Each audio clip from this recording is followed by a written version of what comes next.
Alright, testing 1 2, testing 1 2.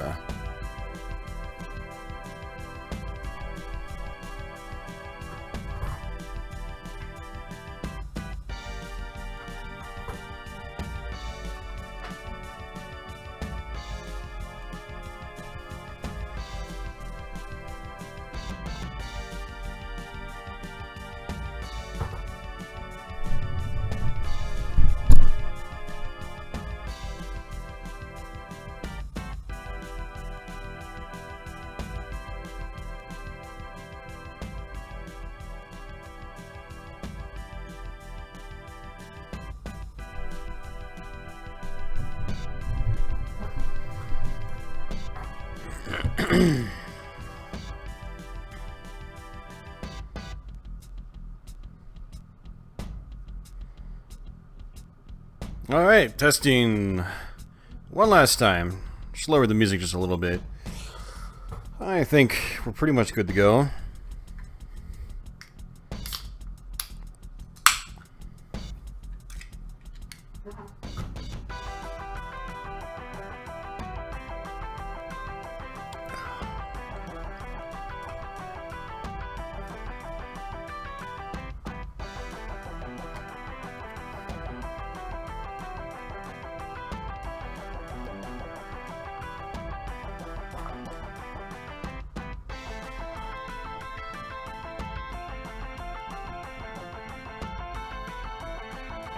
One more test.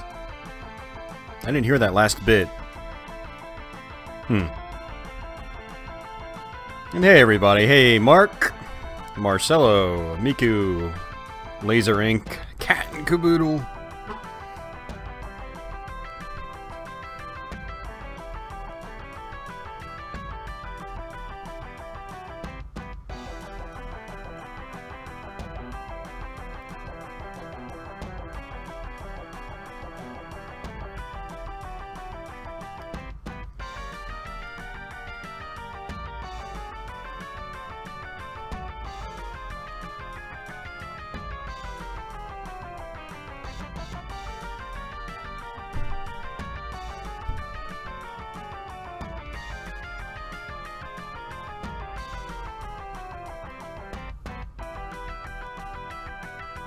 Hey, Human Silver Surfer. Long time.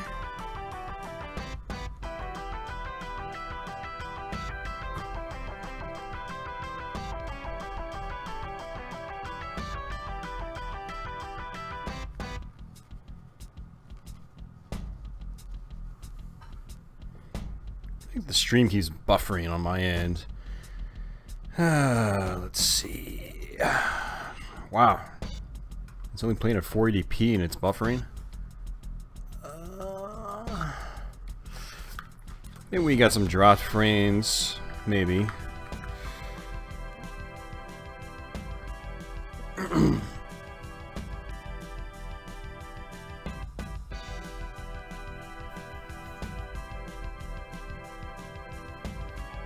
I saved your night from boring TV. Well, I'm humbled. It's so awesome to know that people are watching things like this instead of like traditional television. That's really cool. I mean, not just live streams, but like just YouTube videos in general and whatnot. Really cool stuff.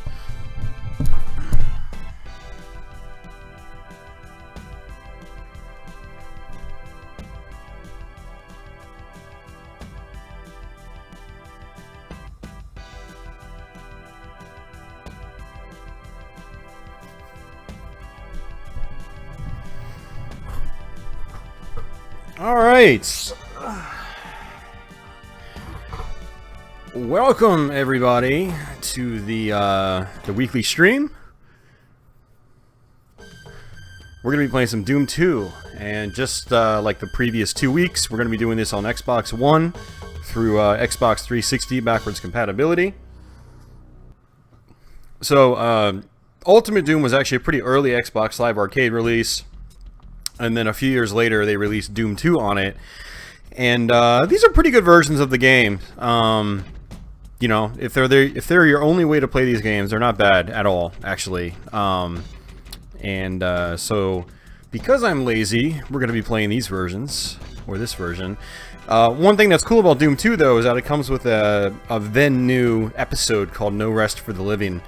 And so depending on how I feel, we might play No Rest for the Living after Doom 2. But if I remember correctly, I think my Doom 2 Let's Play totaled up to like a little over 3.5 hours. So I might not do No Rest for the Living. We might not. No guarantees. But yeah, we'll see. So yeah, let's go ahead and start a brand new game. So yeah, welcome everybody to the live stream. Actually been looking forward to this all week. I like doing the live stream, which is why I do the live streams here weekly. They're fun. I get to talk with you guys, and you guys are cool. And apparently, according to Marcelo, I save people's nights from boring TV, so...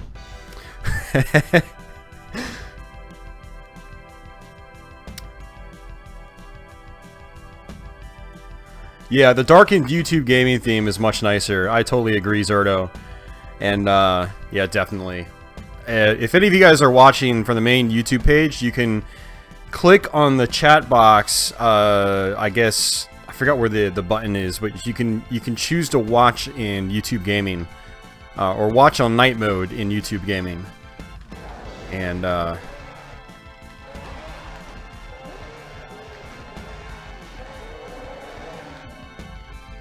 so if you want a more pleasant experience, definitely check that out on YouTube Gaming.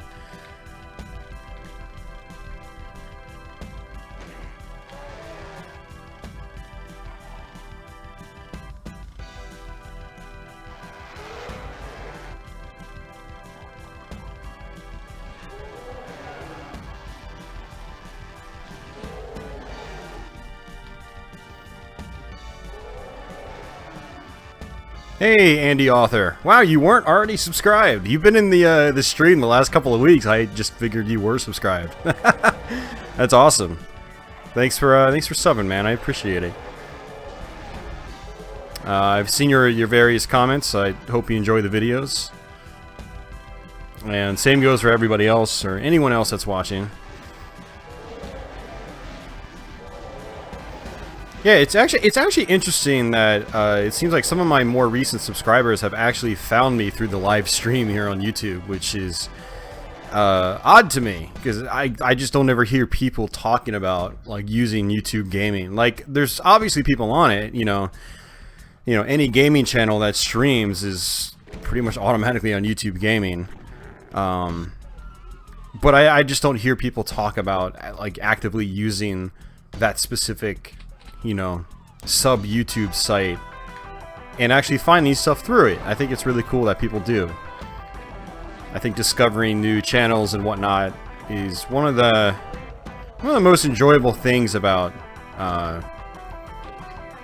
YouTube and video streaming services in general.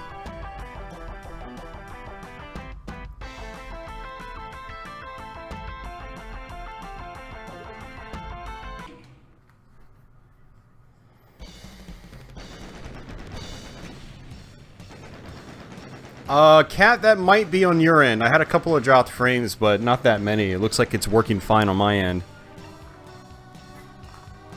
If anybody else can chime in, please let me know. Oh, you found me through my Let's Plays. Okay, cool.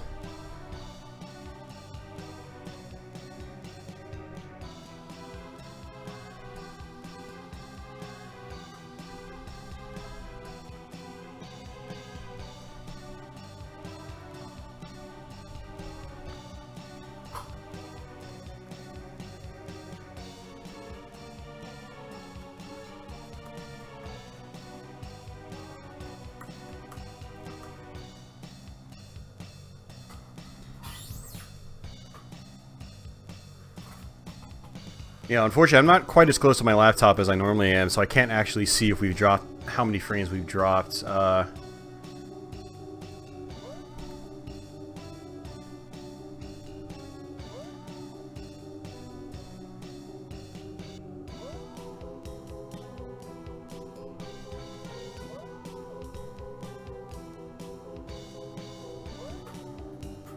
Alright. Jose, yes I did. I actually played the latest Doom game probably more than any healthy person really should.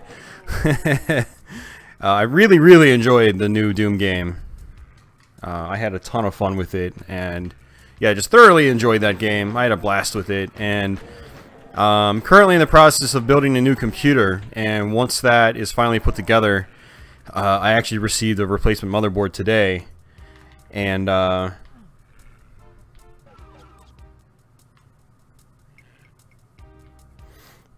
Cat, try refreshing.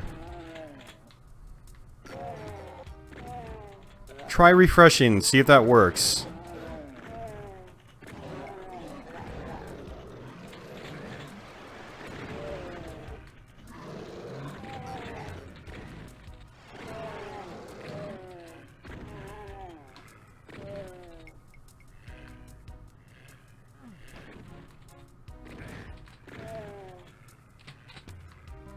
Hey, Gerald.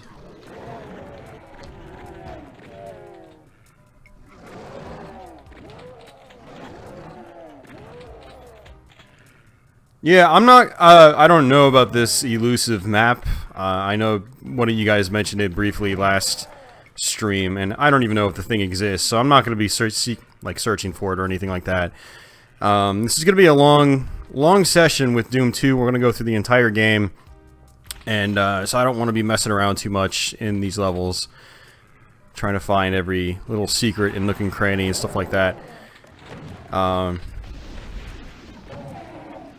Although I actually should be able to find the Wolfenstein levels.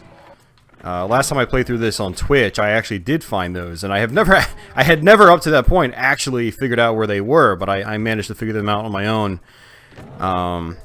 So we will do that, because I do want to show off the Wolfenstein levels. I unfortunately did not show them off in my Let's Play of the game last year. But, so hopefully I can show those to you guys tonight. Germany is buffering as well. To be fair, you are halfway across the world. So, okay.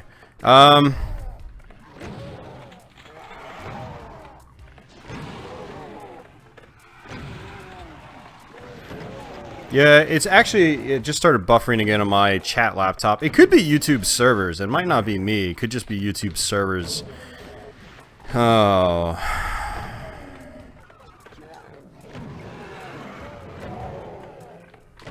We'll see. Let me get through this level and then get up and check my laptop, see what's going on.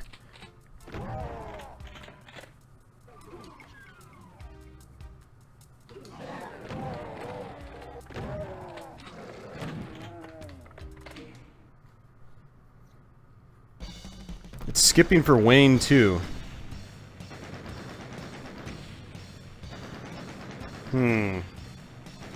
Alright, let me see what's happening.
Yeah, I mean, it looks like we got dropped frames, but it doesn't look like it's still dropping.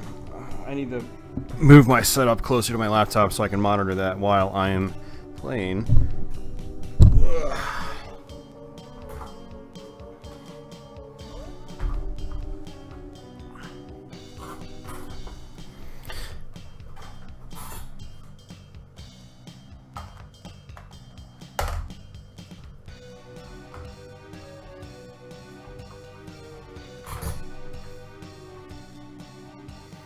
Yeah, as of this moment, I see no indication that it should be skipping around, so there could be something going on with YouTube servers. I mean, I definitely got some dropped frames, but it's not dropping right now, so if it's not skipping, or if it is skipping right now, it's totally not on my end. Things are fine for the moment. Okay.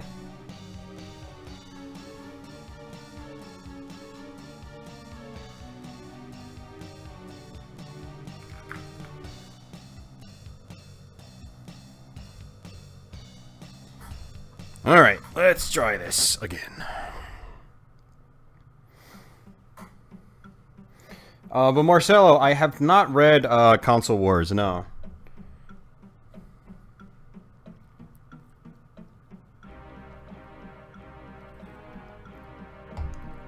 Yeah, I actually haven't read too many video game history books. It's just not something I've really found a lot of interest in, mainly just because a lot of that stuff is online if you follow various video game forums and things like that. And I actually have a hard time reading. I always get, I have a hard time focusing when I read, and so I don't read much these days. And, but I did read the Ultimate History of Video Games, one of the earlier editions of it, many moons ago, and that was really interesting.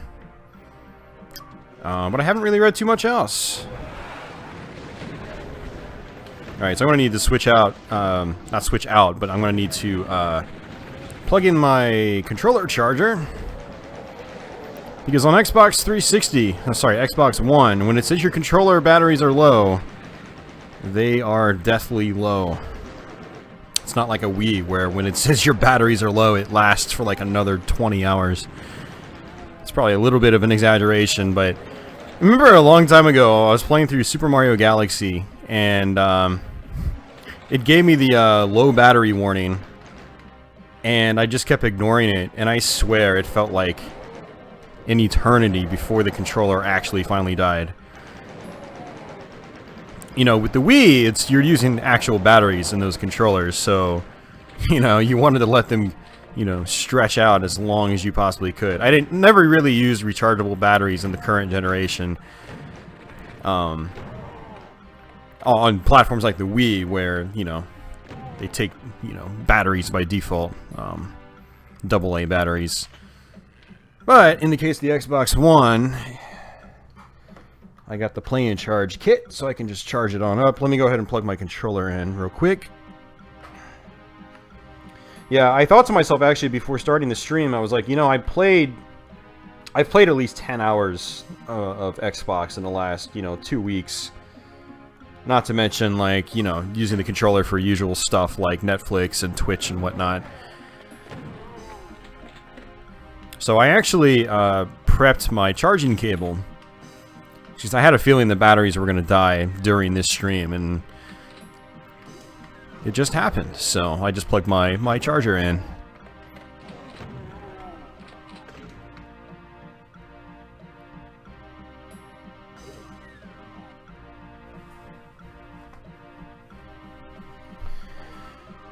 You get your refund. You're looking at a new PC build. Congrats, Wayne.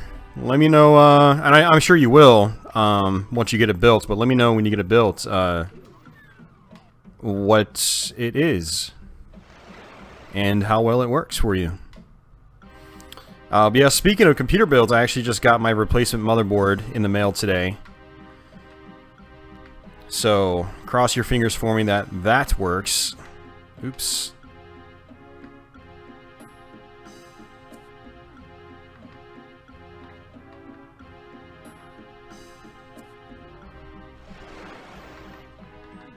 So that's secret. You have to run into that area at a very specific angle, but it's totally worth it. So that's definitely one secret you want to get in this game if you can.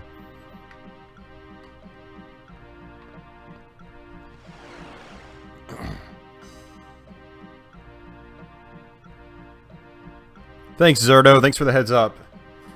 Yeah, I mean, I absolutely want to make sure the stream's running as smooth as possible for you guys. I mean, sometimes I just can't do much about it. You know, like if I see myself dropping tons of frames on my end, I know that maybe I can stop the stream and reset the router or something like that. With Twitch, you can go to different servers. So if it's dropping lots of frames, I can go and switch servers. On YouTube, I don't have that option. They just give you one server and that's it. So I'm kind of at the mercy of YouTube sometimes.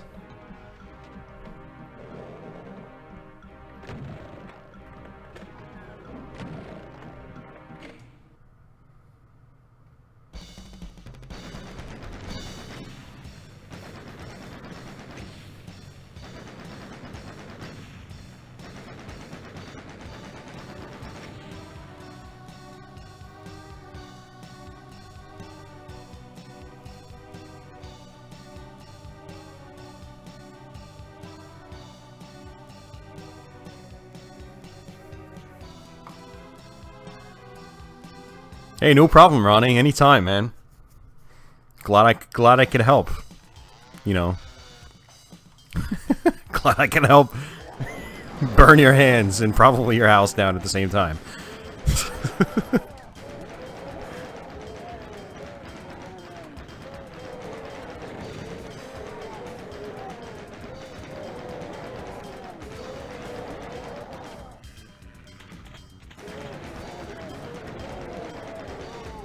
By the way, I am not responsible for any damages that occur from you watching this stream.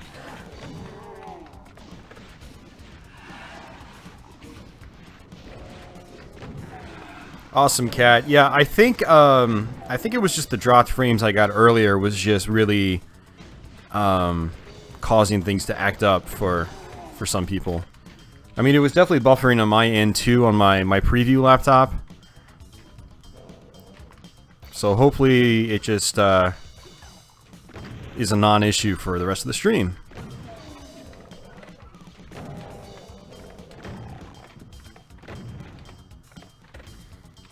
Zerto, yeah, I received the replacement motherboard today, and depending on how I feel after this stream, I might go and try to put it together again. Or maybe I'll wait. Maybe I'll just wait till tomorrow. I don't know. I've got 2 more days off, so until I have to go back to work. So it's not like I'm in a massive rush.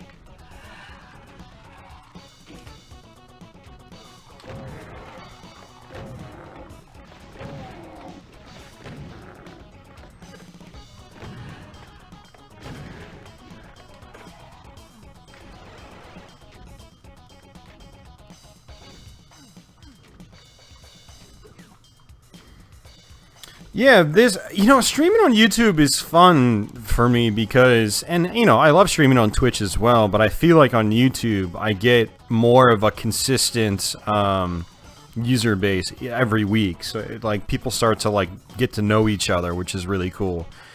I don't get that nearly as much on Twitch. I mean, I get to know a lot of the people on Twitch, but I don't feel like I've built up as much of a community on Twitch. But on YouTube, it's I can really expect a lot of the same faces every week, and I think that's really awesome. For one, it's awesome that you guys feel like you're getting some kind of value out of this, by hanging out with me and watching me play games and talking it up with me and so forth. But you guys are really getting to know each other too, which is, I think, really cool.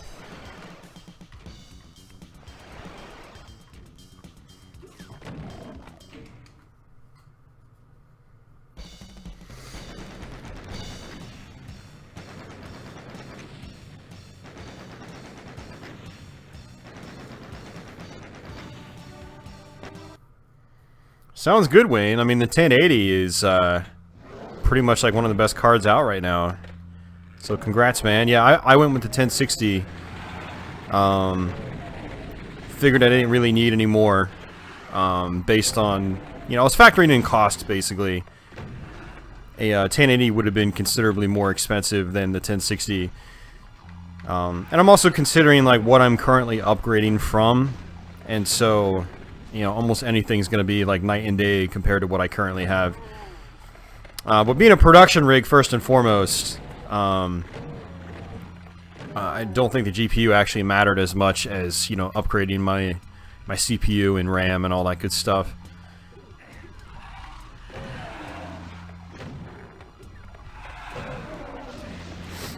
But yeah, the logic was, I'll just go with the 1060 for now, and then, you know, 3 or 4 years from now, when I feel like it, if I'm still using the same rig, I'll buy a then current GPU, you know. So I'll upgrade my graphics card later on. I'm not going to really be able to upgrade anything else, unless AMD puts out later Ryzen chips that also work in the same socket, and then I can upgrade the CPU, maybe.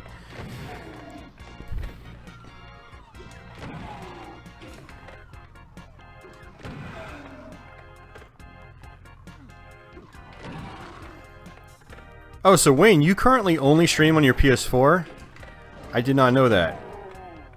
I assumed you use a PC. I never have seen you stream. Ronnie says you stream.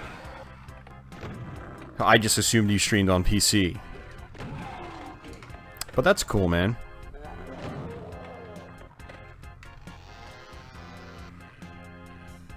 Yeah, so I mean, building a new rig, you'll definitely be able to stream perfectly. I mean, you know, from PC. So that'll be really cool.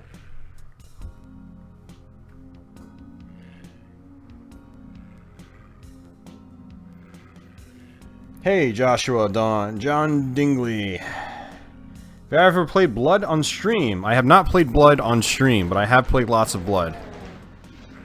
I need to get a total conversion of it. I have issues with, like, capturing DOSBox and things like that. But, no, I'd absolutely love to play Blood on stream. That would be awesome. Like, I'd love to run through that game again. It's been ages since I've really sunk a lot of time into that game. But back in the late 90s and early 2000s, I actually played it quite a lot.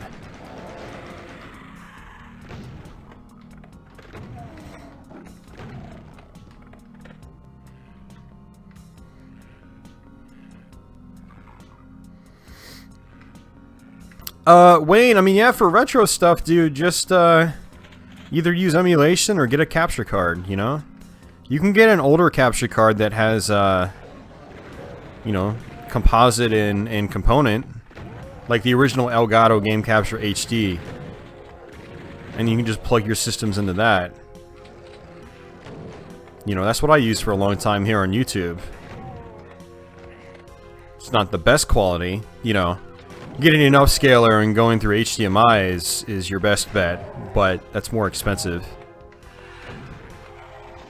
Yeah, emulation's fine too. Emulation gives you a lot of flexibility because, you know, someone wants to see a different game, you can just fire up a different game on the fly.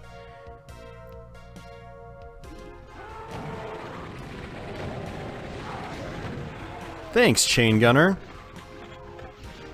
You did some damage on the Hell Knight for me.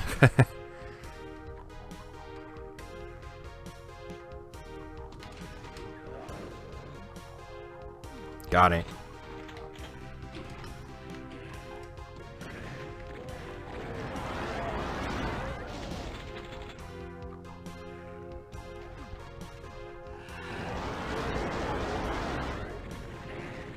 Yeah, no, Wayne, no, it sounds like a sound strategy, man. I think you'll be fine with that. And if you get into it really seriously, you can, if you really feel like you need to, you can switch over to a capture card sometime in the future. Or just keep using emulation. There's actually a lot of guys on Twitch that stream through emulation, so it's, you know, it's whatever works best for you.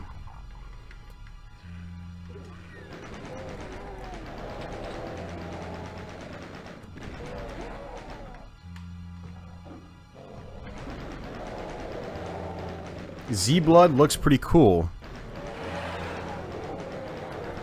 Is that made by the same people that did Z-Doom?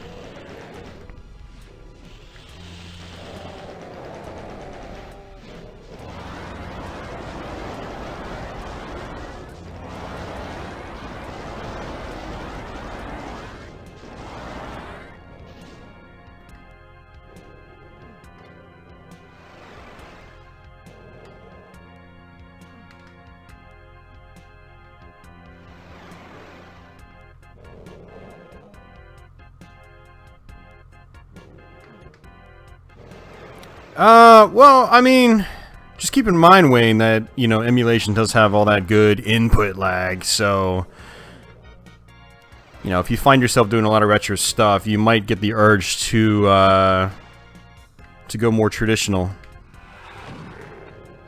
But once you get it all set up and you do it for a little while, I want to hear your thoughts on it, for sure. I mean, since right now you only stream on PS4, I would definitely be curious to hear how normal streaming goes for you.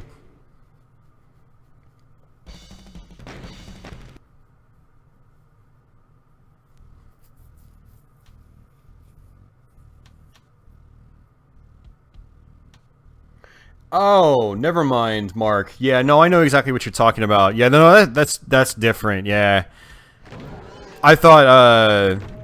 Sorry, I got that confused with like an actual total conversion of blood. Not total conversion, but a source port is what they call them. So, like, you know, Z-Doom or PR Boom, those are source ports of Doom that allow it to run on a modern operating system without any issues. Plus, they give a lot of different like graphical options and configuration options and things like that. But yeah, Z-Blood, I know exactly what you're talking about. That's someone basically recreated all the blood stages in the Doom engine. And it might require Z-Doom to run, but it's basically blood in the Doom engine, and it's actually got a lot of setbacks. Apparently, a lot of like the hit detection doesn't work very well. And GGG Man Lives. He's becoming a pretty big YouTuber for the first-person shooter community, and he's done crap tons of reviews. And he did a review on that sometime in the past year, and that's how I found out about that.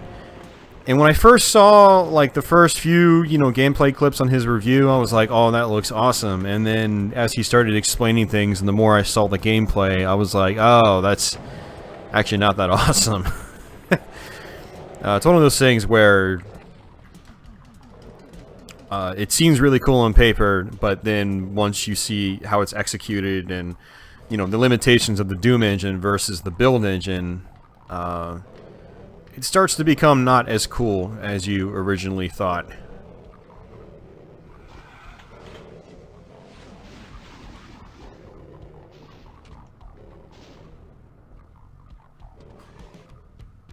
Alright, see ya, Gerald. Thanks for stopping in, man.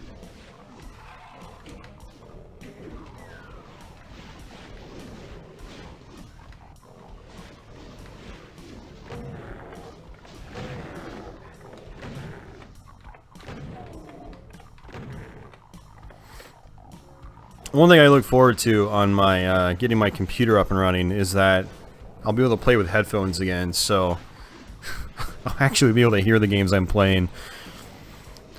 You know, that's part of the fun, is, you know, actually hearing the audio. Video games are not nearly as much fun to me when I can't hear what I'm doing.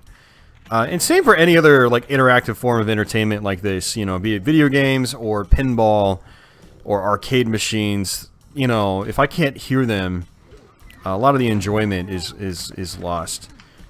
Granted, being able to talk to you guys is, you know, that makes up for it. But it would also be nice if I could hear the games I was playing while also talking to you guys. So hopefully we can make that happen with my new computer build. And so that'll be awesome once that's all set up. Once that's set up, my main streaming rig is gonna be from my game room, game/production room, and not in front of my big TV like I'm doing right now in the living room.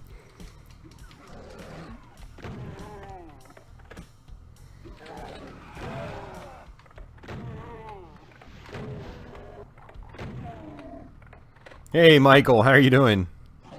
Welcome to the stream.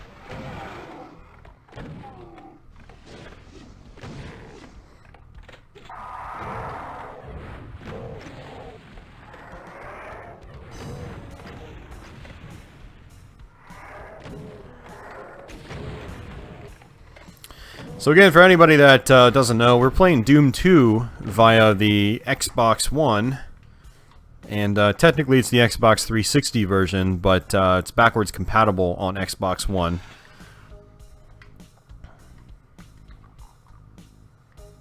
Oops.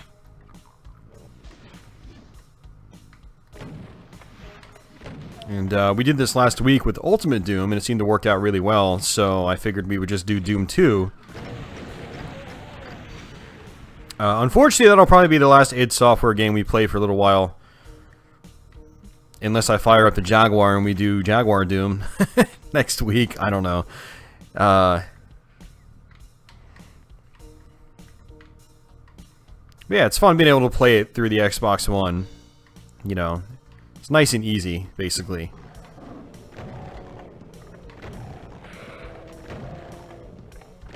But once I get my new computer and stream rig set up, I'll be able to do games like this directly from the PC. You know, like, so games that were on PC originally, I'll be able to do the original PC versions instead of, you know, doing them on console like this.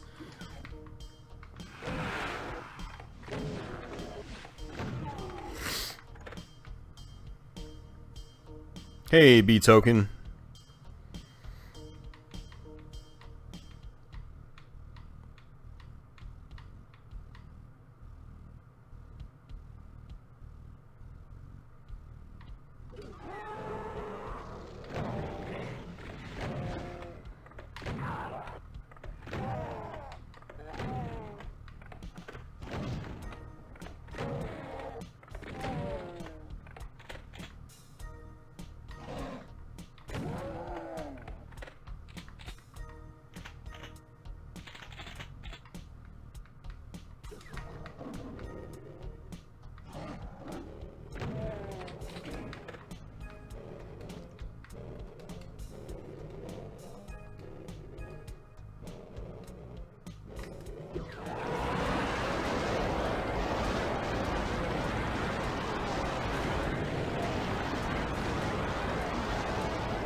Whoa! He just spawned right behind me. Teleported right behind me.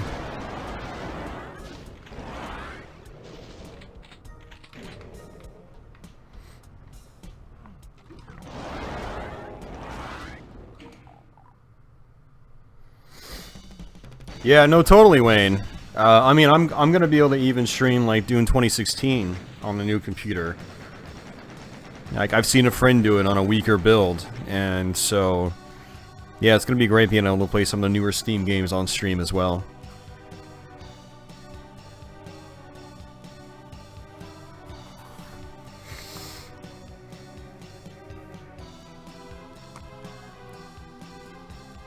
I don't mind the soundtrack on 32X Doom.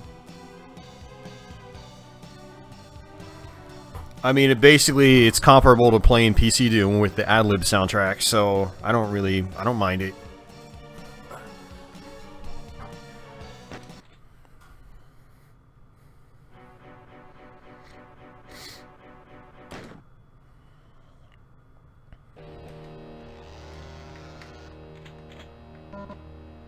Ooh, wow, that backpack gave me 200 cells. Backpacks aren't normally supposed to give you 200 cells, so I think what happened is there was actually multiple backpacks stacked on top of that one backpack. That's a trick that you can do, I think, in the engine to, So whereas like a box of rockets normally gives you like 5 rockets, right? When a lot of these like source ports of Doom, or like, you know, mods, you know, crazy mods like Sunder, for instance, you'll like collect a box of rockets, but it'll give you like 50 or 100. And so what I think they're doing is they're stacking 10 boxes of rockets on top of each other. But with how the engine just displays, you know, the objects, if you layer them on top of each other in the exact same spot, it's just going to look like it's one object. I think that's, I want to say that's how it works. I don't think when you're placing an item you can change like how many it gives you.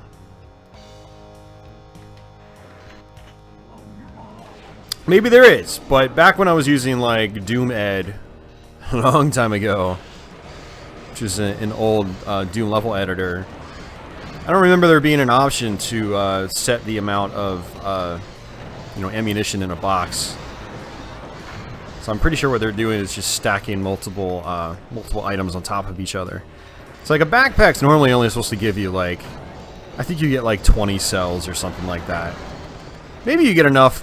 Maybe you get 40 or something like that. But you definitely do not get 200 cells when you collect the backpack. So, and it's funny, I never noticed that back in the day.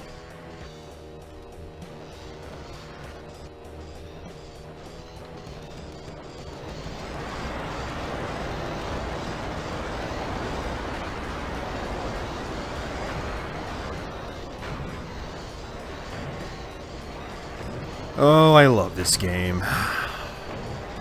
Doom 2 is so good.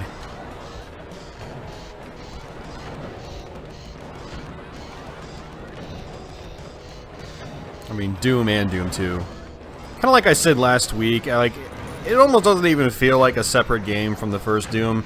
I kind of lump Doom and Doom 2 together. But there are, very distinct areas between both games.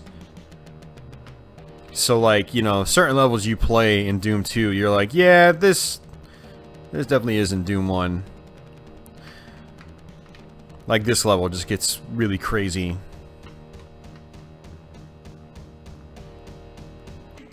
Alright. Sunder is mental. Yeah, I did some Let's Plays on Sunder last year, and had a lot of fun doing that. I want to revisit some of the levels. Wow,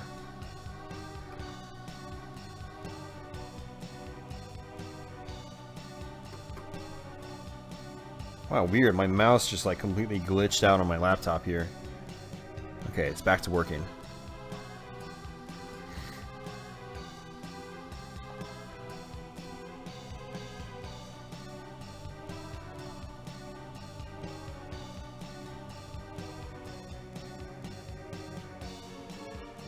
Oh, cool. Laser Ink, you basically confirmed what I said. Awesome. Yeah, you can just stack items on top of each other.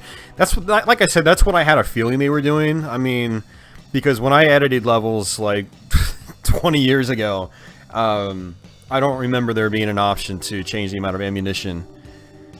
But stacking items on top of each other, that makes total sense.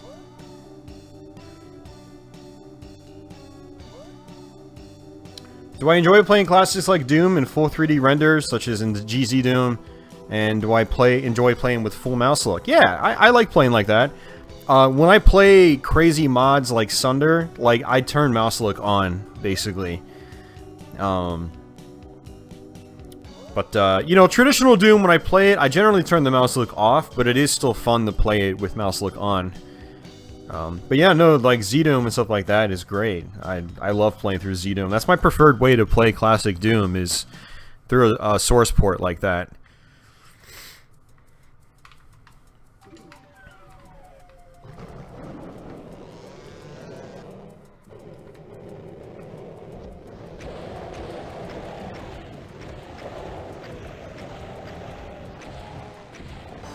Oh yeah, Wayne, you know I'm gonna do that, definitely, man. Absolutely.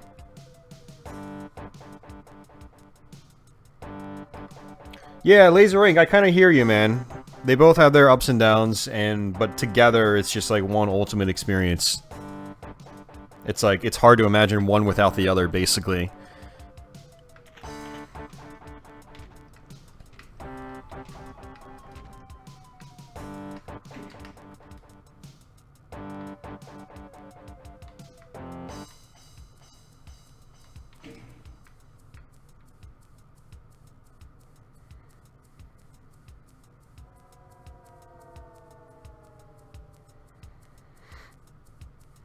Oh, so you can do that nowadays.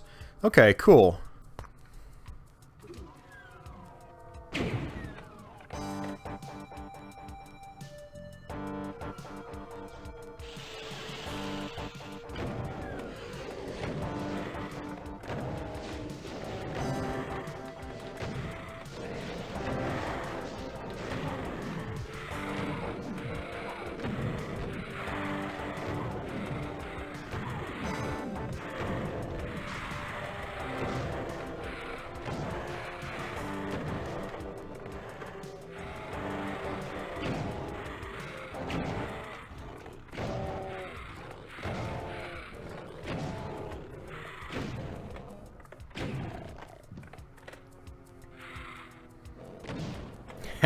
Super Nintendo Doom. Oh man, I have a soft spot for that version. It was the first version of Doom I played, so... yeah, I definitely have a soft spot for it. I don't recommend it to people, but I do still enjoy playing it. I would be lying if I said I didn't.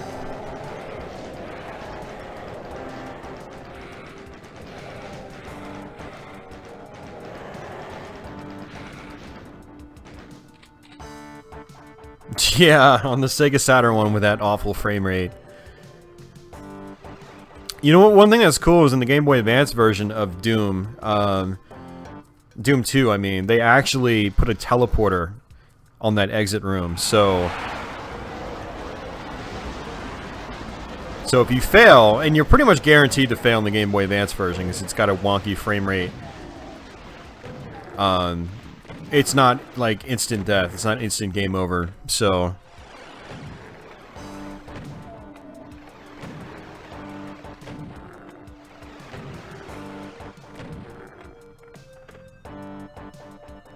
hey, Michael, how you doing, man? Michael Mackert. Welcome to the stream, buddy. I hope those monitor stands I gave you are working out well. If you've even done anything with them yet. Alright, let's bust out some rockets. God, switching weapons in this is such a pain. So that's one of my least favorite things about this. Let's get closer.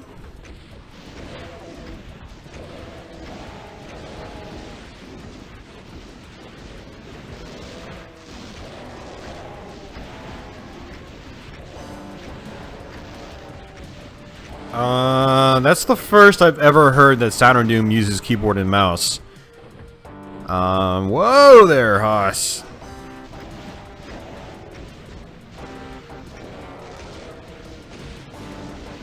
Like, I know there was a PS2 mouse accessory for the Saturn, mainly for the web browser.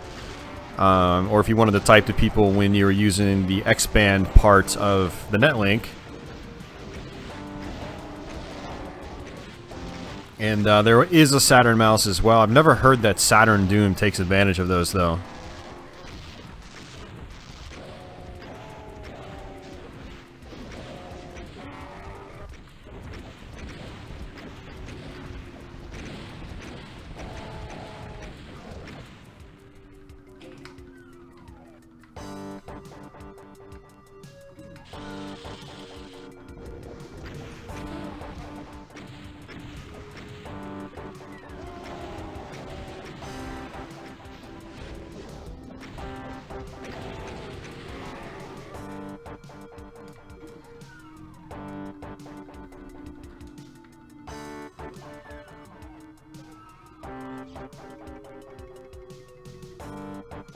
Is there a story behind this? No, there's not really much story in Doom.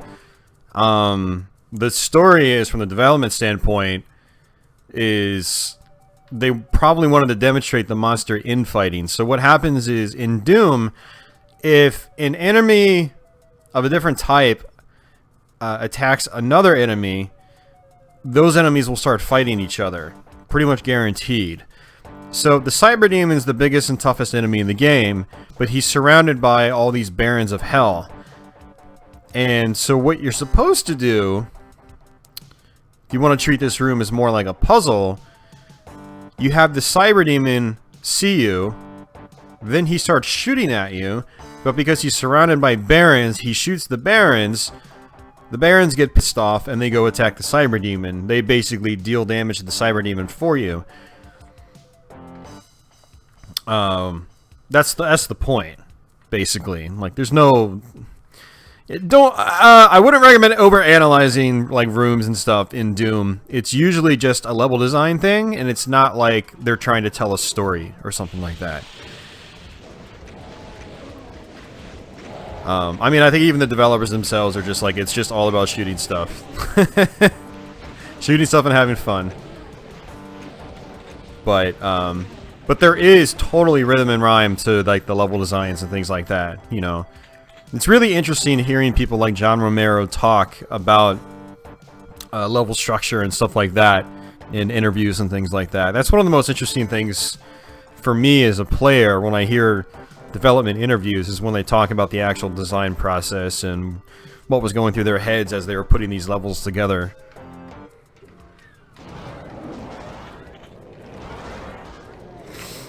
But yeah, what's cool about Doom, and a lot of times any well-made first-person shooter at that, is you've got a variety of different ways to attack different situations. Like this situation, I could try to shoot these guys, for Christ's sake, or I can bust out the chainsaw.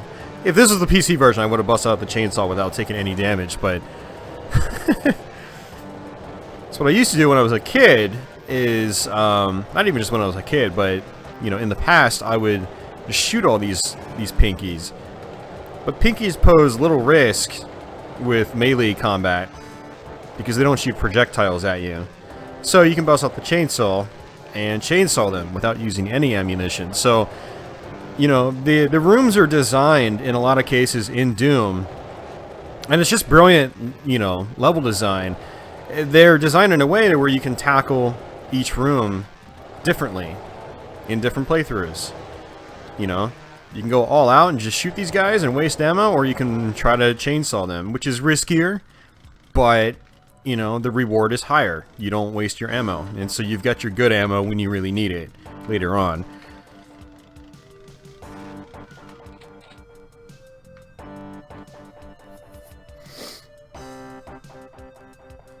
So it's basically a misunderstanding.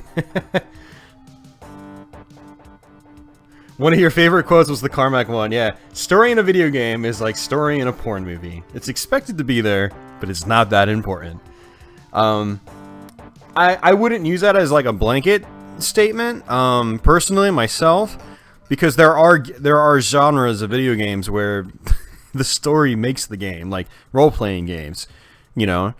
If you don't have a very good story in an RPG, unless the combat is just absolutely incredible, which in most cases it's usually not, you need that story to pick up, you know, to enhance the experience, basically.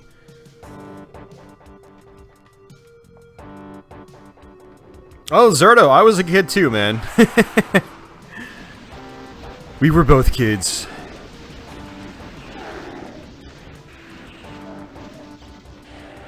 But yeah, there's certain genres of video games where story works better than in other genres. So role-playing games, story is king. Adventure games, story is king. You know, good old point-and-click adventure games from back in the day, story is king. A run-and-gun first-person shooter where you're blasting demons away, no, story's not really all that important. So, you know, in a game like this, it's about level design. It's about, you know, how the combat feels. It's about the visuals. It's about the sound and the music. It's about intensity, things like that. It's not as much about trying to tell like a narrative. And honestly, it's one of the things I just love about the earlier id Software games is that they don't try to tell stories. It's very arcadey, but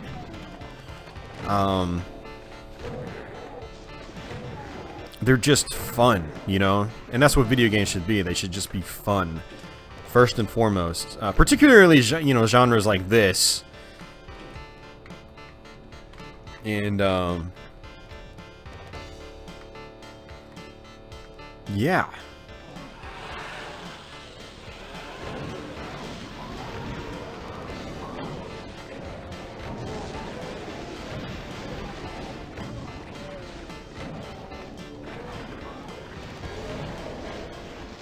So you can see how that Cacodemon is attacking that Mancubus. And instead of me trying to continue to attack that Cacodemon, I decided to let the Cacodemon fight the Mancubus. So they would basically just damage each other without me utilizing ammo to take them out. And that's what monster infighting is. And it's one of the things I never really took advantage of when I was younger. But really, it's another brilliant design choice that they implemented. It really adds a lot of strategy to the game that wouldn't otherwise be there in a different first-person shooter. And it's one of the many reasons why Doom is one of the greatest first-person shooters ever made. And it will probably always be that way.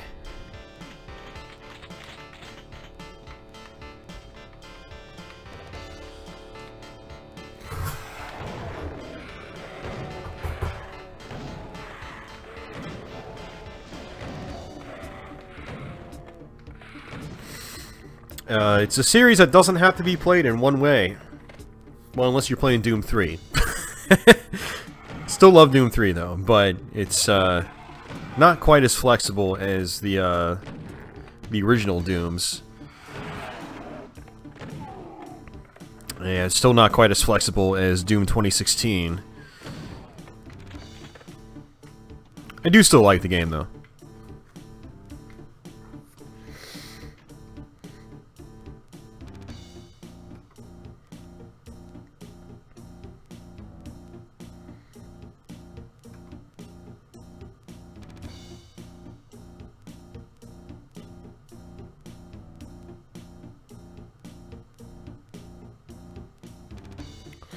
Yeah, Iguana, so...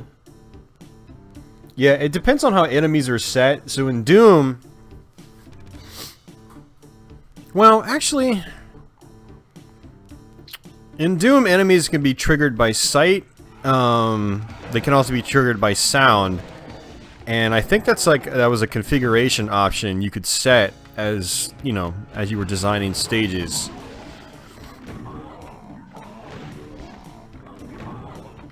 Now, I'm not sure if there's ever a point, though, where you could just shoot and not activate enemies.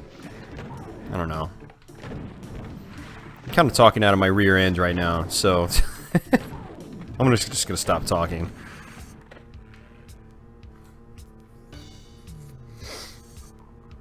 You guys are talking, though. You guys are talking so much that I am having a hard time keeping up. Let's see... Scrolling through chats.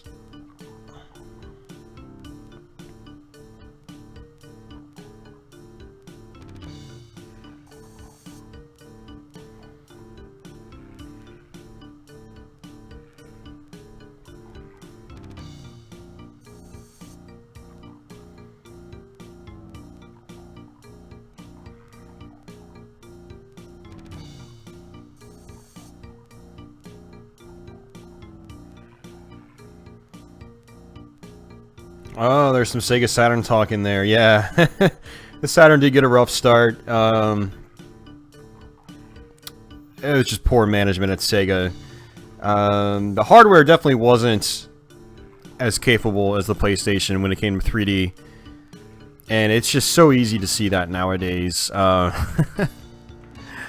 think even back in the day, if you played a lot of games, you probably would have noticed the difference.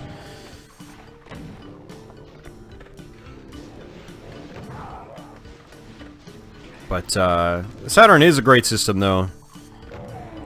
And looking back at it, it's actually easy to get kind of angry at Sega about it, because it was good hardware. Not as good as the PlayStation for 3D, but phenomenal 2D machine.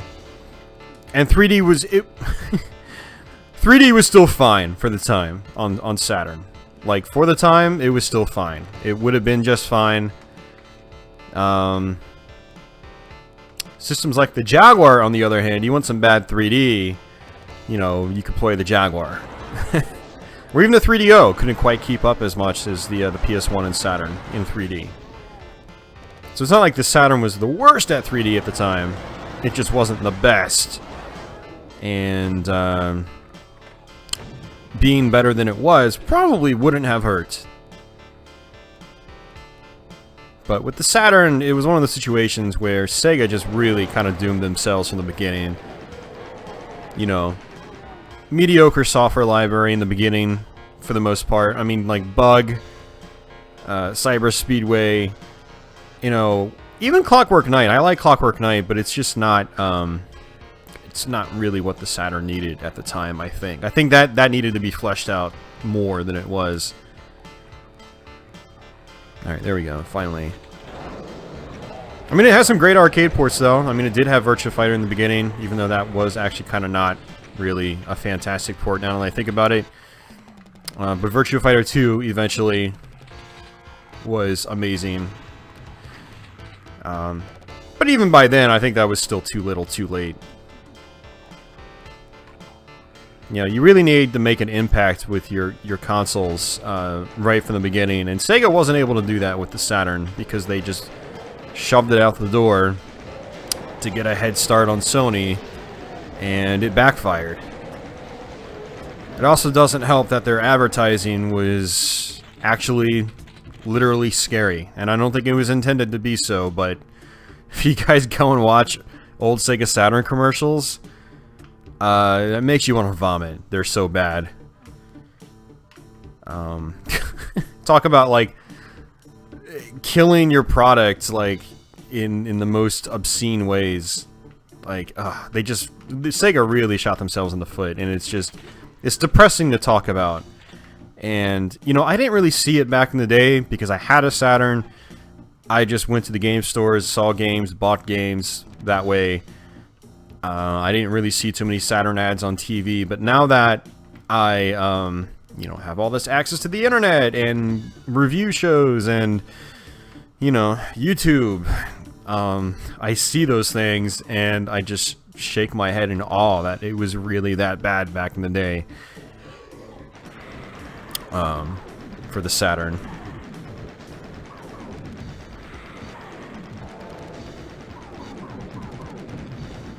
Hey, Tony.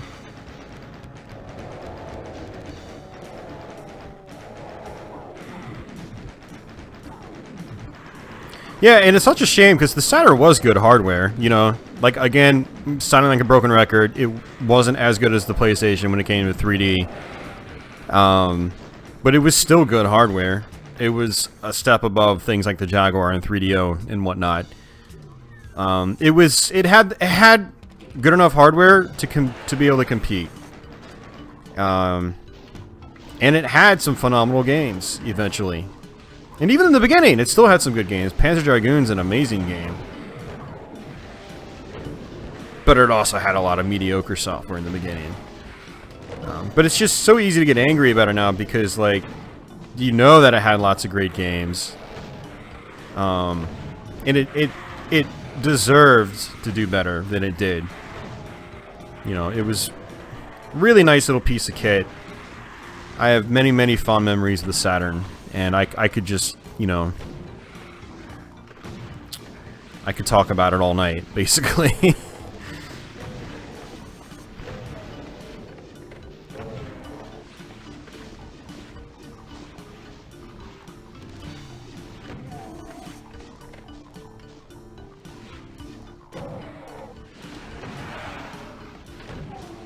Alright, I need to kick this up a notch because I'm going to die if I keep this up.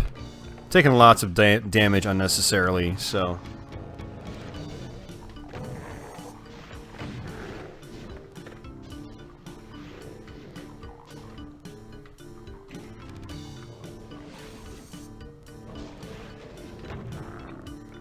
The Dungeons & Dragons beat 'em up, you're not missing much on, you can just buy that on a modern platform. PS3, Xbox 360, Wii U. It's backwards compatible for Xbox One. The Saturn version of the Dungeons & Dragons collection, it's cool, but there is a crap ton of loading. Crap ton of load times in that game. And it really, really brings the experience down. So it's really not worth playing on Saturn, honestly. It was a problem back in the day. It's a problem now. But some of the RPGs, you know, like, I don't know, Albert Odyssey. Talk load times. Albert Odyssey actually has a lot of load times, too. Every time you get into a battle, it takes a while to load. It does have some nice visuals, though. It's nice and clean. It's pretty. It's pretty much all 2D.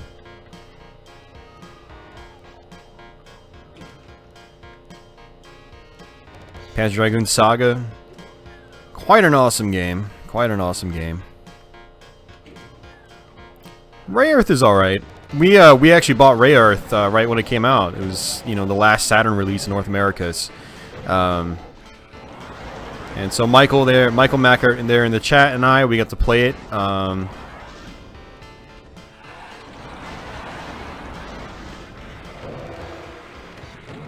Oh crap.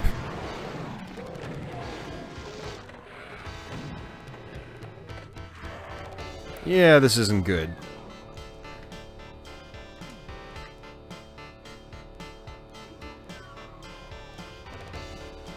I know there's got to be some leftover health here somewhere.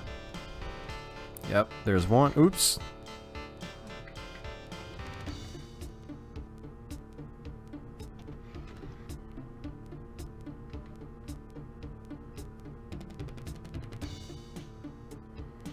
Yeah, little things like load times can really affect the quality of the quality of life in certain types of games. Really any game, but in certain games like role-playing games, I always find it hard to play and really get into role-playing games that had lots of loading. Which is one reason why I didn't really get into Albert Odyssey as much as I would have liked to. I like the visuals, I like the music and things like that. But the load times really killed the flow of like grinding out in the overworld and whatnot.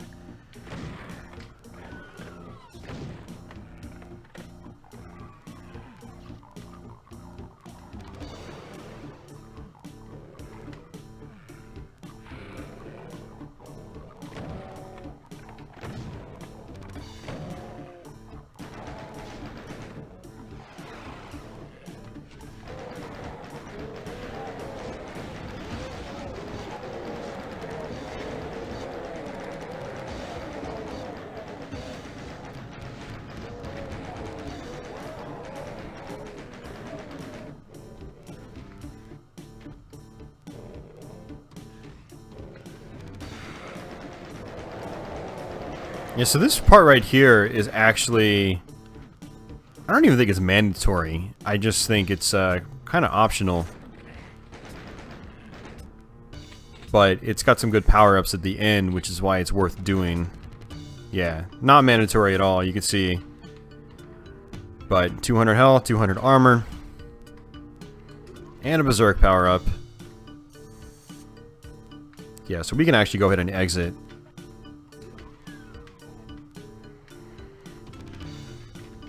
And so this part up here, I always like to just skip all the enemies, conserve my ammo.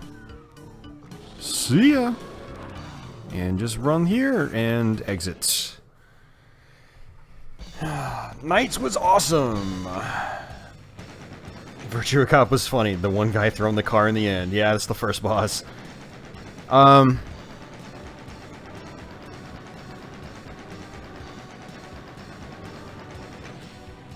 Wait, was that Virtua Cop 2? Or was that Virtua Cop 1? I don't remember.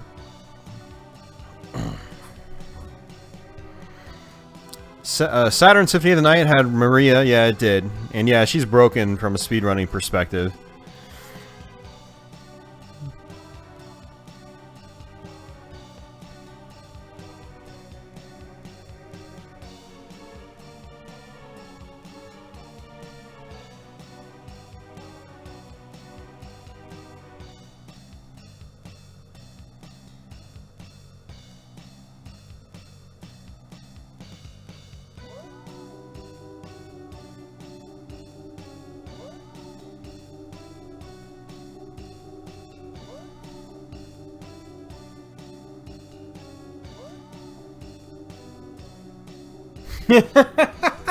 You downloaded Sunder. Oh, that is awesome. Yeah, Sunder is stupid hard. Some of the levels are insanely frustrating, but it is an experience. It is an experience.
Alright.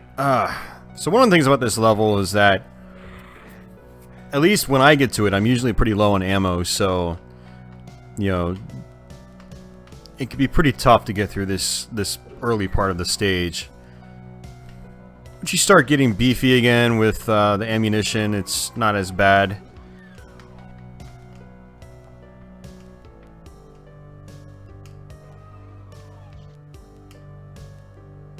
Why can't I switch? Come on. I'm trying to switch over to my rocket launcher while I still have this suit. Thank you. Oh my god. Why is that so hard? It's one of the downsides to playing this version of the game is... And I think a lot of casual players won't really notice that, but I like to switch weapons on the fly. You know, when I play in the PC version, I use the numerical keys. I pretty much just switch directly to the weapon I want. And when you get surrounded by enemies, that actually makes a big difference in terms of whether you actually survive or not. So basically I wanted to do this while I had the BIOS suit, but so now I'm taking damage when I don't really want to take damage. But that secret's really important, especially when you start getting low on health.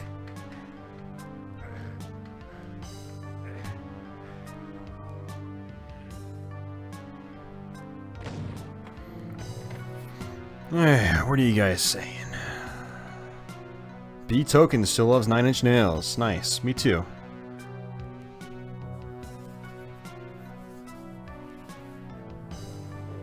Has Trent Reznor become religious? Has he? That would be hilarious if he did.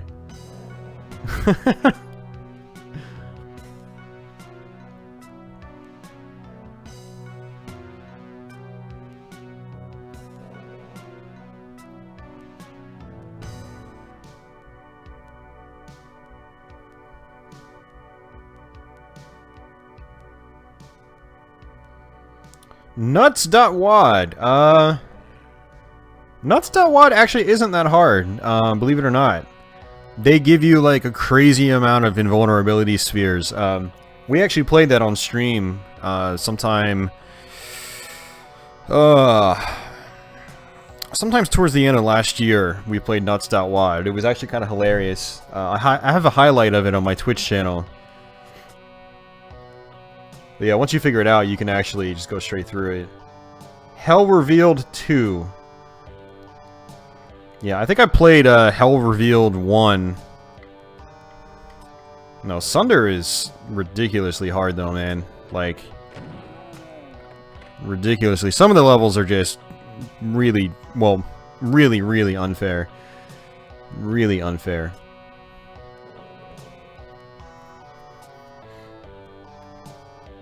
Was it Hell Revealed I played that... I don't know, it was pretty fair for the most part. I think it was the last couple of stages that gave me a problem. Maybe I'm thinking of a different WAD. I don't remember.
Oh, good old Radiant Silvergun. Good old Radiant Silvergun.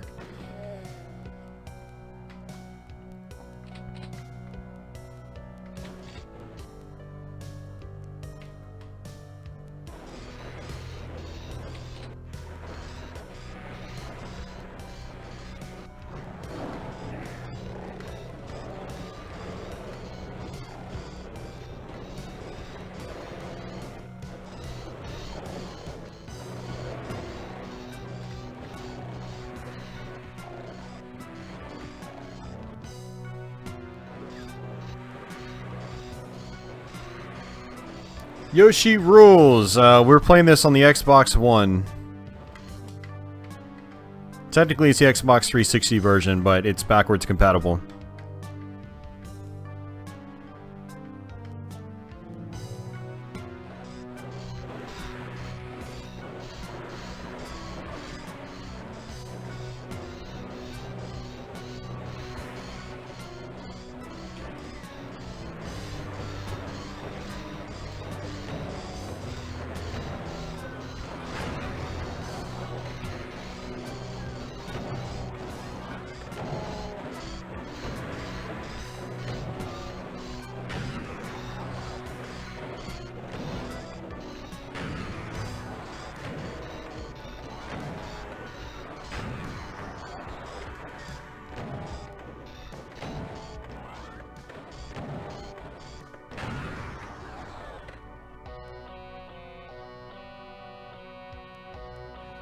Did Doom and Duke Nukem ever create rivaling fan factions like Mario and Sonic did? Yeah, I mean, you've always got people that are in one camp or the other, you know,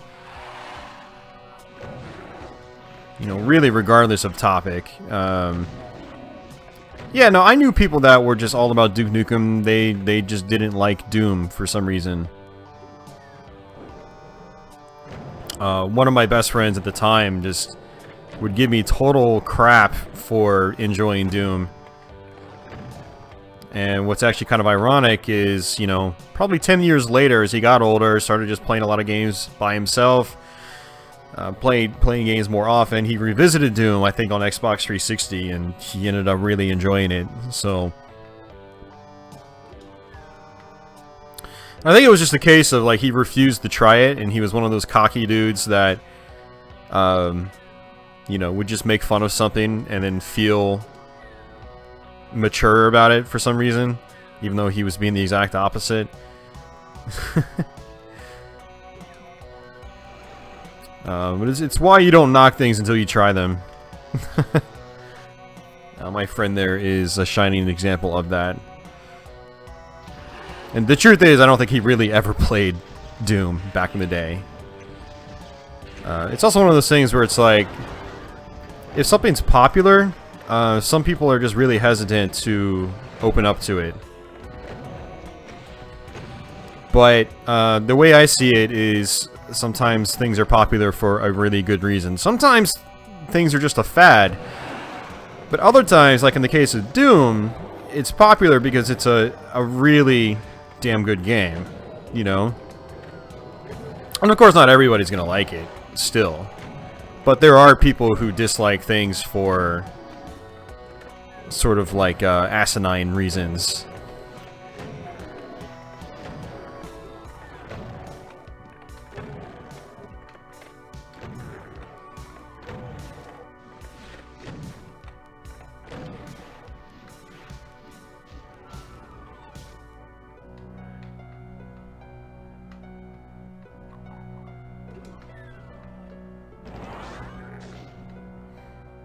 Alright, so technically we could actually exit, but I'm going to go ahead and just take these guys out while I'm at it.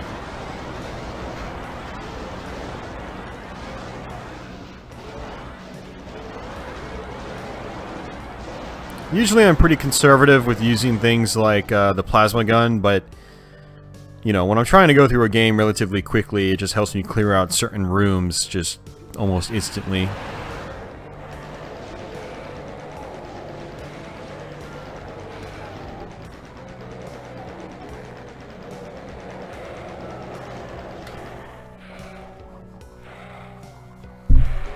Can you have that framed?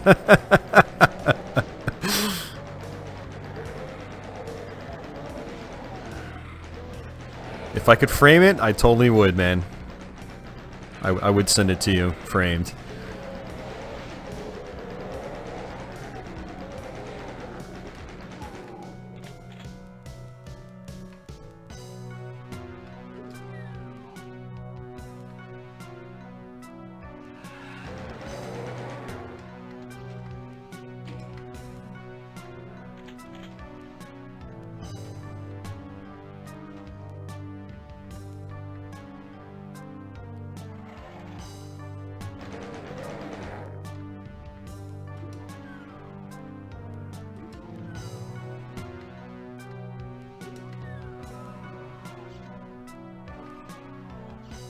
Alright, time to exit. Let's get out of here.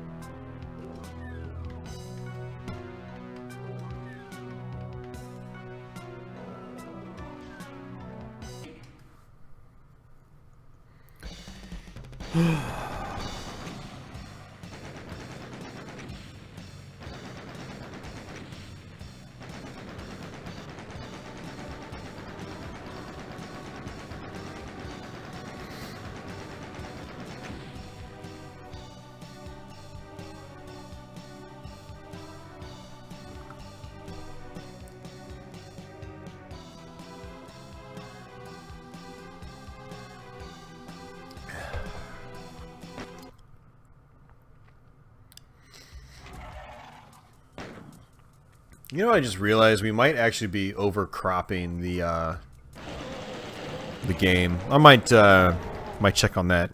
Just need to get to a safe spot. So we're gonna clear out this room real quick. Well,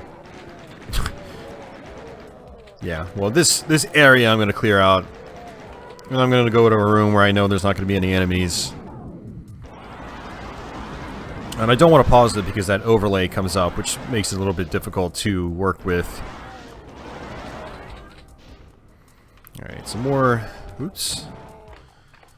More shotguns down here. Alright, so this is the room I was talking about. I'm going to come in here, clear out this room, and then step aside and see if I can adjust the image a little bit. Thing is, I want to leave it 4:3 if I can, because that's, you know, that's the game's aspect ratio. But it doesn't quite line up perfectly with the box I have there, and I don't really want to squish it. Worst case, I can just have a little bit of a black border on the top and bottom of the screen. Man, I'm getting really tired too. I flipped my sleep schedule. You know, normally I work overnights, but I worked 3 12-hour shifts back to back this week to cover for a coworker who's on vacation this week. And when I got off work, finished my work week, Wednesday morning, I don't know, it was just so energetic, I just ended up staying up all day instead of going to sleep when I'm normally supposed to. And I work overnight, so I'm supposed to sleep during the day. I did not do that. And I ended up...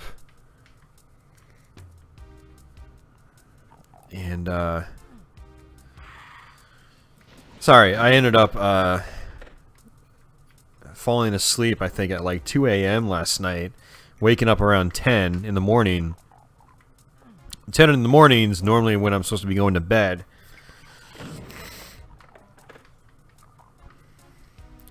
And so, since I've been up, you know, for 12 hours now, I'm actually starting to get tired again. Which is not supposed to happen. So don't mind me, guys. Alright, let me tweak this this screen setup a little bit. I just noticed that like a significant portion was cropped off the screen. Like you couldn't even see like the level title when you finished the level. So that's why I just noticed it then.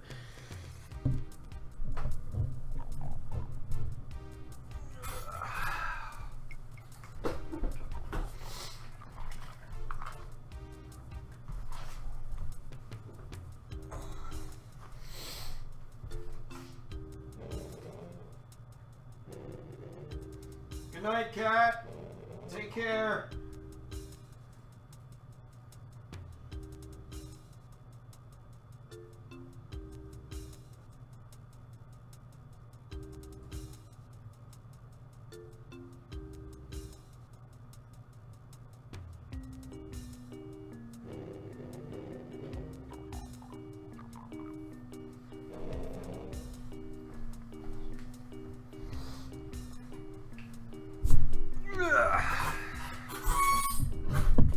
Yeah, that's actually better. I thought it looked, yeah, I didn't realize I just cropped it too much by accident, so.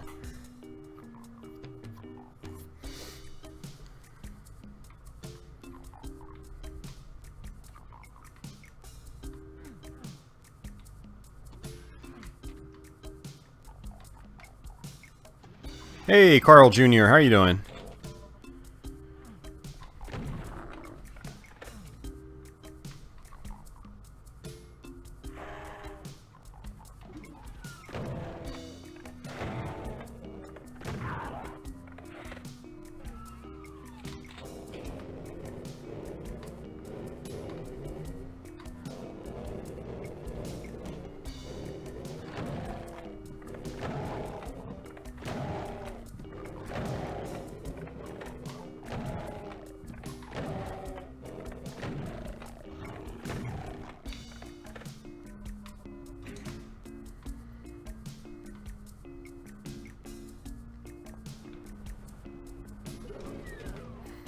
You know, another example of just great level design is...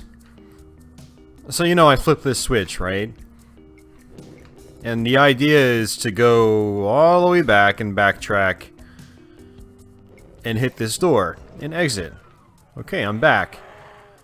But you don't... Alright, get out of my face, Lost Soul. You don't actually have to do that. So you come over here, you flip the switch, and you go, oh, there's this stairwell here. I'm gonna go just run down here, and there you go. You know, really thoughtful level design. It's so good. So good how some of these levels flow.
Oh man, the first...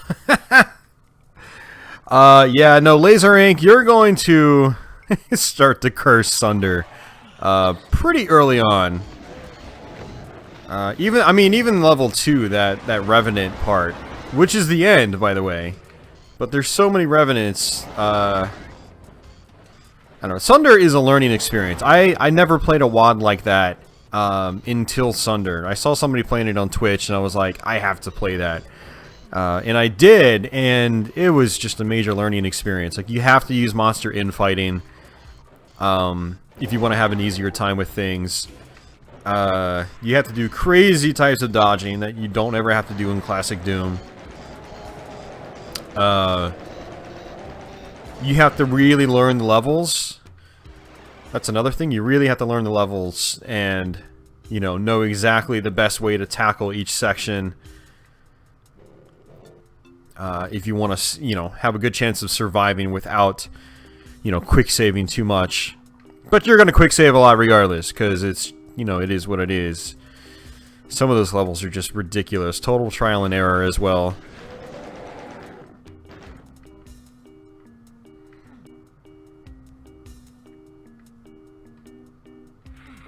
Yeah, I'm not sure if a lot of the Sunder levels like really flow well. I guess it just depends.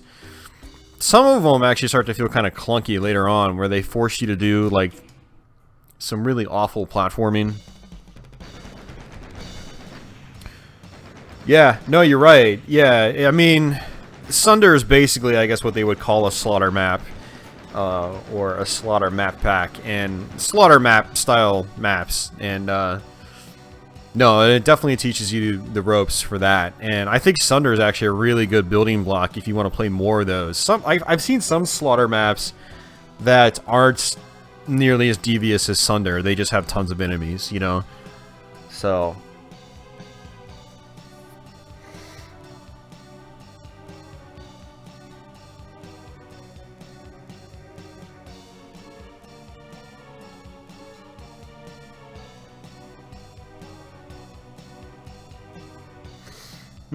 Heretic. Yeah, Heretic's a great game.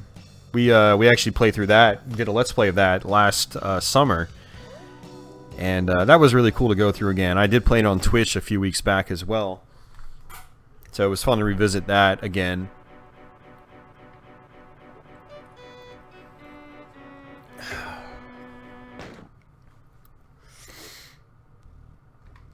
But yeah, Laser Inc. in Sunder, pretty much everything is a swarm enemy. So enemies that were not designed to be, swarming in at you with in groups of 50 or more. Maybe they'd come in at you in groups of 2 or 3 in the classic Dooms. But in Sunder, they'll 50, 100, why not 200? 200 revenants coming at you at once. That's normal in that mod, and it's it can get overwhelming pretty quickly.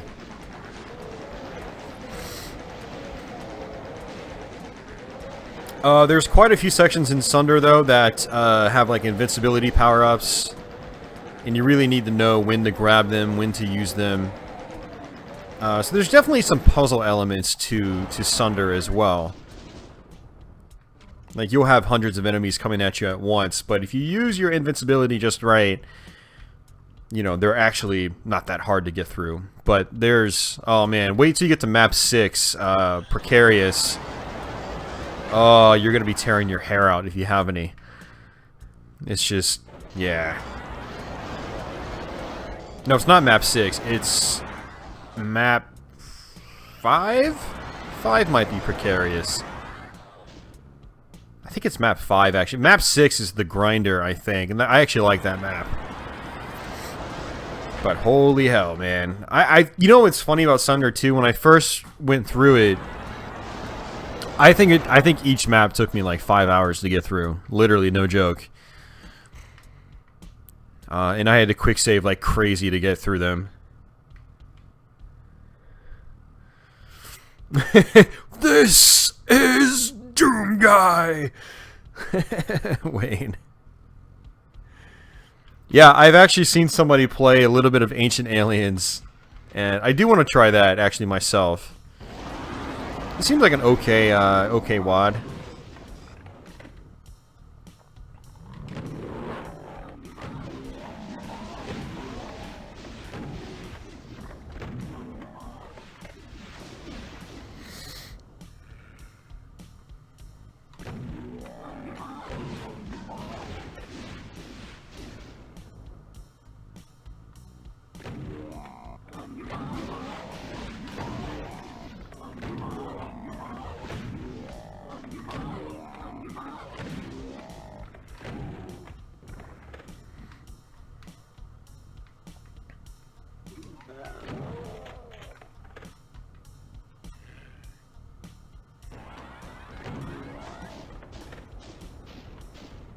Oh, I just realized something.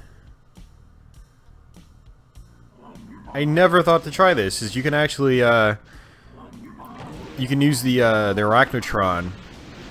You basically bait the Arachnotron into firing your way, and then he'll attack the Mancubi.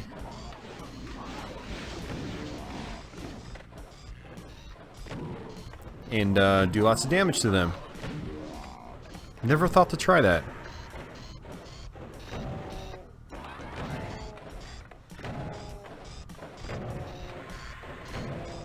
Dude, auto aim, what are you doing?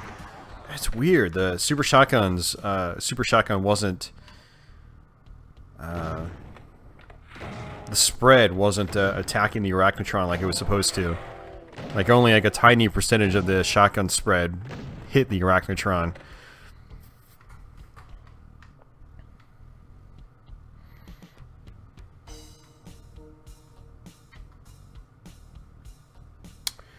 Zerto, Sunder is a mod for Doom 2 on PC.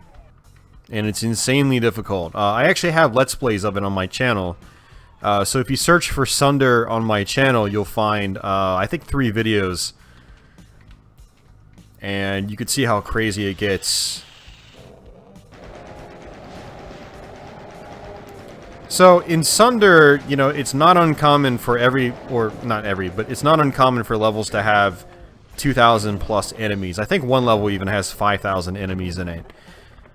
To put that into perspective, your classic Doom 2 stage usually has a maximum of around 200 enemies. Tops. That's on the high end of things. So Sunder gets just insanely ridiculous. It's basically a map pack for expert players. Not even expert, just like super expert players.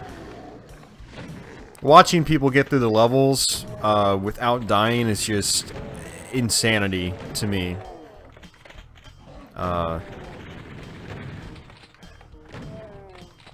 I would basically, you know, when I was trying to get through the WAD for the first time, I would watch some of these guys play the levels on YouTube and, you know, like no death runs of the levels, and I would use their strategies to help me get through parts I was having trouble with. I don't actually have to go there, so we're going to go ahead and go this way.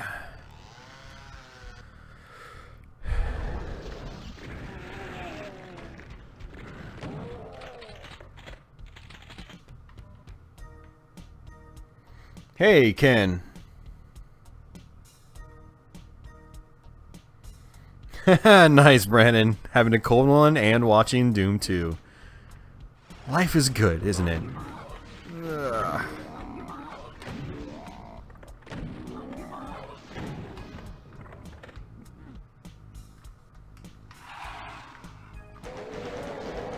Oh, they ended up coming up. Okay. Cool. So actually what I want to do is go through a teleporter to get back up top there so I can grab the Soul Sphere.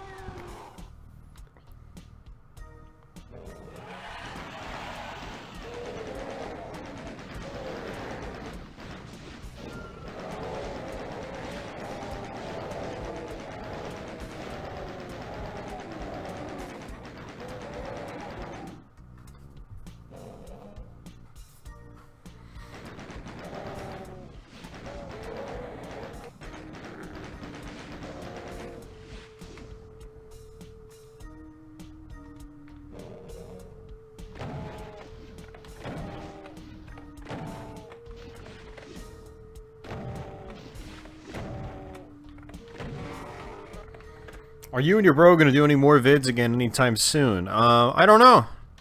It's usually a matter of Brandon's availability.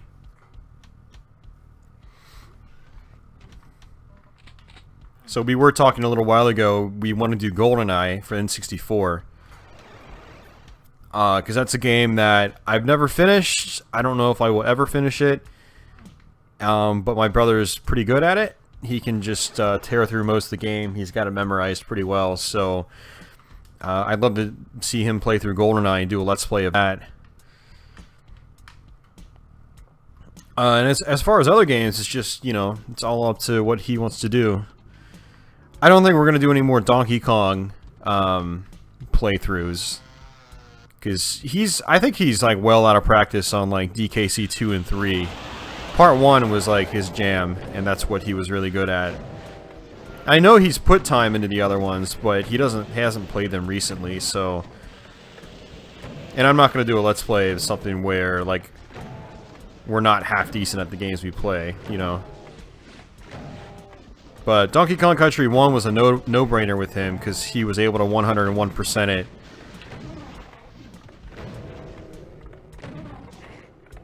And he actually came to me about that. He was like, hey man, I've been playing lots of DKC. I can just run through the game in like an hour and a half. And I was like, we need to do a Let's Play of that. We need to make it happen.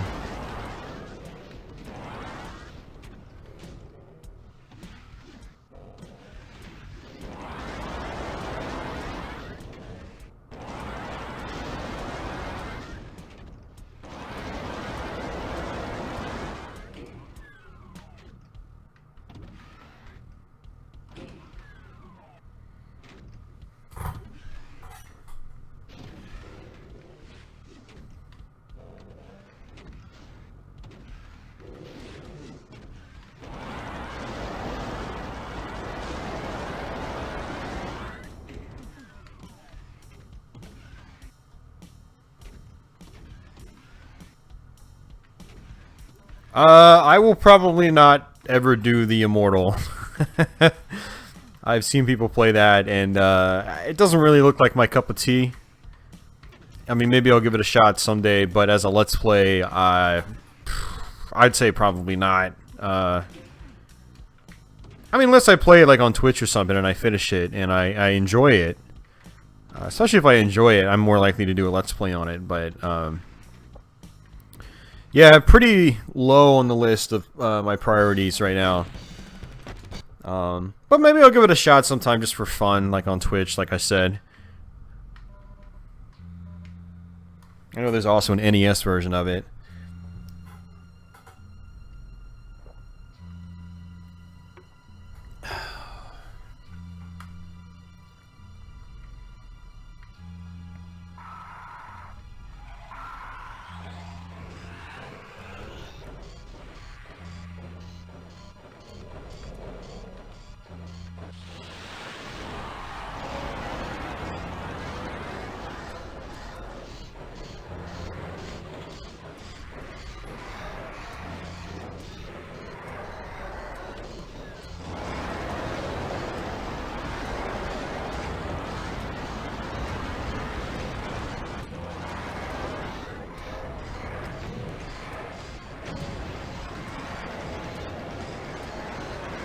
Oh crap, I'm using the minigun, or the chain gun.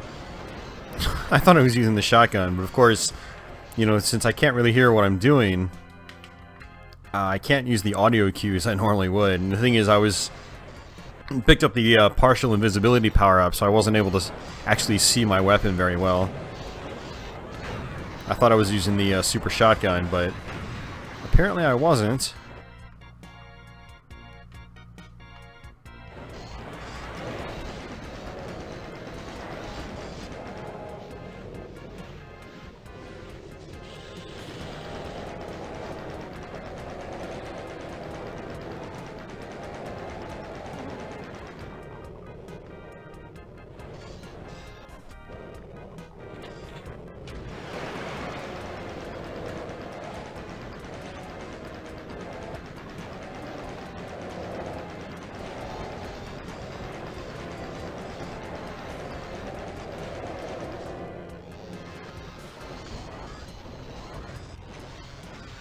Do I really have no ammo? I have no ammo. Alright. Well, aside from rockets.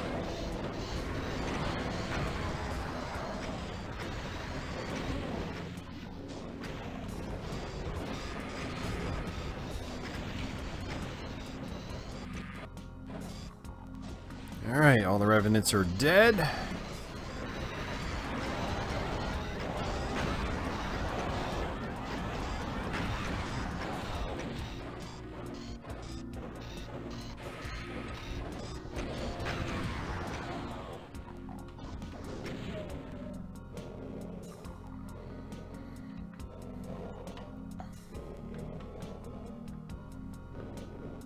Quake Epsilon. I think I've briefly heard of that, but I've never seen it. What is that? What? Huh, that was weird. Okay.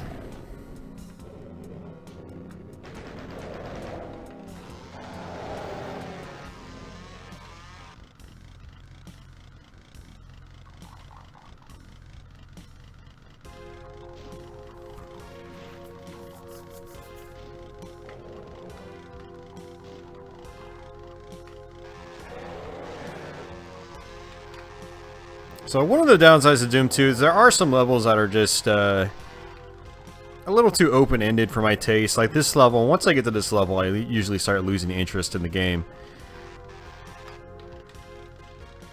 And it does pick up again eventually, but this level is usually just kind of boring for me. I wander around aimlessly sometimes. Everything's just so spread out. There's so many little, like, you know, so many random rooms and stuff like that.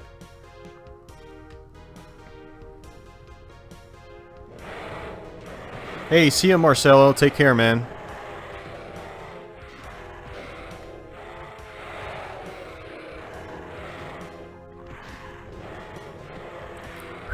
Yeah, I'm getting pretty tired right now, man. I wasn't expecting to get tired, like, I think just this past week is just catching up with me. And with flipping my sleep schedule, that's not easy on my body either. So, yeah, so we're probably not, well, we're going to try to get through all of Doom 2, but, and I think we're about halfway through the game right now. What level are we at? Where's the map? Auto map, where are you, auto map? Where the hell's the auto map? There we go. 13! Not even halfway through yet. We're getting there, though. We're getting there. Yeah, I'm going to try to power through Doom 2, but I don't think we're going to play No Rest for the Living. I do want to do a Let's Play on No Rest for the Living, though, and I want to do it on PC. Because it actually is a fairly tough WAD. It's only like 8 or 9 stages, but they are tricky stages compared to just stock vanilla Doom 2. And being able to play with keyboard and mouse is nice.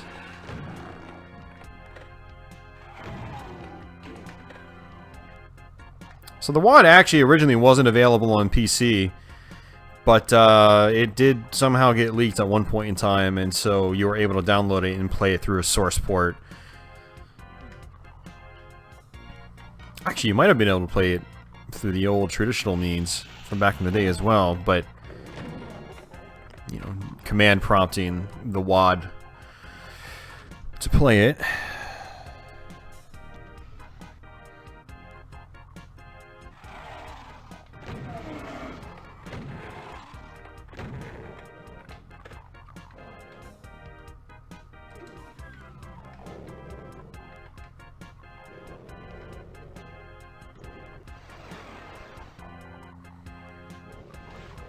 Yeah, I need a blue key for that.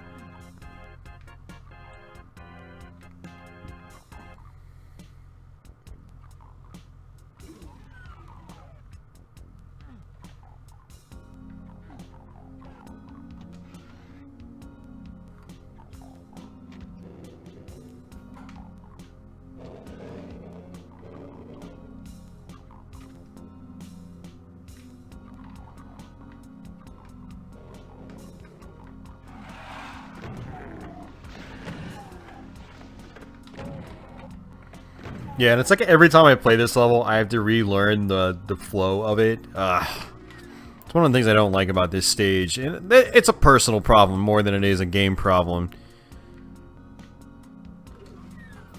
But the level is just, it's got so many different rooms and stuff like that, that, I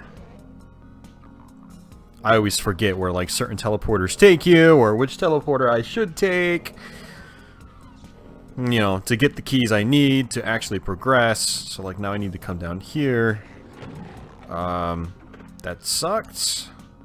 I fell down and just got eaten up by a pinky.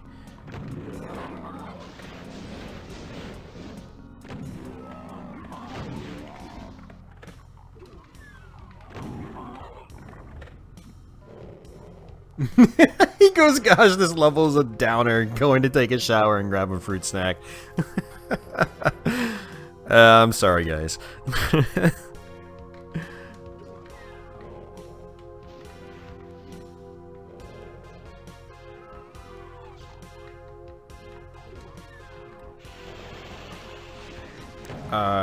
Crap. I really don't want to do this level again. I don't even know if there's anything behind me.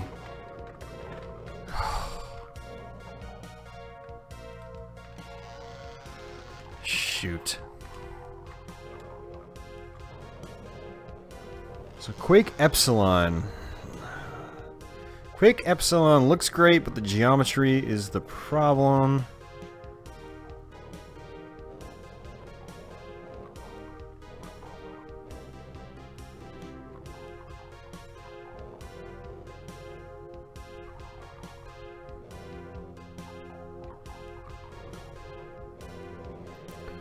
So what is Quake Epsilon? I mean, is it basically just the original Quake, and it's just like a source port with like updated visuals?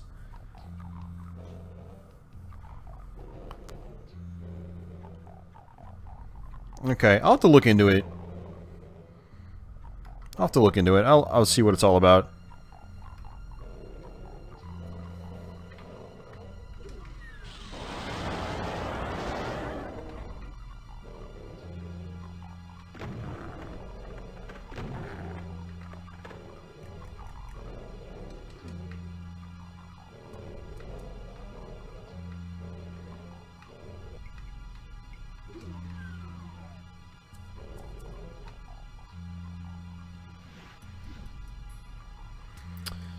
Alright, I'm gonna take the cheap way out, and,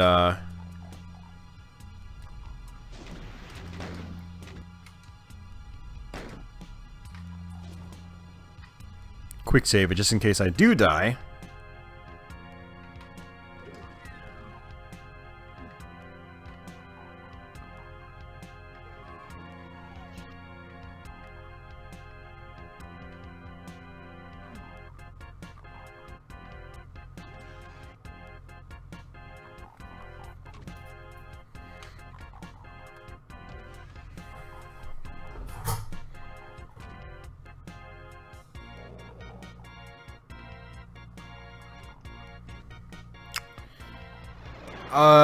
Yeah. Saturn Quake. Oh, jeez.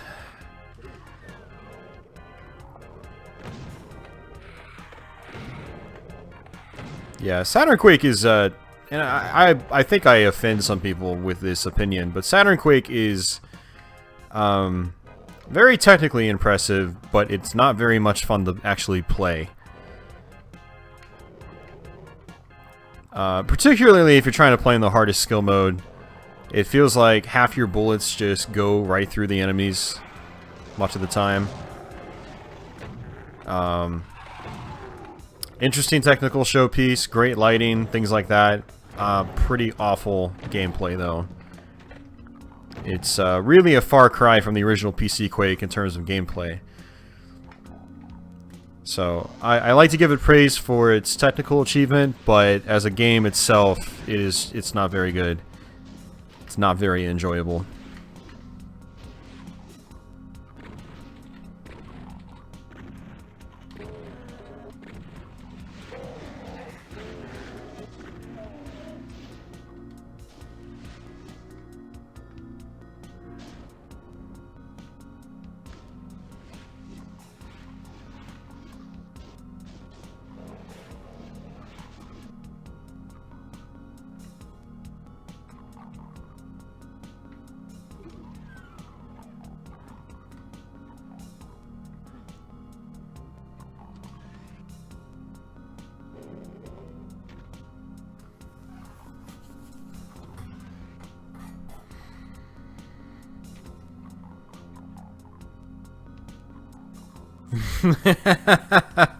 That is one way to look at it, Ronnie.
Yeah, you know what's funny though?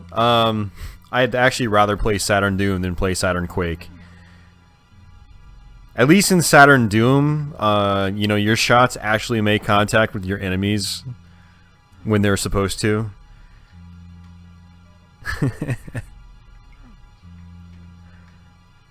I mean, and it's Doom. So, if someone, like, you know, tied me up to a chair, handed me a Saturn controller, and forced me to play one of the two, but gave me the choice, I would pick Saturn Doom. I mean, that's how bad the gameplay can be in Saturn Quake. And I'm not exaggerating either. Play it on Nightmare, play episode 2 and on, and you will see just what an effort and futility it is.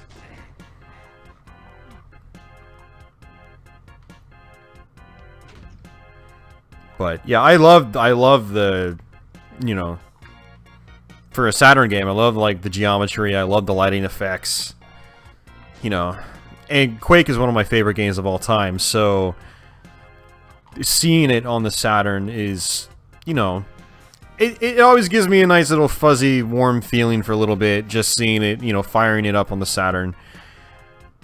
But then when I really try to play it seriously, I just want to snap the disc in half. So, it's that kind of game, unfortunately. So, supposedly, Lobotomy actually had a version for the PS1. They had it ready to go, basically, and they were just looking for a publisher, but apparently nobody wanted to publish it. According to a guy on Atari Age who does a lot of like research on that stuff, interviews lots of old developers and whatnot, and so it would have been interesting to see it running on the PS1.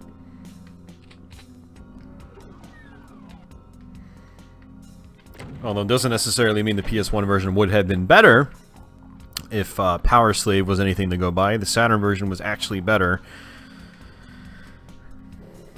But we all do know that the PlayStation was definitely better than the Saturn in 3D. So it definitely would have been interesting to see Quake running on the PS1.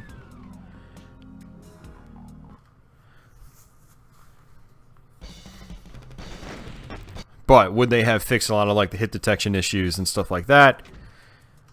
It's tough to say.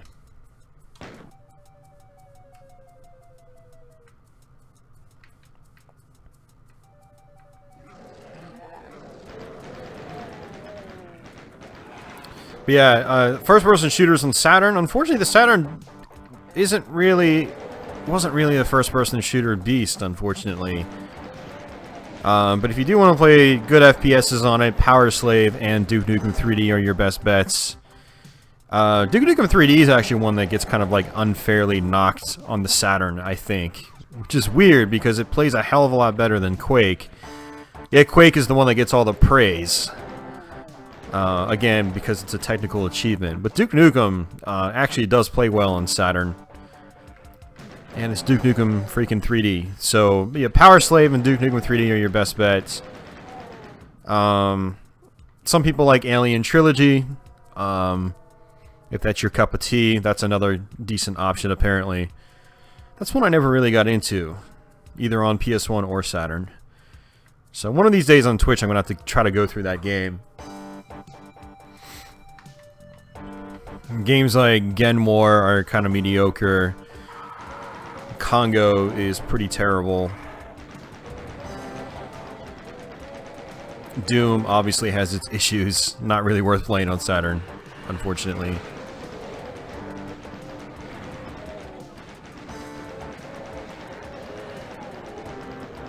I'm trying to think, what other first-person shooters are there on Saturn? Is that it? I know I'm probably missing one or two. There's other first-person-ish games like Machine Head, Tunnel B1, but they're not really traditional FPSs.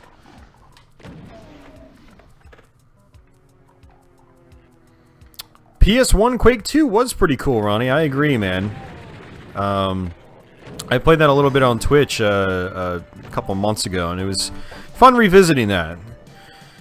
It actually plays pretty decently. It's still not the ideal way to play Quake 2.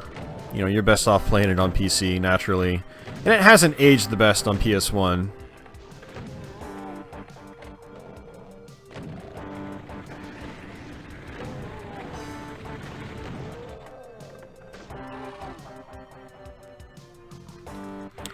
Enemy Zero is first person, but it's not really a first person shooter. Yeah, that's what I was mainly referring to. Not just first person games, but first person shooters specifically.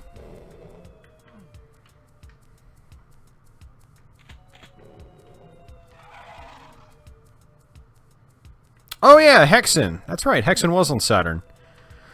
Kind of hard to recommend Hexen on Saturn. It is playable. It is better than the PS1 version, actually. Believe it or not. Yeah, it's tough to recommend Hexen because it's so sluggish at points. And Hexen's kind of like one of those games where you really want it to run well. There's so much going on in that game. N64 is the way to play Hexen if you really have to do it on console. Otherwise, I mean, PC is the way to do that as well. Yeah, Hexen actually was playable, though. It was, you know, it was a better port than Doom was on Saturn, at the very least. I really wish Heretic got a port to home consoles back in the day. That would have been nice. Potentially, anyway, it would have been nice. With how inconsistent some of the ports were back then, maybe it wouldn't have been very nice, but one could have certainly hoped.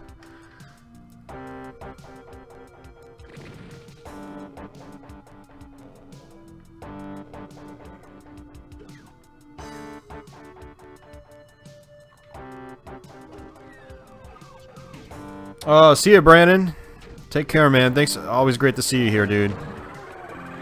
Yeah, so Michael Mackard in the chat is my brother Brandon. And, so it's always good to see him tuning in.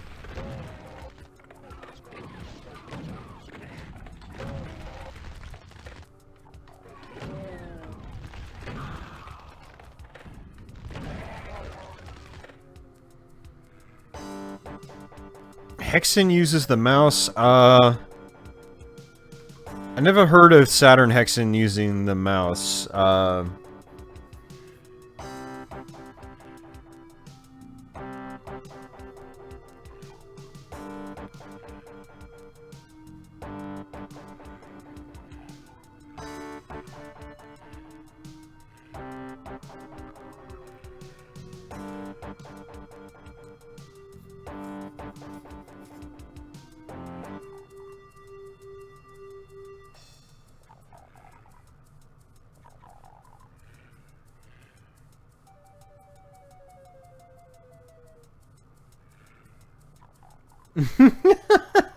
Ronnie.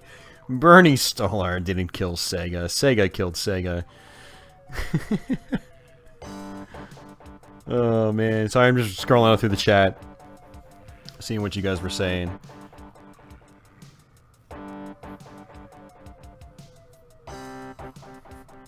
Heretic 2 faded into obscurity because apparently it wasn't all that great.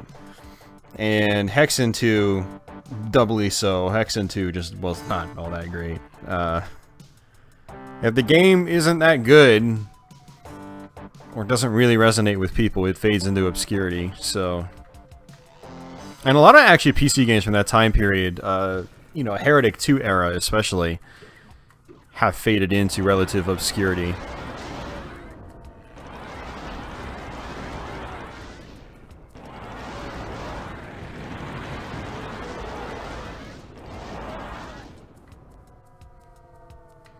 Was it GGG Man that did a review of Heretic 2? I think it might have been his review that I watched of Heretic 2, and I was like, oh yeah, I can kind of see why nobody talks about this anymore. It's one of those games. I mean, it would have been interesting back in the day when you played it, like, when it was cutting edge, but it seems like time hasn't been very kind to that one. Hexen 2 was always just, like... That game's got some really awful design choices, very limited ammunition, things like that. It's very difficult to play and enjoy.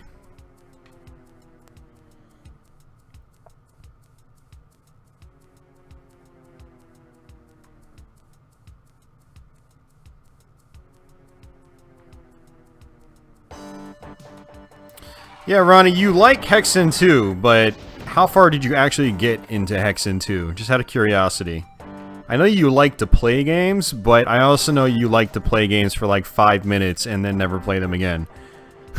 So, I wanna know how far you actually got into Hexen 2. And, yeah. I mean, if you enjoy it, though, you enjoy it. That's cool. I can respect that.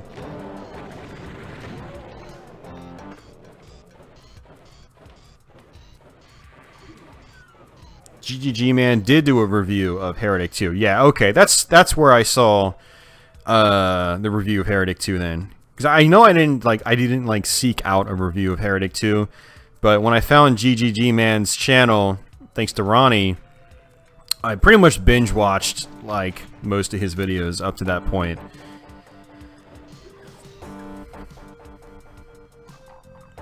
You know, particularly the older FPSs that I grew up with, or games that were like around at the time, you know, or during my time growing up, like Heretic 2. I was, you know, I think just graduated high school when Heretic 2 came out, or maybe it was like right at the end of my high school years.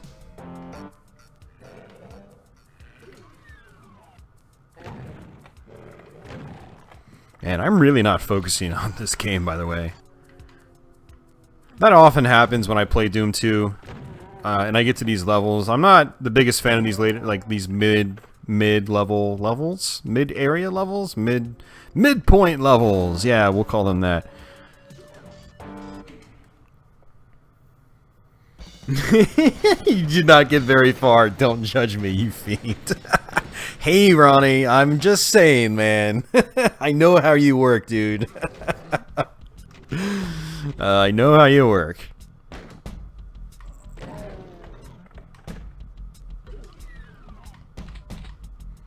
Alright, so this is actually the level where you can find the Wolfenstein stages, so that's what we're going to try to go for.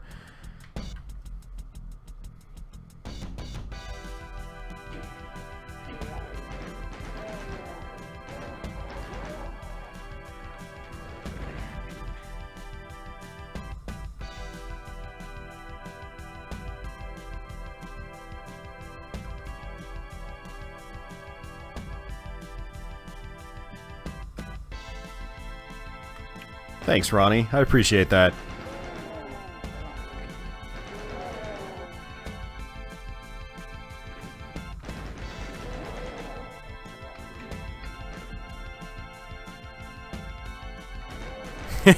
And nope to that guy.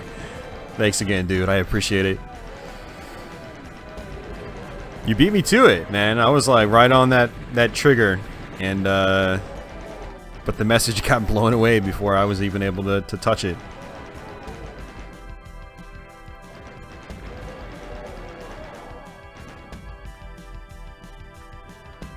Hey, Deadly!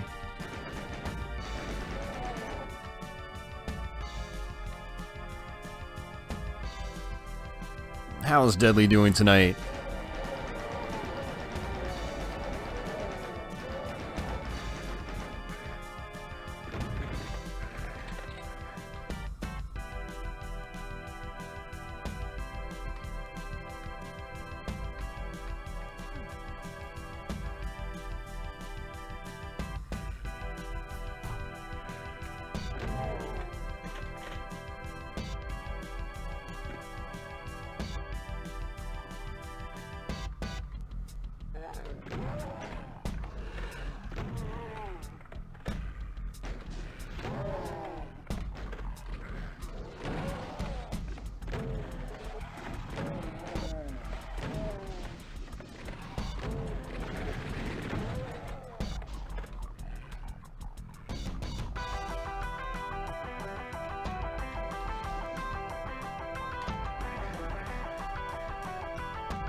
Alright, so finding the Wolfenstein stages, it's going to take a little bit of trial and error, because I've actually only found them once on my own, and it was just recently, so you guys are going to have to bear with me here on this one. And I really wish there was a faster way to just switch to certain weapons.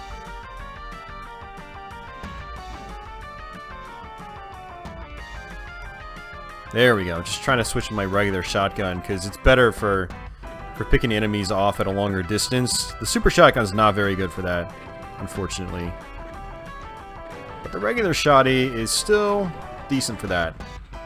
So while you don't usually use the regular shotgun in Doom 2, it is good for, like I said, taking enemies out from a distance. Jeez, auto-aim. Why are you not working?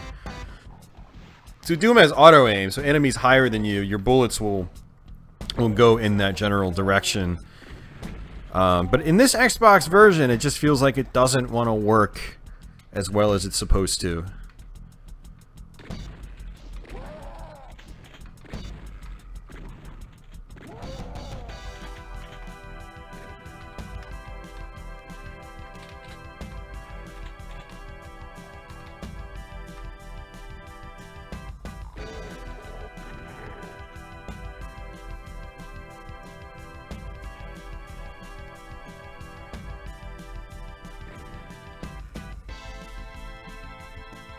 Oh, nice, man. I wanna see that tutorial, dude.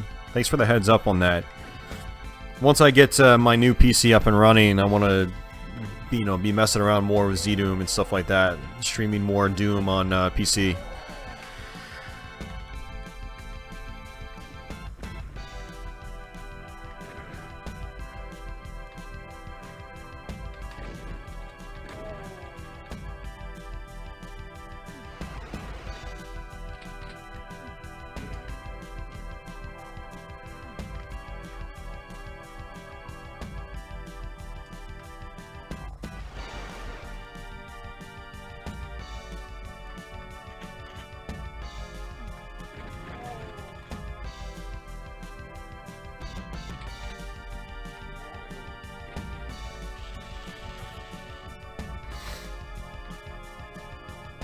Pretty sure I heard a Cacodemon. think. You know, considering I can barely hear things, I think I heard a Kakademon. Maybe I just heard it in my head. I don't know. That's entirely possible.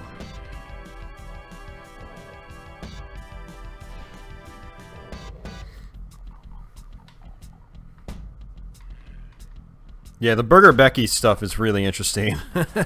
Really gives you some insight on 3DO Doom in particular.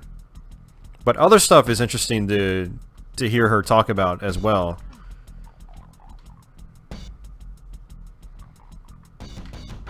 Oops. I don't really even need to go there yet. I end up getting to that red key from somewhere else, so it doesn't really matter. You can never go back. You can always go back to classic Doom. Brutal Doom's great, but I don't think it's a replacement for original vanilla Doom. I think they can... I enjoy both, you know, for their own reasons. Really looking forward to doing more Brutal Doom as well, once I get my new build going. I want to try to play some Sunder with Brutal Doom loaded up. That'll be interesting.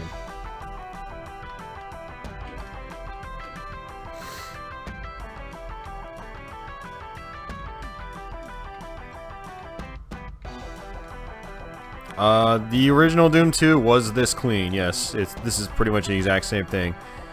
I think this is the one that came with BFG Edition on 360. This is the standalone Xbox Live Arcade release. But I'm pretty sure that's the version they bundled with BFG Edition on 360, so...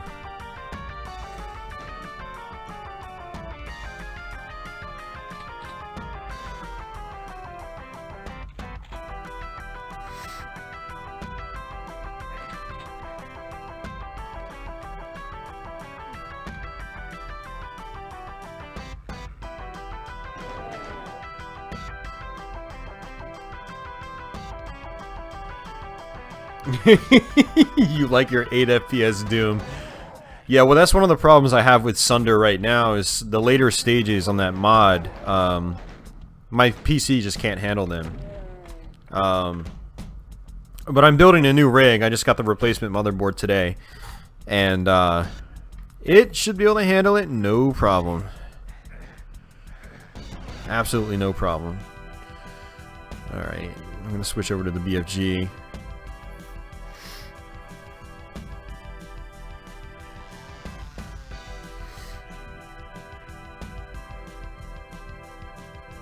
Where is Wayne anyway?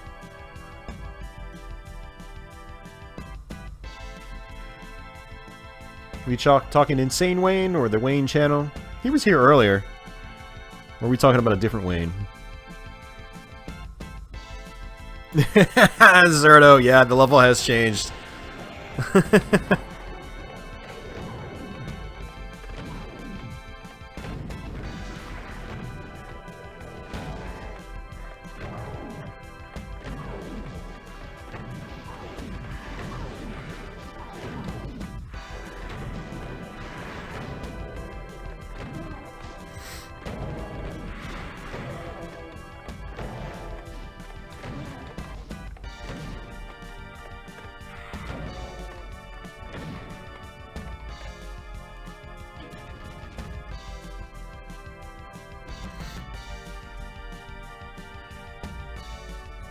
Yeah, Wayne might even still be there for all I know. I know sometimes he lurks. Like when I stream on Twitch, he'll be lurking a lot. He lurks here too. With YouTube, you can't tell if people are still there though, unless they've chatted recently. YouTube only shows active chatters, not just anyone that's logged into the room. One of the downsides, that's one of the downsides to streaming on YouTube, is it's harder to know exactly who's watching. Insane Wayne in the membrane. Insane got no brain.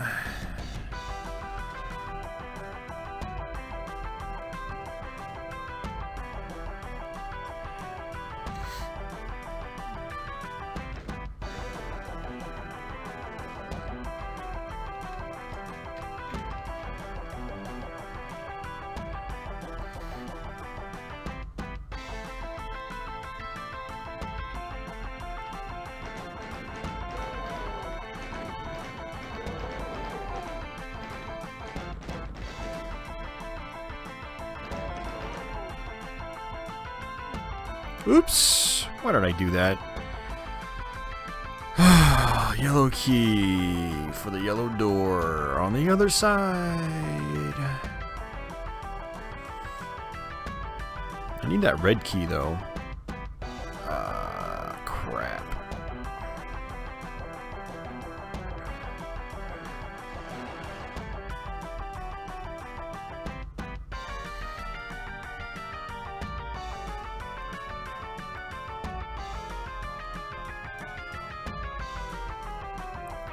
Josh, I would just let it roll off your shoulders, man. Don't worry about it. The chat is just fine. At least it seems fine to me. That's something that just happens, you know, when you're streaming. People come in, you know, they troll, you ban them, and then you just move on.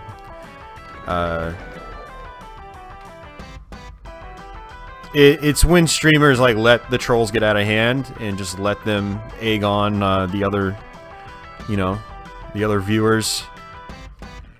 But, you know, the more I've streamed, the more I've gotten better at just not even acknowledging them and just, you know, instant banning them, basically. When you go around the chats posting the N-word, it's pretty easy to tell if you should ban them or not. Yeah, don't worry about it, guys. Just business as usual. Comes with the territory. I wouldn't let it get to you. It's not bothering me, so it shouldn't bother you.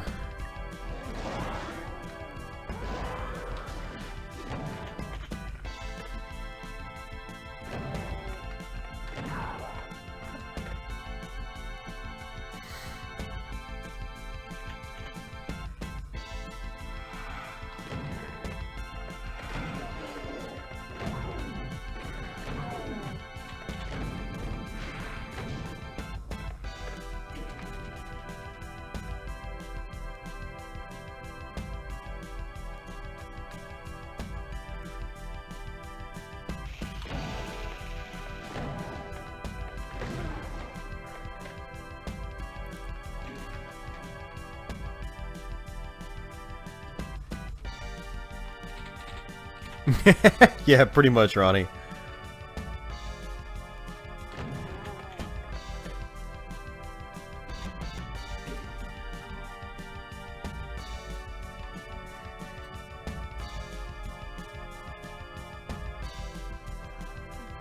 Oops. Oh, I hate it when that happens.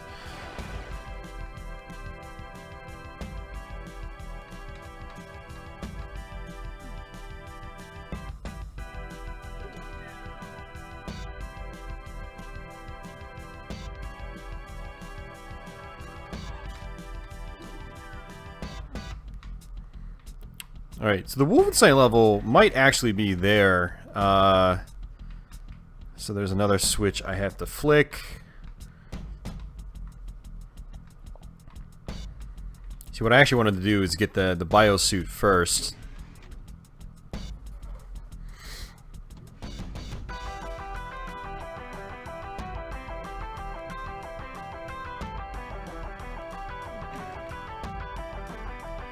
For one, there's this secret down here.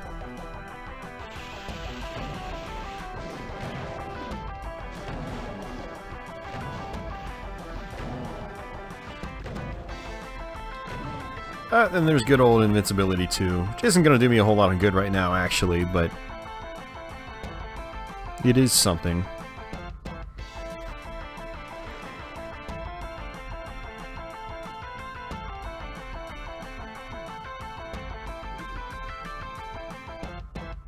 Nice, Ronnie. How far are you now in Dune 2016? I know you've been playing it these last few weeks. And of course my invincibility just wore out.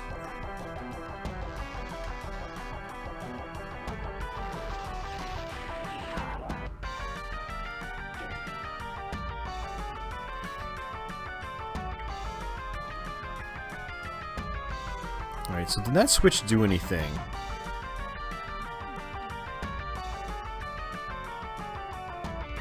Nope. Alright, so this is the part that I get confused by. is trying to figure out how to actually activate the secret level. And I want to say it might, I don't know, it might be something in here. There's a couple secrets in here too that are a little interesting. We're going to be doing some quick saving here just to make sure I don't have to do a whole lot of backtracking. I probably don't need the quick save, but just in case.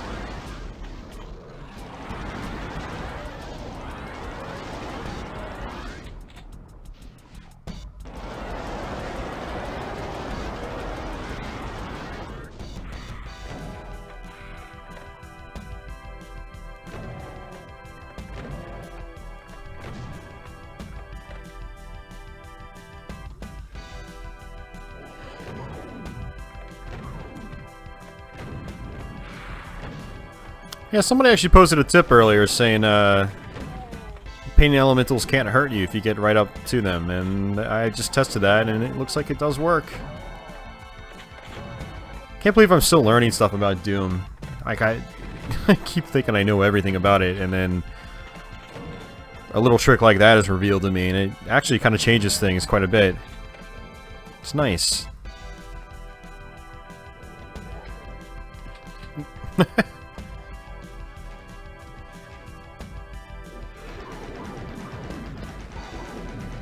So I guess if you're right up in their face, they won't spawn lost souls either until you destroy them. So that's nice. That's actually pretty huge, actually. Alright, so there's a couple secrets here. I actually think I'm going to have to just fall back down to re-trigger them.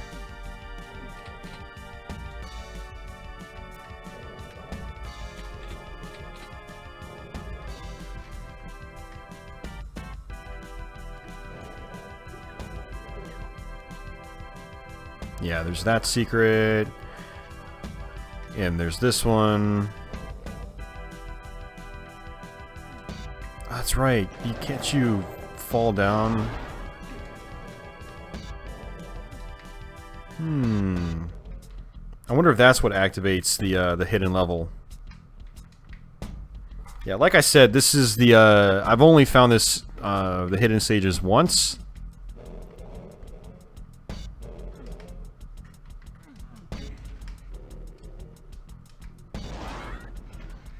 Oh, never mind. It triggers this. My bad.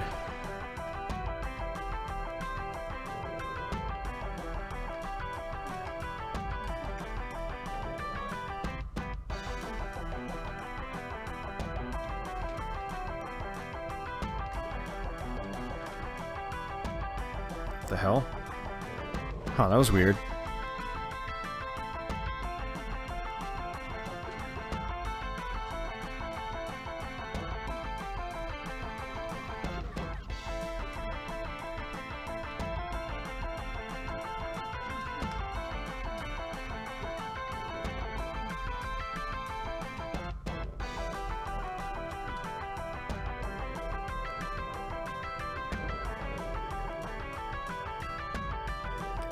No, there is a hidden level in this mission.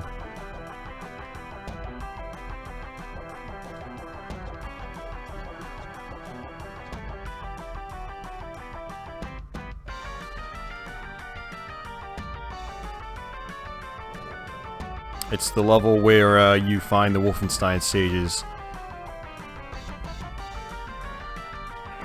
There we go. That's the one of the secrets I was looking for.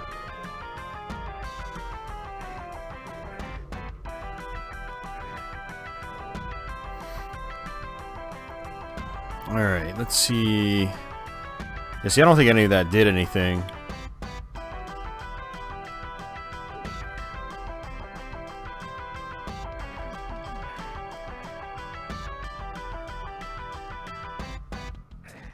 Here it is. Bam. Hidden level.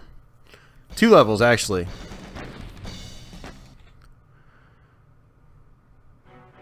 And they even give you a little bit of a story.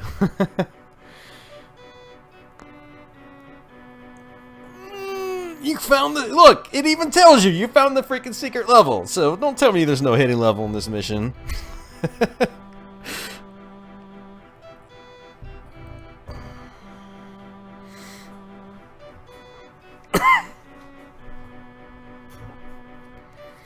Yeah, the thing about it is I don't know what actually triggers that wall opening for the secret stage. I don't know what switch it is, or if there's like invisible, you know, tripwire or something.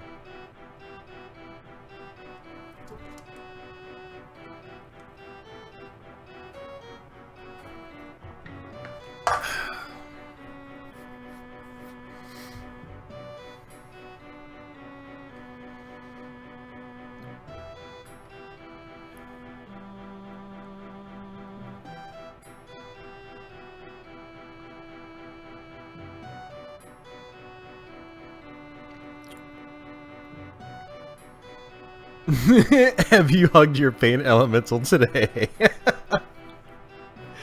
Yeah, Doom's, some of the demon sounds are camel noises, and, it's pretty hilarious, actually. Again, Ronnie, I had no idea until Ronnie told me a couple years ago. And then I looked up camel noises, and I was like, holy crap, it's that straight from Doom.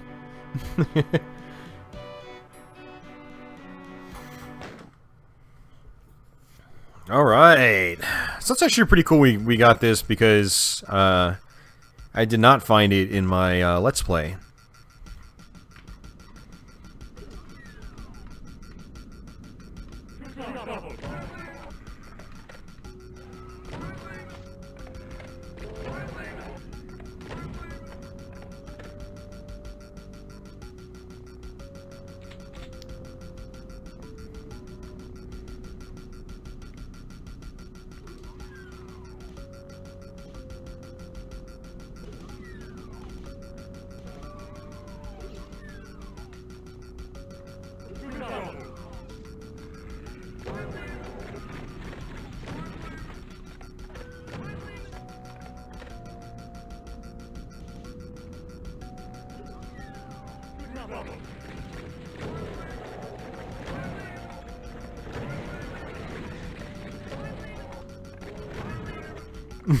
They just say Mein Leben over and over, but with varying pitches.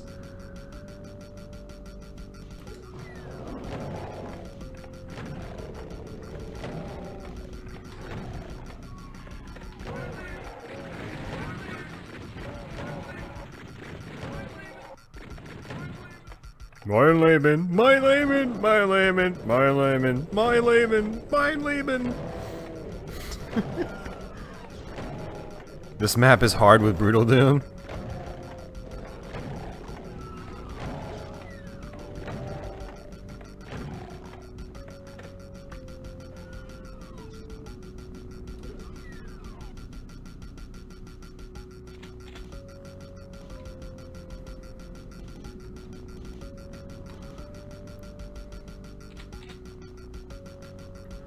Yeah, what's actually super cool is they put this secret here, which is only a secret in the console versions of Wolfenstein 3D.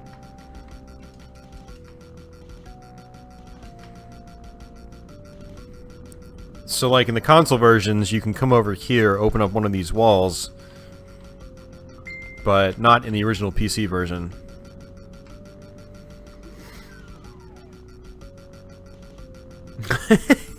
Hitler and his pet pinky demons.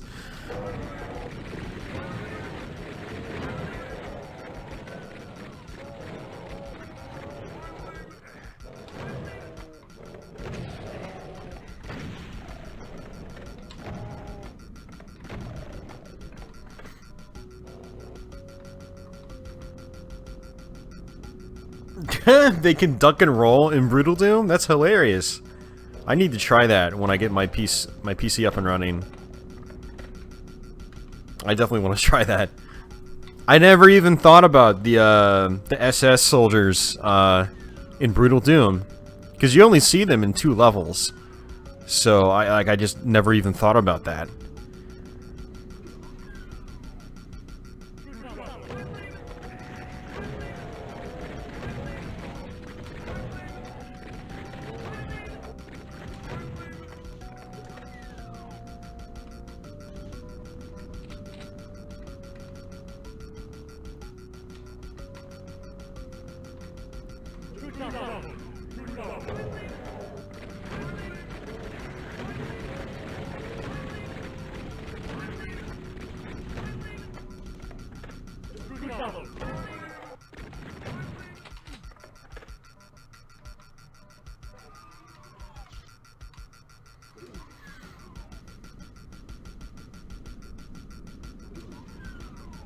Oh, they have plasma rifles in Brutal Doom? Oh, jeez.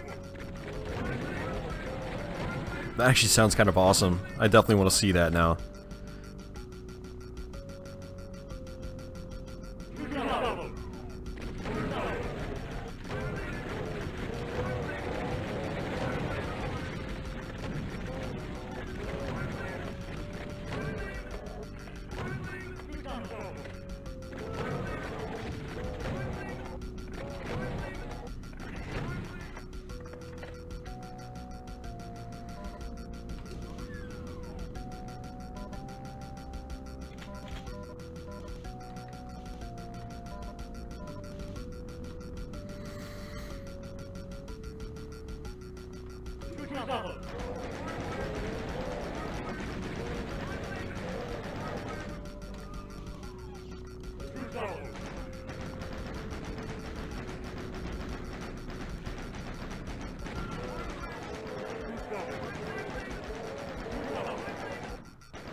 Alright, we're gonna skip that whole side hallway area.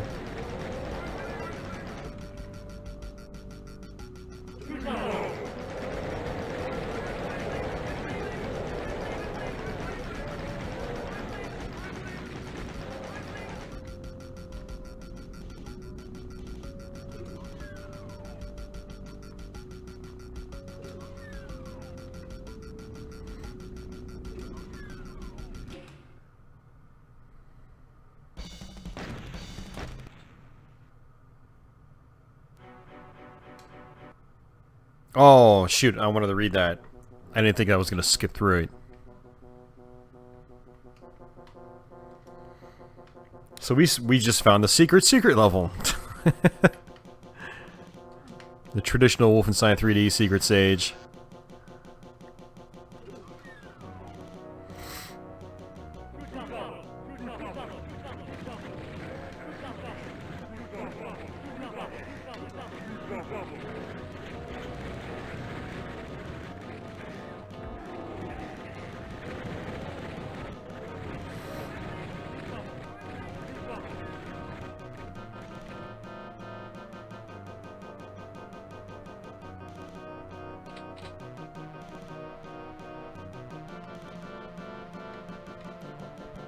Doing a pistol start on this stage was interesting when I tried it, because you gotta deal with all these guys with pretty much no weapons.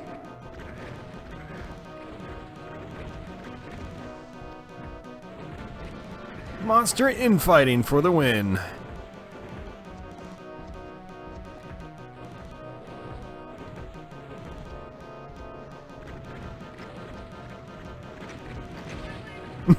He just turned around and smacked him in the face with a rocket.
These guys obviously aren't doing much damage to the Cyber Demon.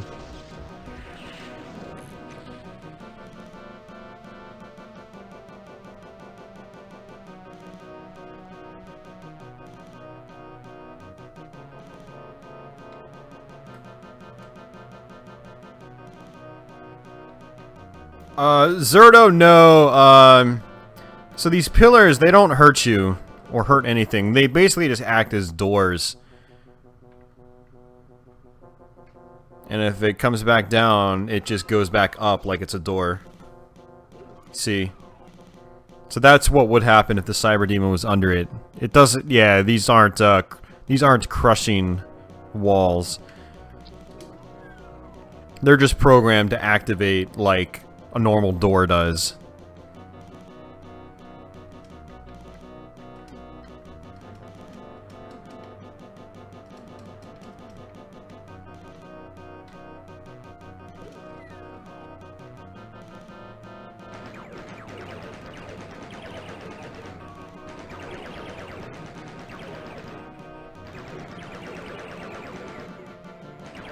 I'm sorry, Commander Keen.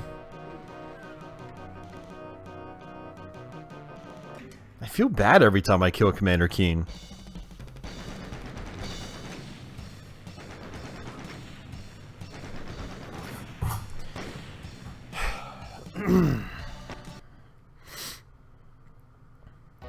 Alright. Cool thing about playing that level is we actually got a lot of ammo for this level.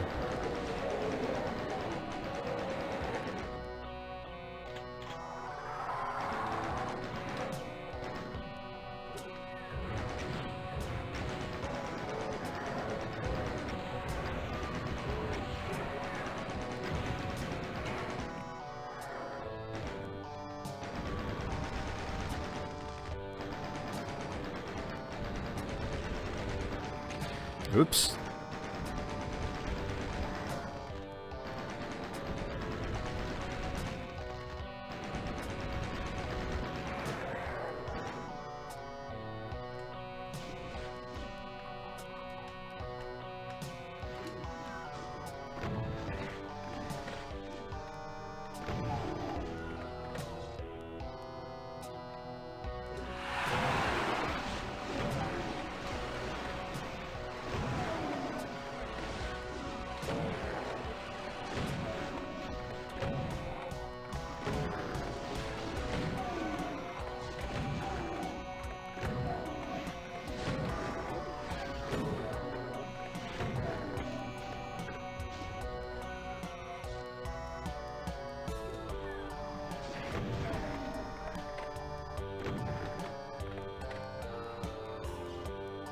Was Commander Keen secretly a Nazi?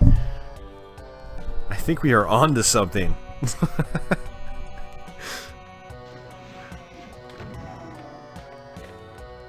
Doom 2 is so deep, man.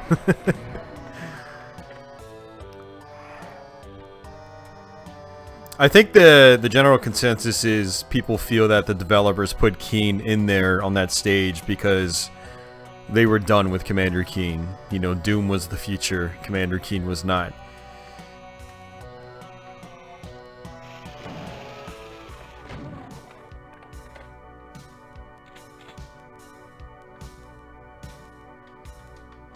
Alright, so there's actually a secret here I didn't know about until just recently. Shoot that. And then there's this. And then there's also...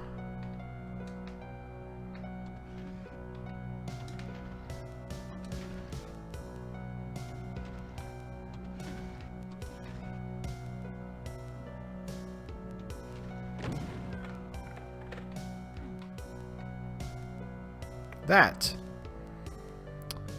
It's actually this one I didn't know about till recently. I actually figured out this one on my own a while ago.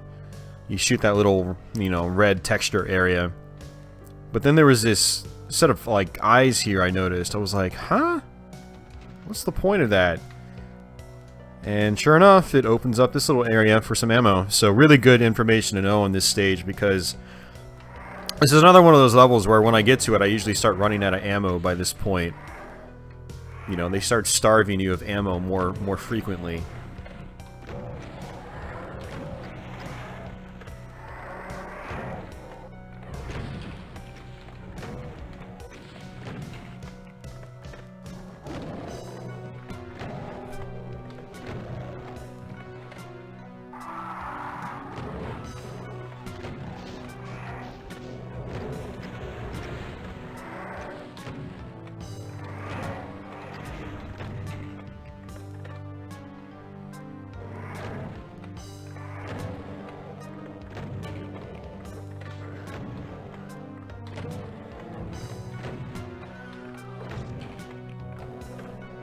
I need to move my mic down a little bit. It's kind of getting in the way of my own HUD. I can't see my health. Oh, man.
Whoa! He totally just spawned right in front of me.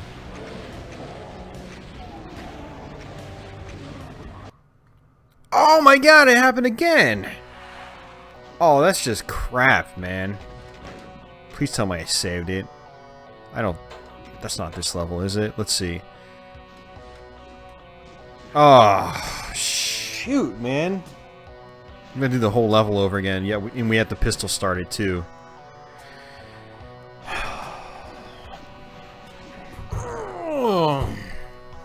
How big of a screen am I playing this on? It's like 47 inches or something. It's pretty big for Classic Doom. See, now this is going to give me an excuse to just stop playing this game. Because I'm already really, really tired right now, and I'm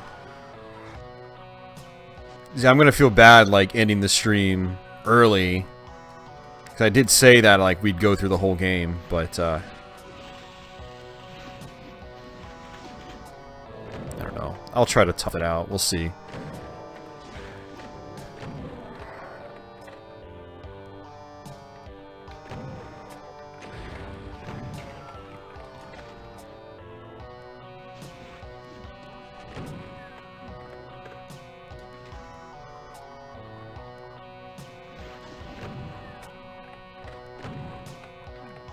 Yeah, so basically what was happening is I was just getting kind of cocky with the rocket launcher there, and dude just spawned right in front of me. I just basically blew myself up twice in a row.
Classic Doom full screen on 47-inch. No, I don't get dizzy. No.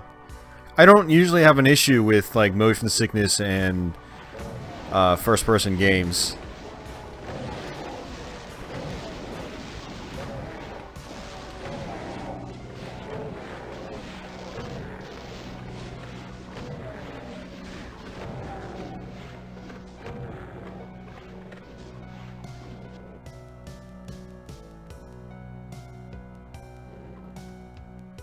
Yeah.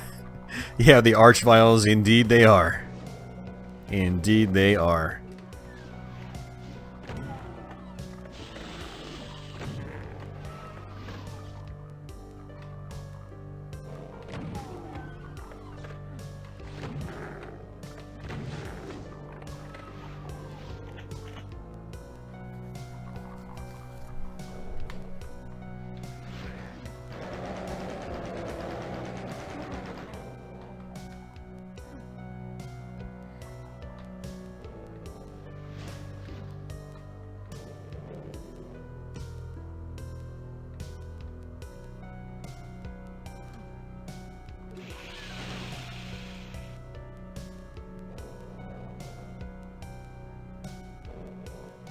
Congratulations, Darren. And hello, Aquarius. Welcome to the stream. The Nazis or its software. Oh, jeez.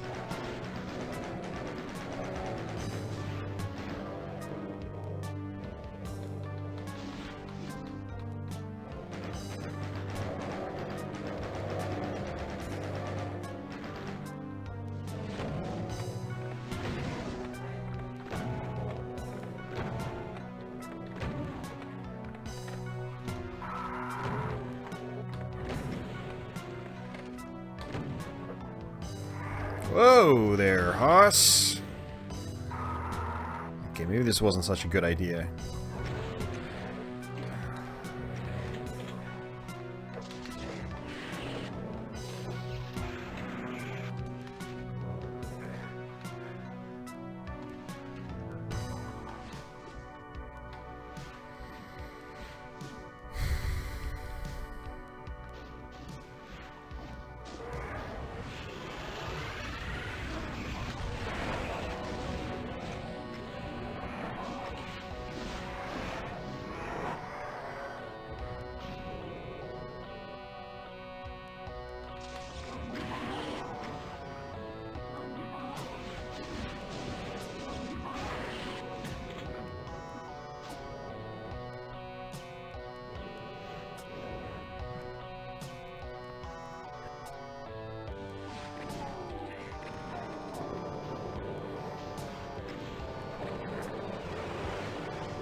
Really should just let the monsters do half the work for me.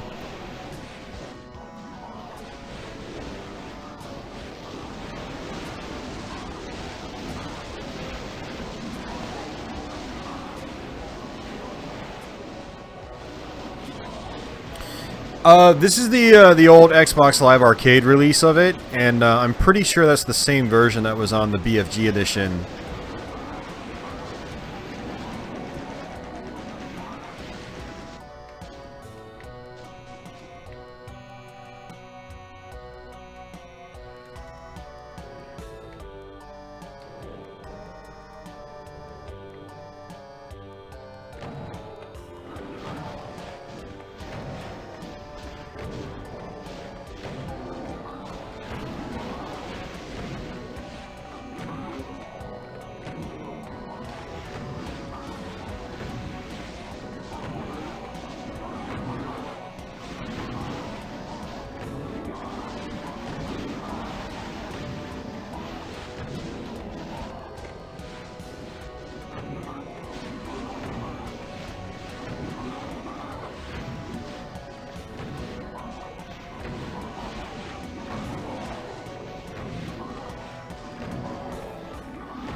Good job, enemies. Fight each other.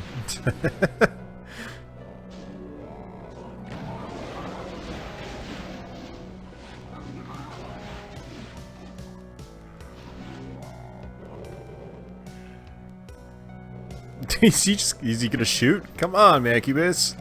Do your job. Do your damn job. Thank you.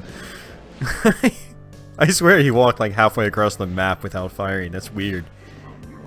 There you go. Oh, and he missed the Cacodemon. Jesus. I'll just do the work. I'll do the work for you guys.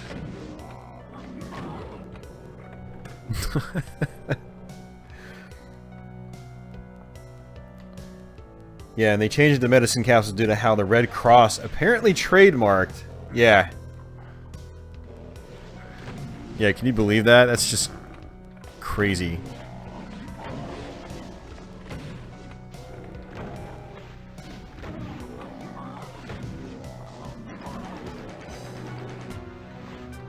Yeah, so for like the longest time, from what I understand, like just a red cross basically just signified, you know, something health related, you know, a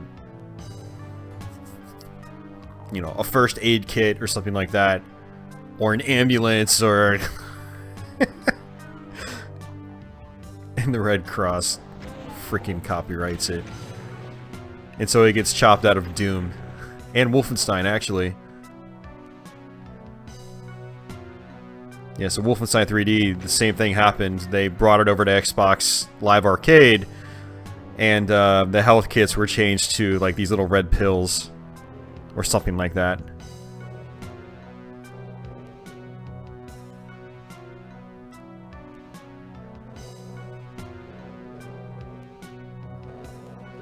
Yeah, the monster infighting does make it a lot easier, and you know, it's something I never used when I was younger. I didn't really understand it. It just kind of happened occasionally, but nowadays I actually try to like bait the enemies into each other. It just makes things so much more interesting. It's more strategy involved once you start learning about the infighting.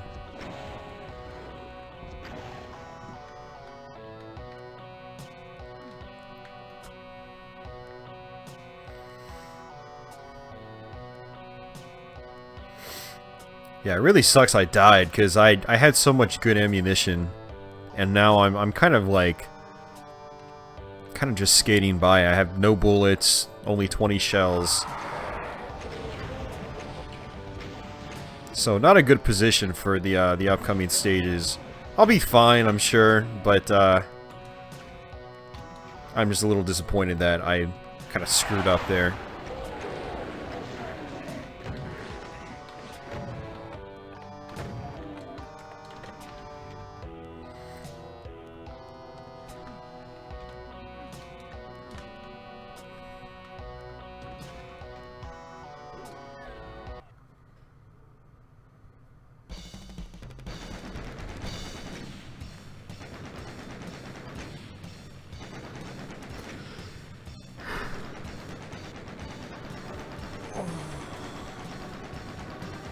Deadly Gaming. I mean, not really. I mean, aside from the health kits issue, you know, with like the cross.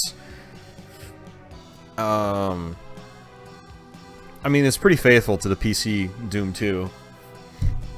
The big thing about the 360 version is that like the music plays at a slower rate, just like the Wolfenstein 3D port did, and then some of the enemies like voice pitches are different. Besides from that, I mean, it's pretty much the same thing. Frame rate's not quite as high.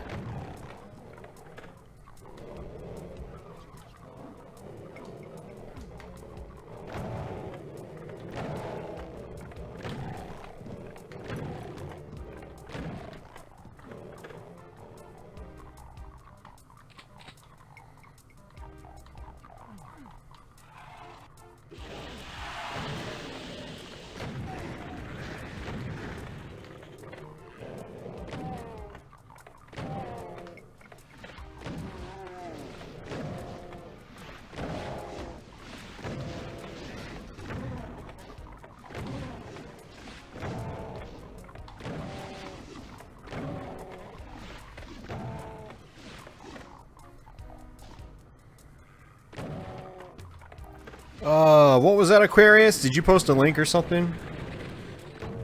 Normally it doesn't just blow away the messages like that. Yeah, the YouTube basically blocks the links, I think by default.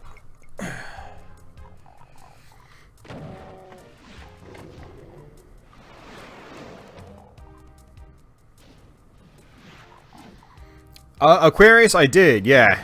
Actually, I think right before you popped in, we just finished them.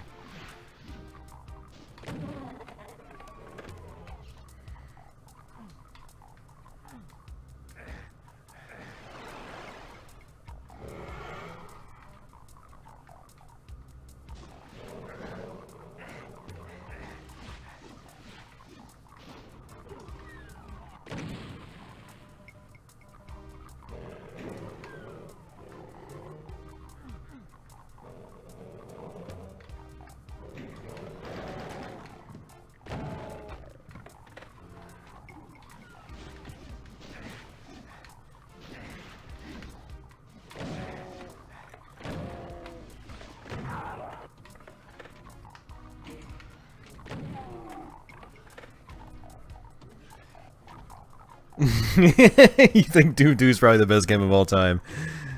Doom 2 is awesome, man. I kind of put Doom and Doom 2 on the same level. Like we were talking about it earlier on in the stream. It's kind of hard to imagine one without the other. I have more nostalgia for Doom 2 because it was actually the first Doom I owned on PC. You know, I had only played standard Doom on console up to that point, and then when we got a computer powerful enough, my dad bought me Doom 2. I guess Doom 2 had just come out that year, and so Doom 2 was the one I played the most in the beginning.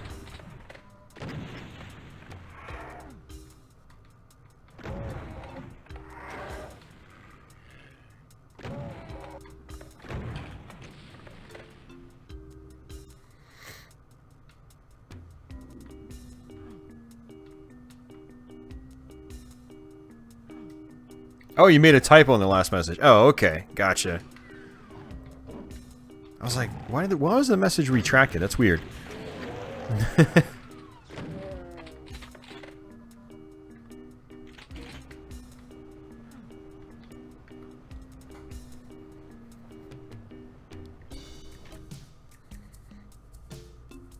Did I play any crazy Doom mods?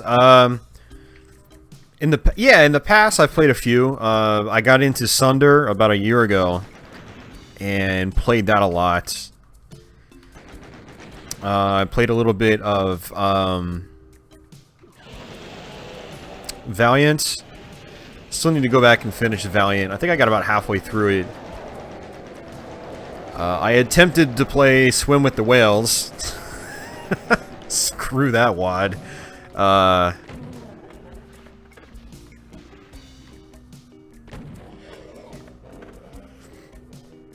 want to say, was it Hell Beneath that I ran through? I also ran through something like Hell Beneath. I don't remember if it was that or... I think it was that.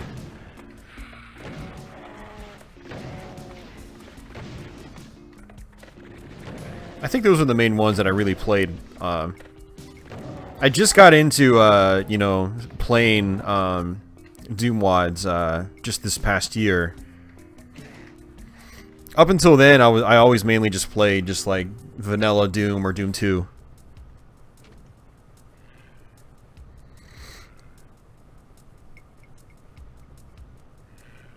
Yeah, Pirate Doom. I tried playing Pirate Doom, but it doesn't like Z Doom, so when you get to the second level, you just die. The game kills you over and over again. So I need to get a different source port once I get my new computer up and running. I definitely want to play through Pirate Doom. That'll be fun.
Let's skip that hallway. Hey look, Brandon's online again.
Well, that was a pain. Whew.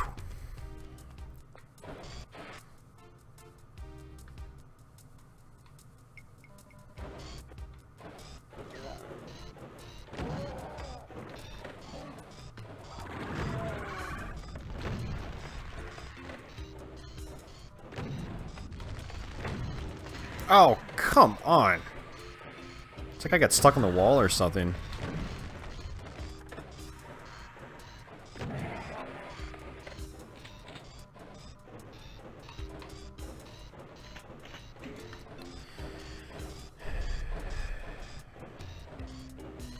Yeah, you're getting stuck on the wall here.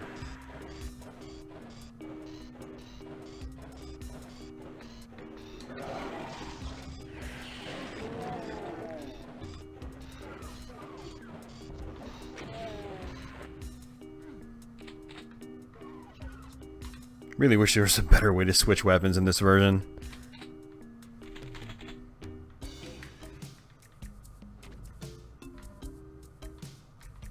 Alright, I need to go get some health. Pretty sure I got some health left over. Maybe? Maybe not? Probably not. Nope, there's some. There's some more. Alright, we're good.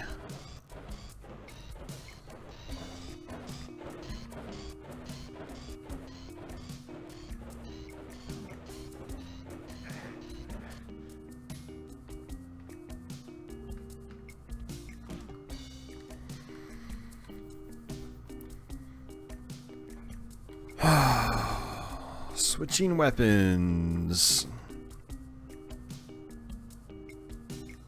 Oh, do I really not have a plasma gun? Oh, that's right, I died. That's why. Ugh.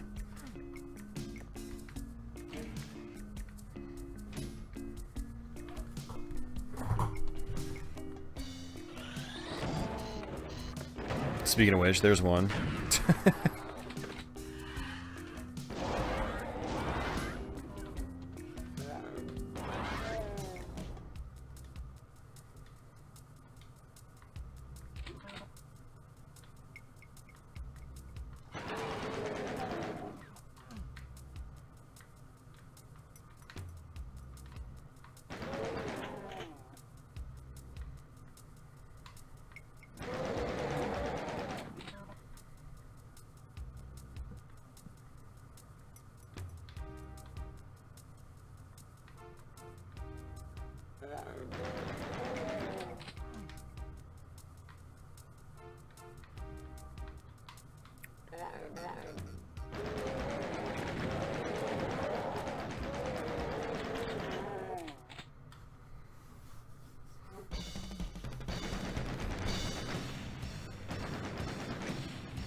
Alright guys, I'm gonna take like a couple minute break. I'm gonna use the restroom, maybe grab a different drink.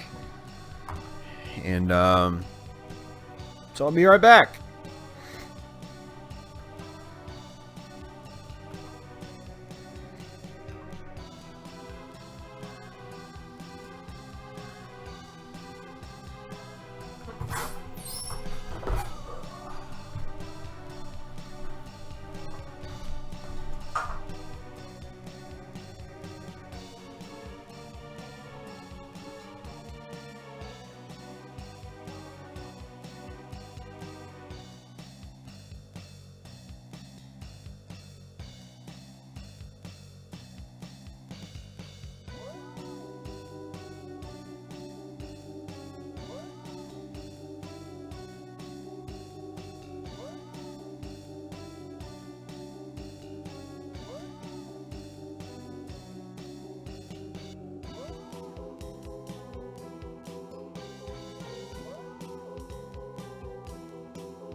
Alright. Man, we always lose like 10 people when I take a bathroom break. It's like, come on, people, I'm only gone for 5 minutes. Alright. Of course, it is getting late. East Coast time, it's 12:15, 12 a.m.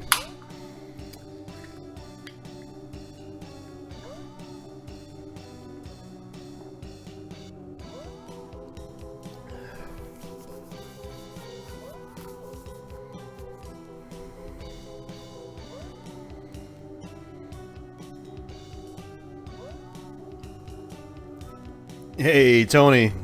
Glad to see you're still there, man. Hope you're enjoying yourself.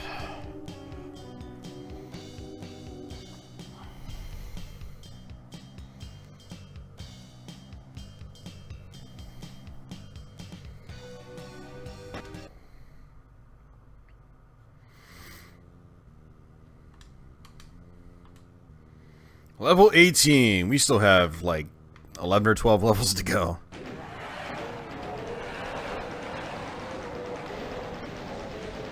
Can he do it without falling asleep? That is the question and the challenge. I am dragging right now, by the way. I'm like just like, ugh.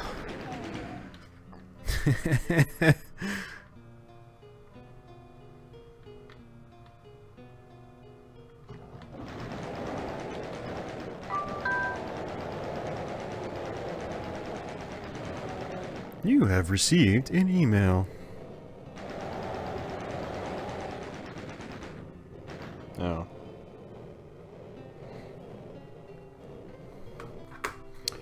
Tony, it is large. No, yeah, it's 32 stages.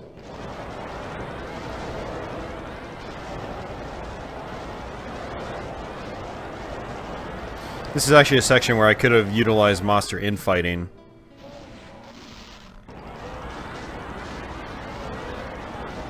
But you know what? Screw it. Let's just blast them ourselves.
Josh, no, I don't really play real-time strategy games. So no, I can't really say I'm a big fan of Command & Conquer.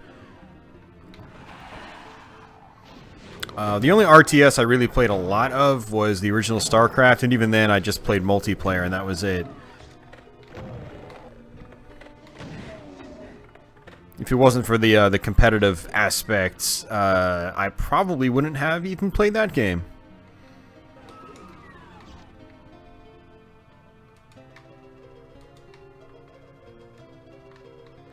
Actually, I'm gonna come back because I think there's some... No, never mind. I can do this because I got invincibility.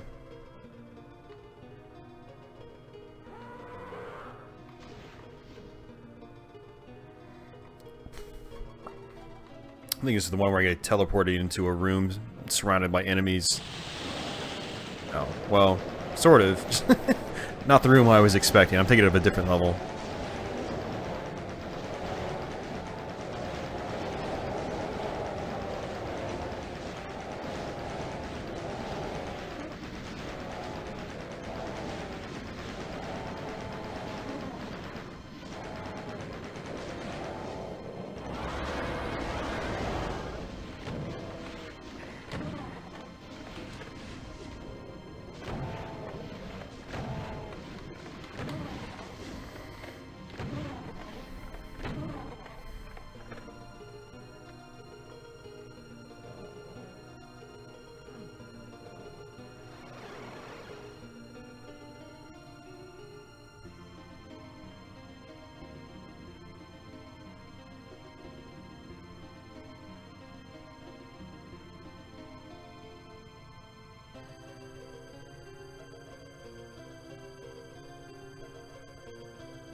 Yeah, in StarCraft, Zerg was my team as well.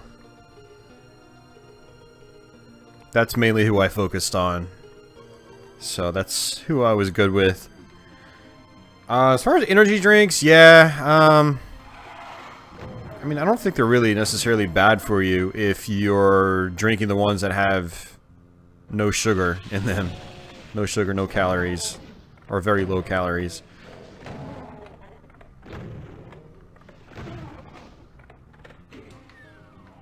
But yeah, if you're not used to them, they can definitely give you the jitters and things like that.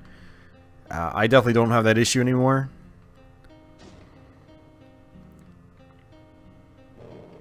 And I try not to make a habit out of... I try not to rely on energy drinks. I do, just sort of by tradition now, drink one Monster drink, sugar-free Monster drink, when I do these Thursday streams.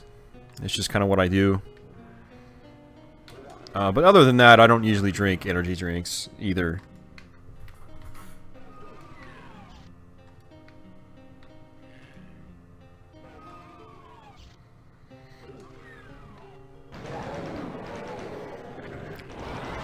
But yeah, Monster actually has helped me stay awake.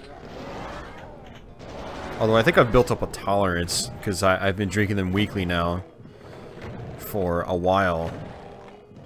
But in the beginning, it definitely helped. I definitely noticed a difference.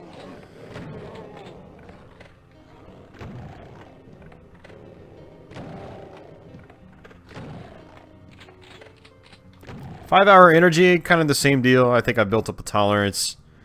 But in the beginning, they worked really, really well.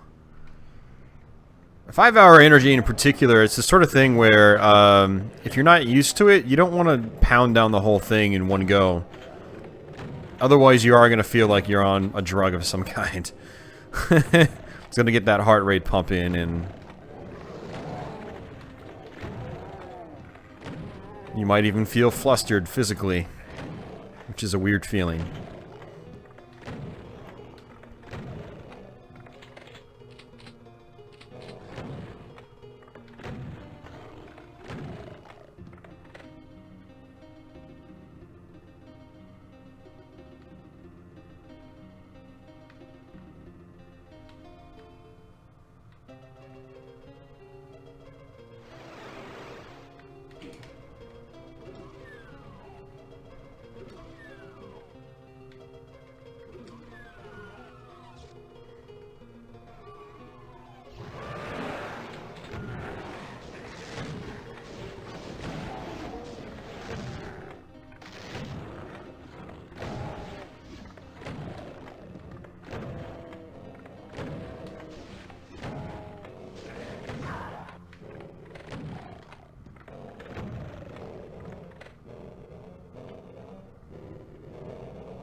I think that's pretty much it.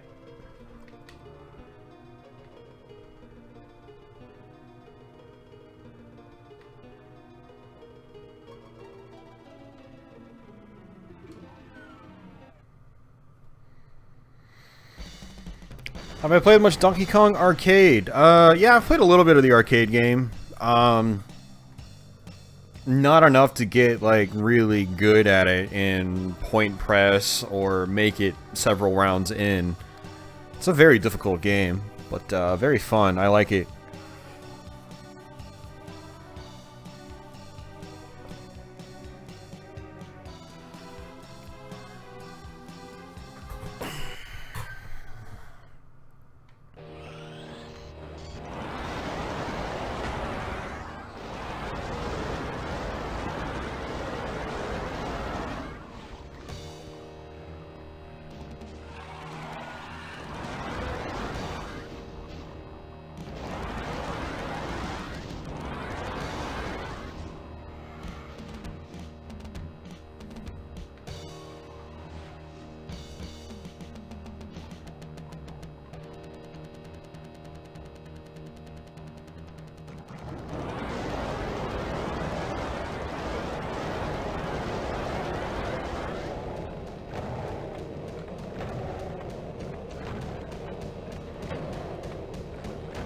Oh, nice. Congrats on the pickup, man.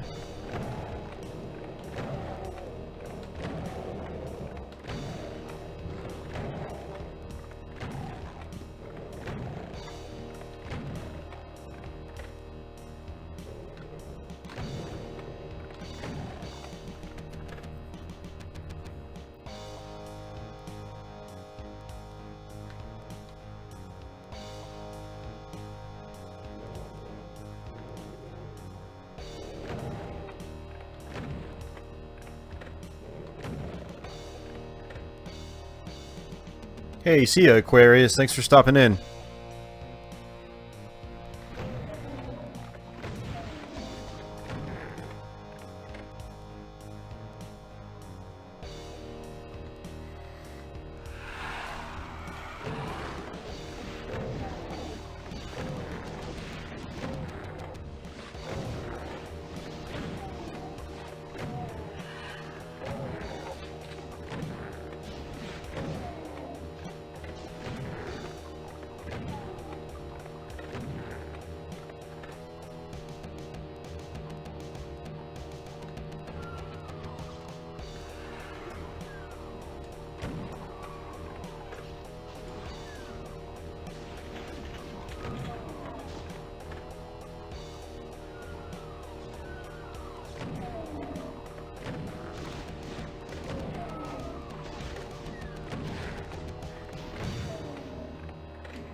They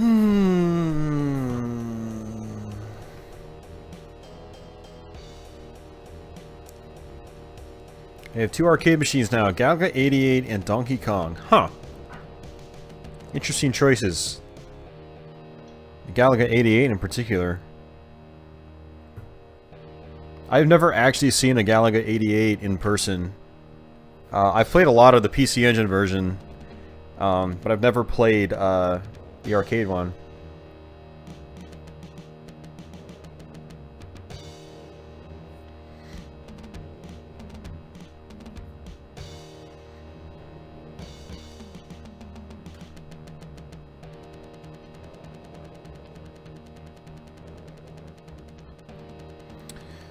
Zerto, a lot of the companies are making real sugar variants of their sodas, but they usually cost more.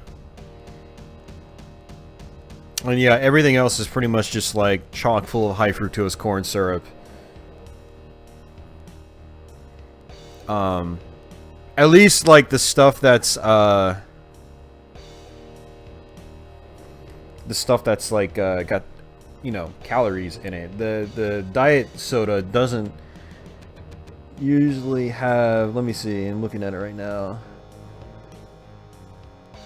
Yeah, the 0 calorie stuff doesn't have high fructose corn syrup, but it's got its own set of quote unquote ingredients that I think people find questionable.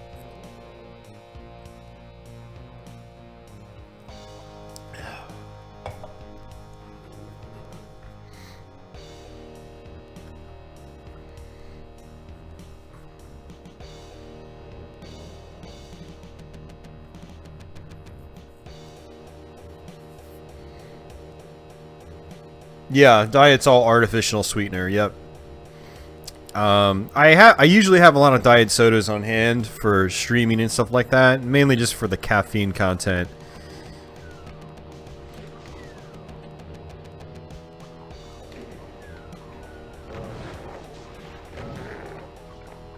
Gotta get in the habit of drinking tea more for the caffeine. That would be a lot better for me. Actual tea, not not that sugary iced tea crap you can buy at the stores.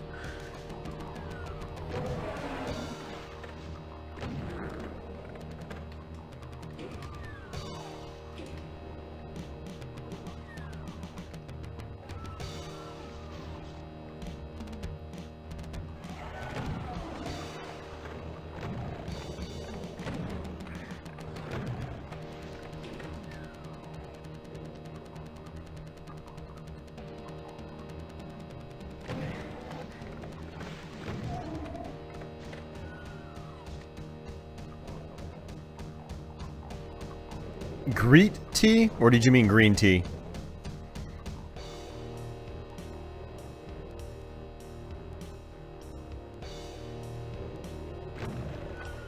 Yeah, I actually have a picture of green tea I made up in the fridge. I should probably drink it.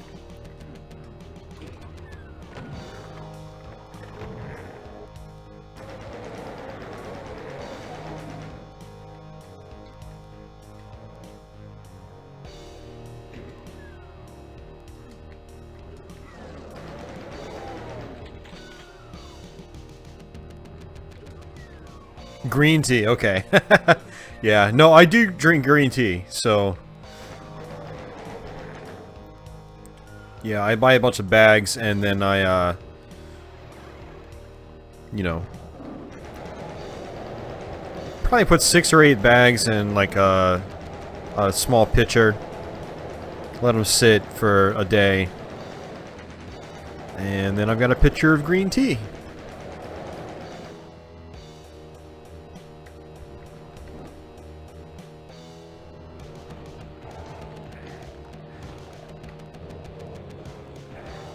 I'm actually sad when I get the Berserk power-up in this version of the game, because it means I'm going to have to switch weapons again, which takes forever.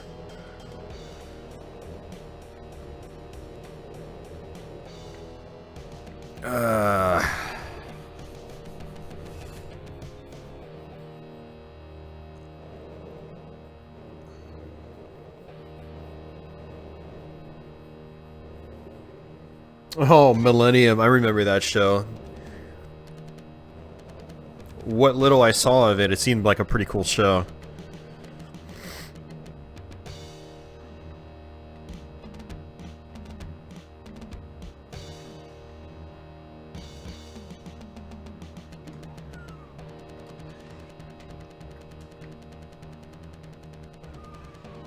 Yeah, when Millennium was new, they would air it right after the X-Files.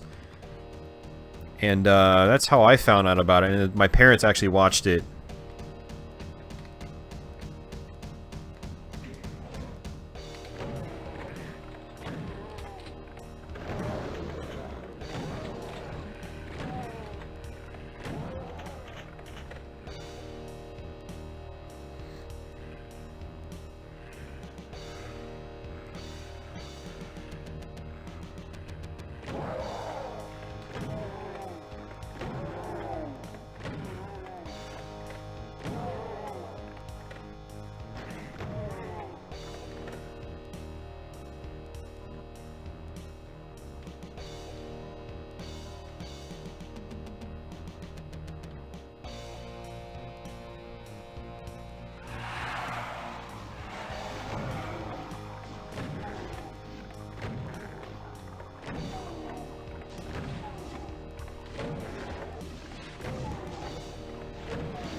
Oops.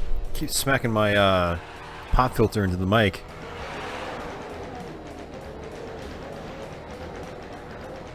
A lot of times when I stream with this microphone, I don't even use the pop filter, but I started using it over the last couple of weeks.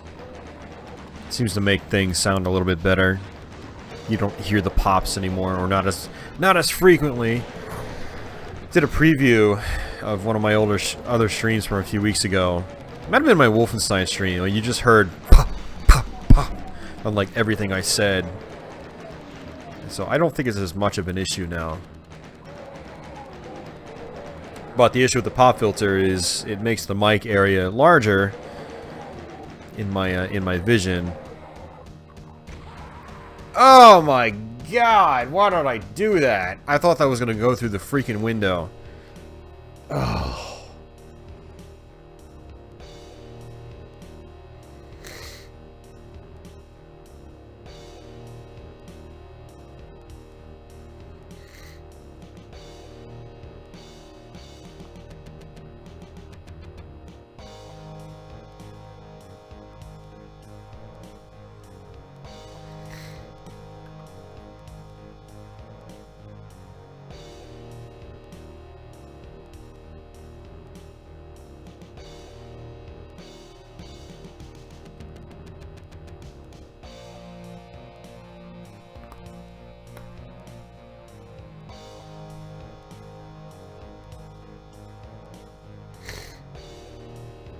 Hey guys, speaking of X-Files, I actually started watching the X-Files on Netflix a couple years ago, and as many of you guys know, there are a ton of episodes in that series. I think I made it up like halfway through season 5. I think it was season 5. Just recently, and then they took it off Netflix. I was like, oh, you gotta be kidding me. So,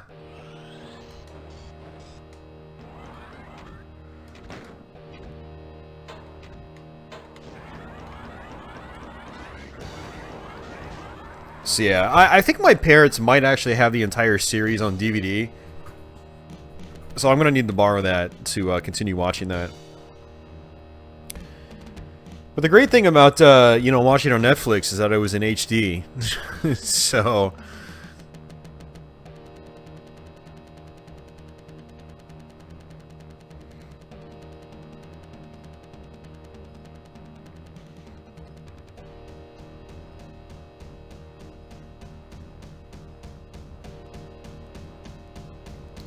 Tony, I don't have cable TV. I watch Netflix when I want to watch stuff, and that's pretty much it. So.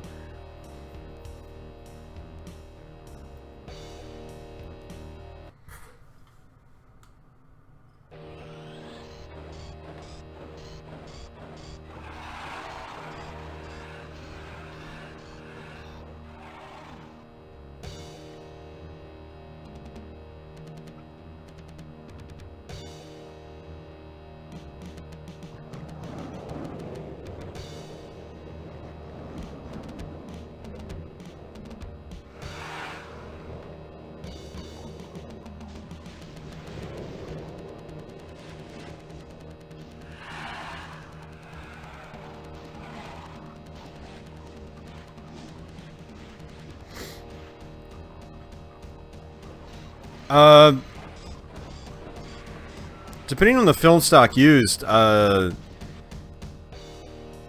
they actually, I'm terrible at explaining this type of stuff. I'm not a film guru, but certain types of film are basically shot. They're not digital, but the quality level is, and in some cases, even way higher than current HD resolutions. What is it? So a lot of like shows and old movies and whatever, if the original film stock is still there, they can basically digitize it and oh god, I'm so dead right now. I'm brain dead, and I can't even explain this shit. I feel like this is probably a good stopping point too. I can't talk worth a damn, man. I'm getting wrecked. Maybe someone else out there in the chat can explain it. It's not about shooting in HD. It's when they do the conversion process of taking that analog film and digitizing it. Just the quality is so high on certain film stock that, or cameras or film stock, I don't know if it's the camera or the film specifically, or maybe the combination of both, that when they're converted over, yeah, there's super high resolution. I don't even know what the fuck.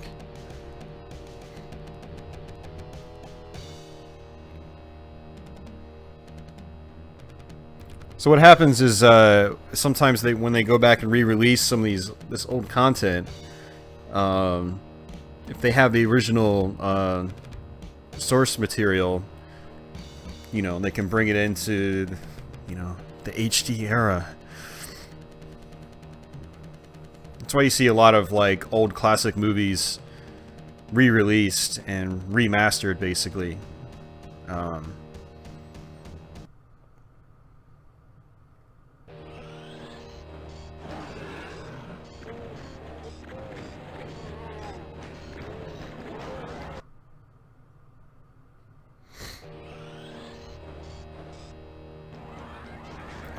Yeah, David, no, I don't think they used videotape.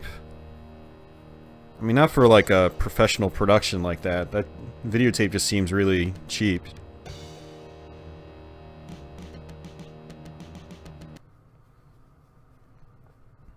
Oh man, I love the comedy episodes. They were hilarious, man.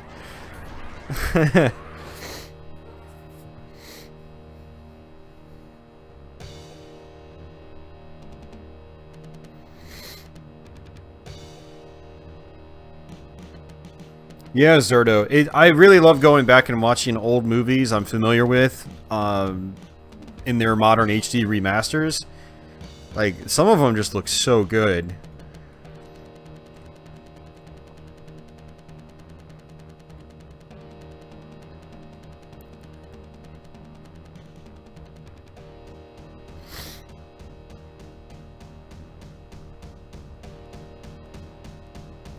But yeah, when I watched X-Files on Netflix, it looked super crisp. So I assume that they shot it in,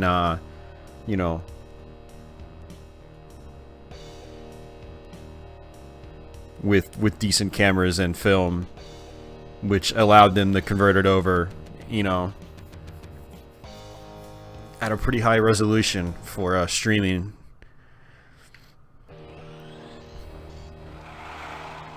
And there's probably like an X-Files Blu-ray collection, I'm guessing. So, I mean, it would have been appropriate for that as well. But I'm sure there's some website out there that'll have that information to clear that up. Like I said, I'm not an expert on that stuff, and I don't know what the original X-Files TV show was actually shot in, but I mean, from what I understand, I mean, it was a super popular show. And so my guess is they probably used pretty good equipment. So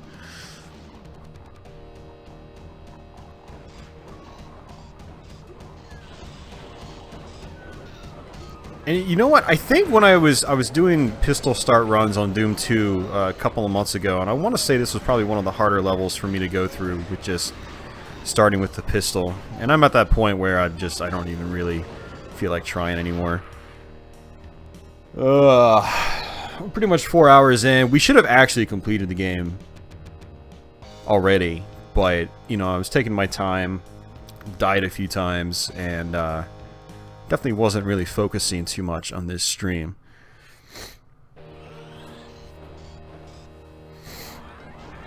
It was shot on 35mm. Yeah. What was 35mm equivalent to if it's converted over into, you know, digital modern HD? Is 35mm the one where like it's equivalent to like 12K basically?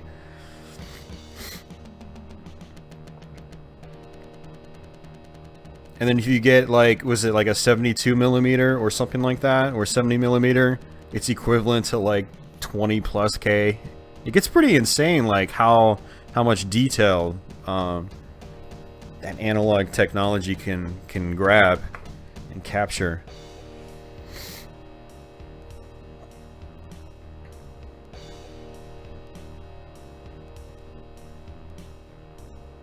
That's probably 70mm. Okay. Okay, awesome.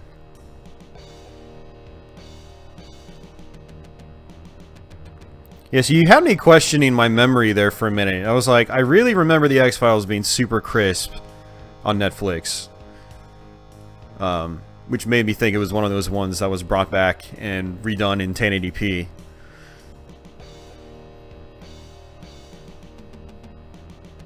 But yeah, no, I think there are shows on Netflix I watched that didn't get that treatment, and you could tell that, you know, it was just like 480p.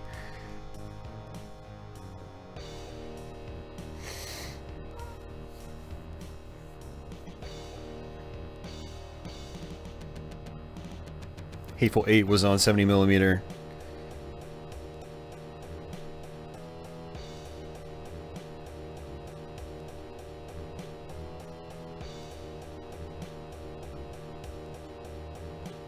Oh, man.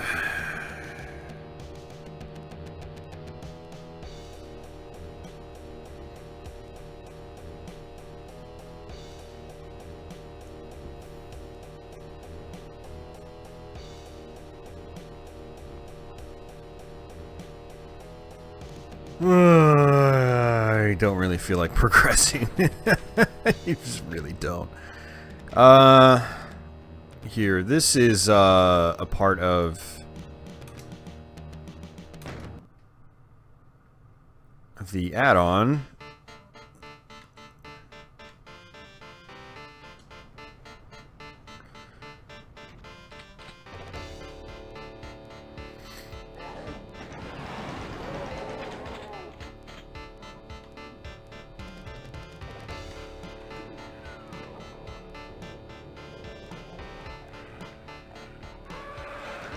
No rest for the living.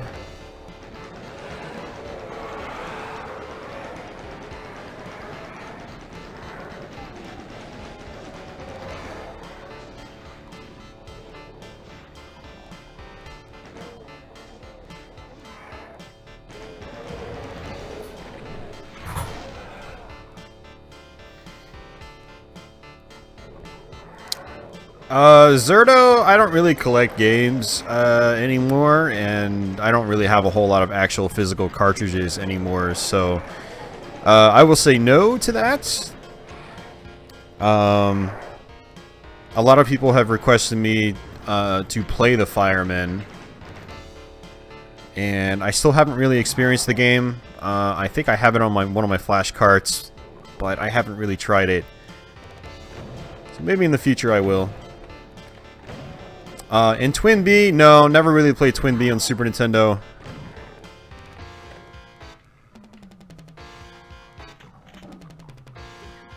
But I would like to give it a shot sometime. I actually wasn't really ever the biggest fan of the Twin B series. But I would like to play some of the later ones.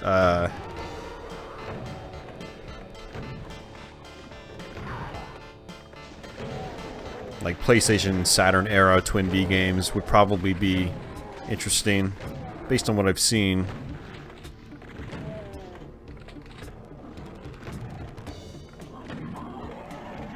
Actually, Super Nintendo one could be interesting too. I mean, I do like the SNES era Konami shooters. Even like, you know, I've played just a little bit of the Parodius games. I would like to play more of those. You'd like to see someone stream the Firemen live. Okay. I mean, if it's one of those games that I get into and I finish, and I do a Let's Play on it or something, I could see myself dedicating a stream to it.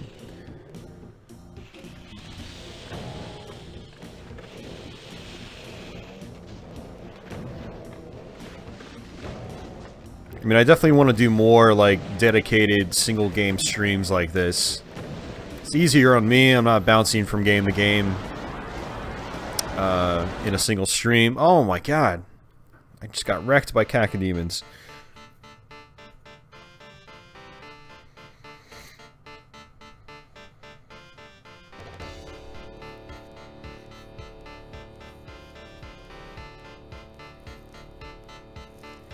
Did I ever play Chakan? I did. I played it on Genesis, and it is hard as hell.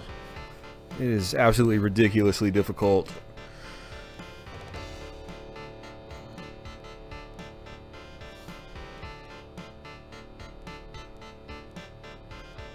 Yeah, Chakan is one of those games I'm gonna spend more time with, but I'm gonna have to play it a lot on Twitch to practice it.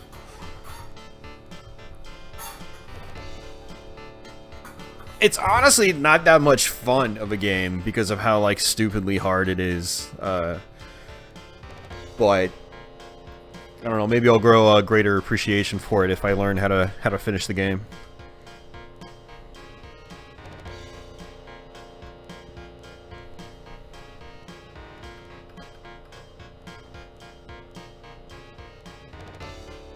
Oh man.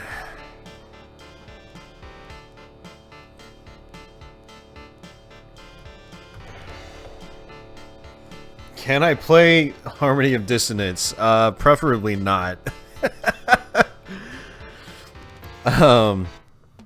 It's actually one of my least favorite Castlevania games. I really did not like Harmony of Dissonance.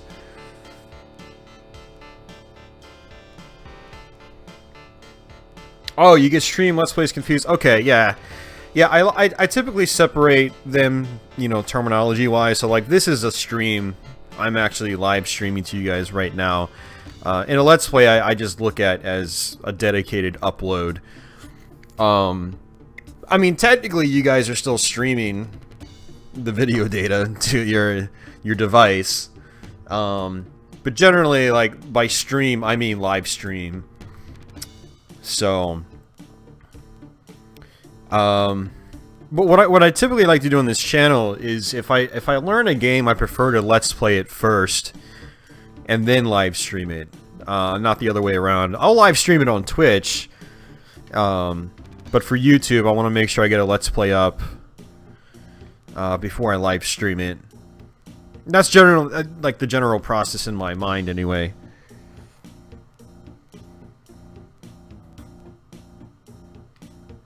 Yeah, Tony, you're right. Yep, there was going to be a Chakan for Dreamcast. Highly doubt I got very far into development, though. It was... I don't think there was ever any gameplay shown, pretty much ever.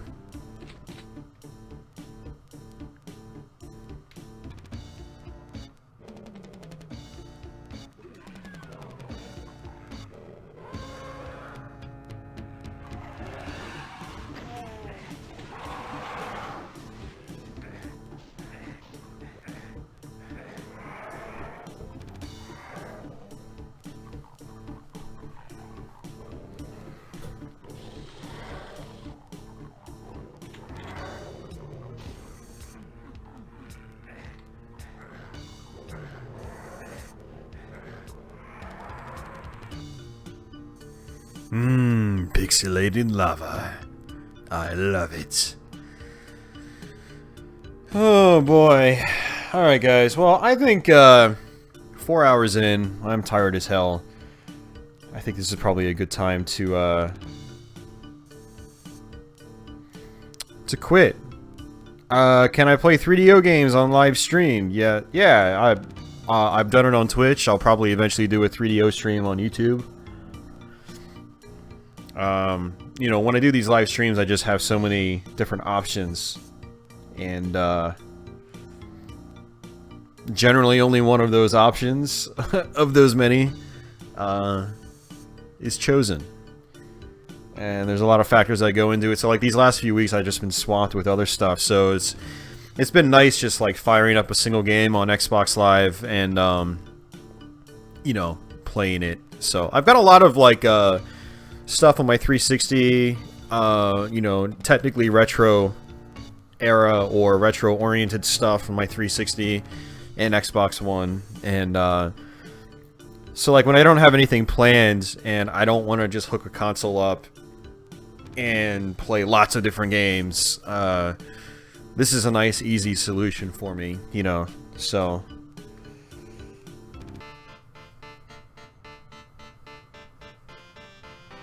yeah, Tony, you're gonna have to keep waiting, man. I had a bunch of other stuff come up, so yeah, but it'll happen, Tony.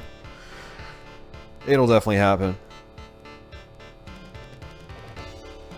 Oh man, yeah, I mean, if any of you guys have any more questions or comments or anything, I can stick around for a couple more minutes, but as far as actual gameplay goes, like, I think this is pretty much the end of the road for tonight's stream.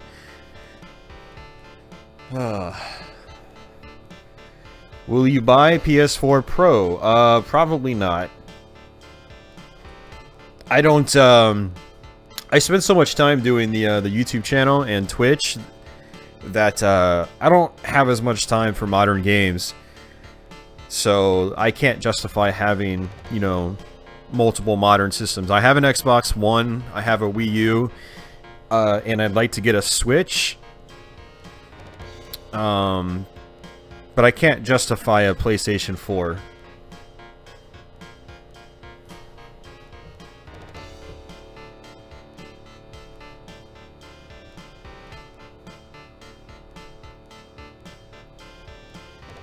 Zerto, I mean, if you're, you can just private message me on YouTube here. So, you can send me messages on YouTube. Messages on YouTube, I don't think are capped. I don't think they have character limits, or if they do, it's a high number. So, like thousands, I think. I would guess.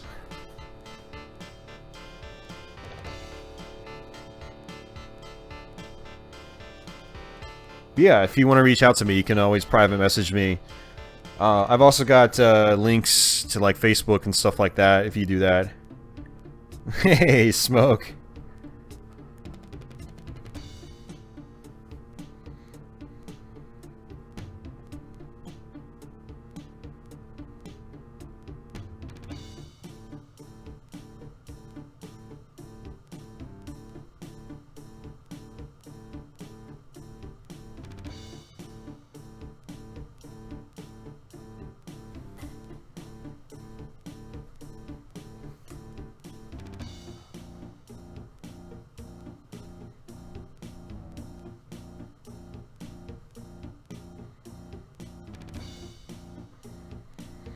Yeah, I don't have an issue with modern consoles. It's just for me, like, I don't play that many modern games. Like last year, I think I bought 3 brand new modern games the entire year, and only one of them I really played a lot. So you can probably see why, like, there's no point in me buying a PS4. You know, I've had people message me on Facebook and be like, WTF, why don't you have a PlayStation 4? It's like the system this generation. And I'm like, you guys do remember that, like, I spend most of my time doing these retro game videos on YouTube, right? Like, there's only so much time in the day, you know? I spend an unhealthy amount of time playing video games as is for the internet stuff, and, you know, I can't play modern stuff too. There's just only so much time. I also do pinball. You know, I have a dedicated live stream for pinball. I do every Wednesday for 3 hours straight, 3 to 4 hours. That eats up time, you know.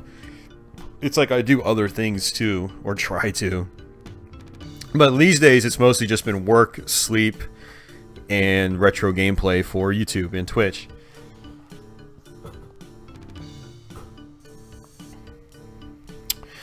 Yeah, Zerto, if you go to my main YouTube channel page, there, if you go to like the About section or something like that, there's a way to just send a private message. You can just send message on YouTube. But yeah, if I didn't do the YouTube stuff, or if I didn't do it so frequently that it took up so much time, and I played more modern games, maybe I would have a PlayStation 4. But when it came to buy a modern system, I had the Xbox 360 all of the last generation, so like I had all these digital purchases built up, and you know, digital licenses and stuff like that, and I was like, it made sense for me to go the Microsoft route. Plus, they had more exclusives that I was interested in at the time, like Halo, Sunset Overdrive, Killer Instinct, stuff like that. Killer Instinct was actually a big driving factor in my original Xbox One purchase. But since then, I've started doing live streaming. Started live streaming in early 2015, and that's really taken over my time. And then obviously the focus on YouTube has always been there as well. So yeah, I can't justify having multiple modern systems. I do want a Switch that'll basically replace my Wii U. So last generation was basically, well, last generation and this generation technically. I'm saying last gen because the Wii U's technically discontinued now, but it was, I had Wii U and Xbox One, and I would just kind of bounce between the two. I like the Nintendo platforms because their games are usually more simplistic, a little more old school style in certain cases, like Mario 3D World on the Wii U is a good example. So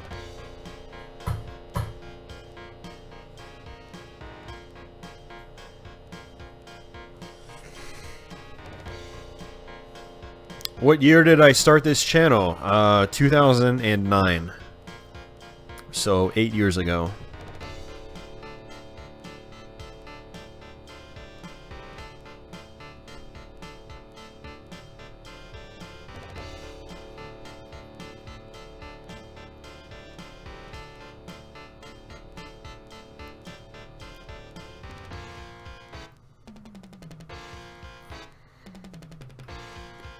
Tony, it's not that I don't want a PS4, it's just that I know I won't use it, even if I do want it. So I'm not the kind of person that's just gonna be like, oh, I don't want it. When kind of like, if I had tons of money, I probably would buy one. If I could just crap out money, like rich people can, I would probably own one, but I would never use it. So in my current financial state, it's like, I won't own one because I could spend that money on other things I actually need, like stuff to help the stream, or like today I dropped a lot of money. You know, it's a funny story today, and I'm actually glad I get to tell this. I totally forgot about it. I went out to Best Buy to buy a Nintendo Switch. Total impulse buy. They were sold out. Went to a bunch of other stores. They were all sold out. And so I ended up not buying a Switch. And actually, I had a chance to get one. Best Buy said they were going to get a delivery in a couple of hours with more Switches.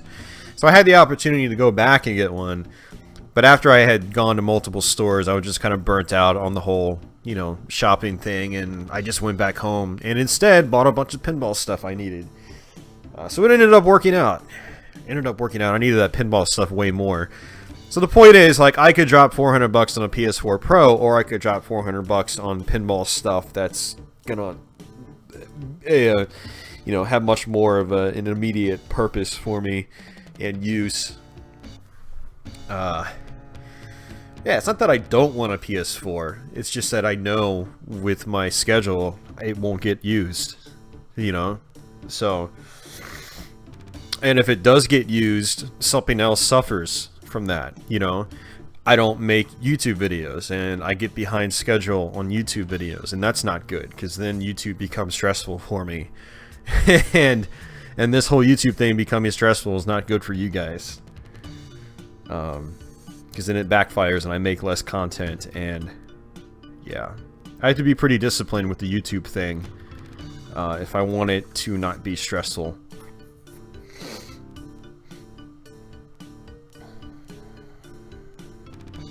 Truly 485. We are pretty much ending the stream, so we're not playing Duke Nukem.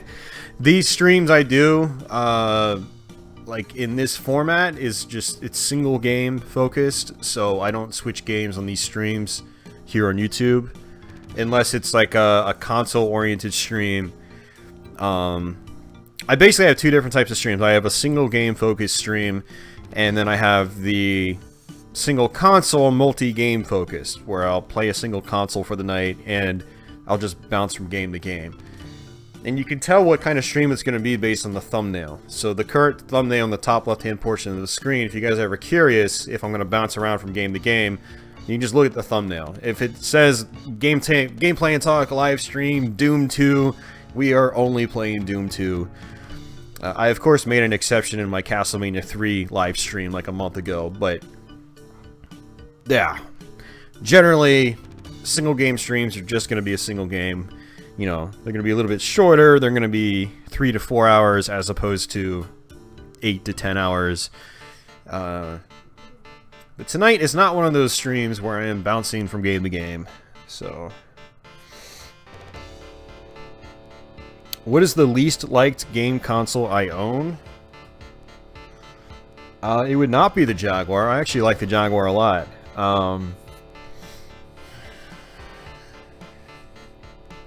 Probably the Atari 7800. I just don't have really much nostalgia for that system. I don't think the exclusive games for it are all that great either. And I do like me some early 80s, you know, style arcade games, but that's really all it is, and they're not usually my go-to games or types of games. And if I want to play that type of game, I'll just play I'll play those games on like emulated compilations, you know. So I'd say the Atari 7800 is probably my least favorite that I own. If I still had a CDI, that would get the pick most likely. I have an Intellivision, but like, I mean, I actually enjoy playing the Intellivision more than the 7800. I guess it's because the 7800 was a later era, and like, it just should have been a lot better than it was. I mean, at least the software library should have been better. The hardware was fine. It's just the software library wasn't all that great.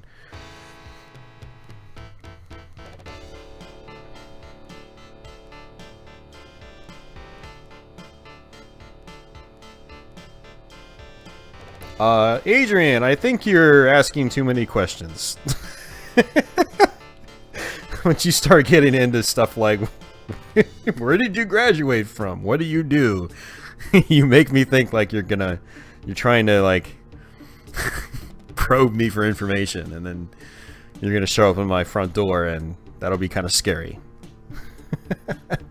I'm just kidding. It would be awesome if I could do a 68,000 stream. Unfortunately, I don't have one. And, I mean, I could emulate, but, I mean, that's the sort of thing where I'd rather just play on original hardware. So.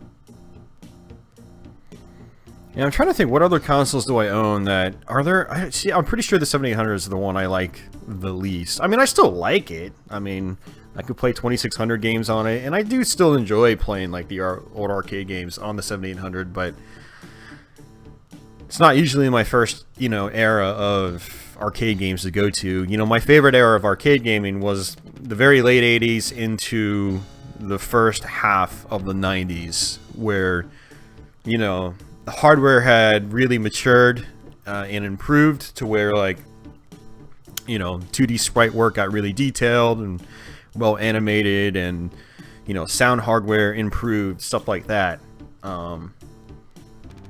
For me, it's just things were much more memorable in that time period. The music, the visual styles, the smoothness of the gameplay, stuff like that. Doesn't hurt that, my favorite genres were more well represented in that era. So, side-scrolling and vertical shoot-'em-ups, action platformers, beat-'em-ups, fighting games, things like that. So, I have a lot of experience with those, Zerto. Yeah, I mean, I've owned multiple TurboGrafx systems, multiple PC engines, multiple duos. I had a Super Graphics for several years. Yeah, they're great platforms. I love the PC engine. I currently have a PC engine duo, and I have a Turbo EverDrive for the HuCard stuff. And Adrian, it's okay, man. It's okay.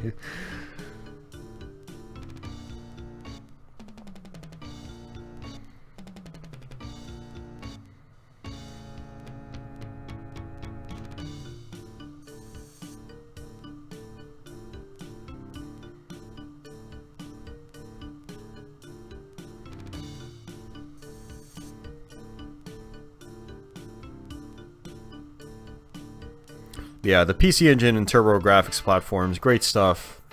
Lots of great 2D games. I like that era of, CD gaming as well. Early CD gaming where, still lots of 2D stuff, mostly.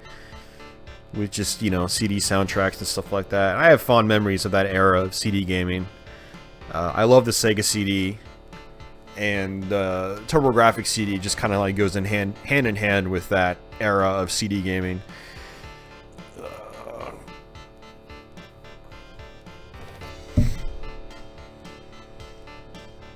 Yeah, I'm looking forward to doing a PC Engine stream. So, did I show those in my recent game room tour? Yeah, I'm pretty sure there was a shot where you could see the PC Engine Duo in my game room tour. So slow cooked Doom guy. Yeah.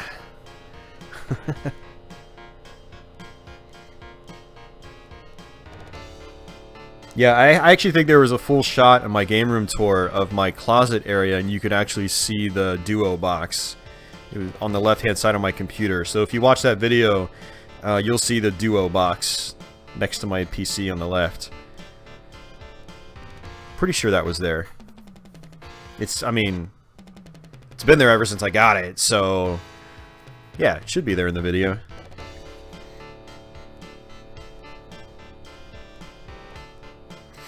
I'm trying to think of what other like platforms I have that I'm just very lukewarm on, and I really think the 7800 is the one. I mean, I guess you could say Intellivision. But I mean, when it comes to that era of gaming,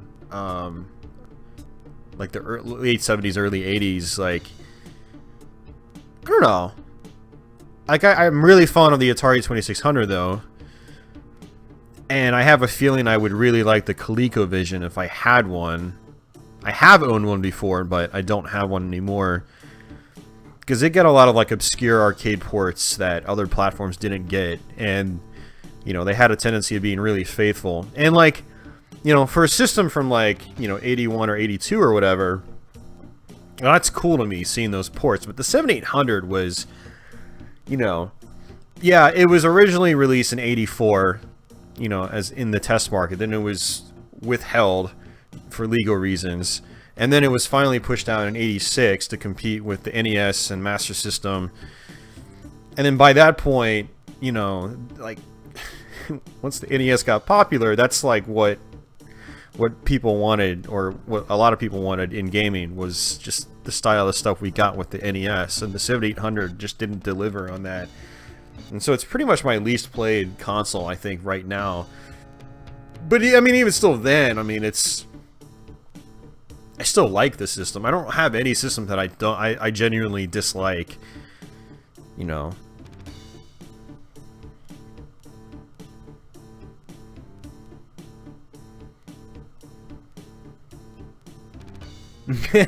Wayne, awesome, man. Well, I'm glad you enjoyed that Windows 95 stream.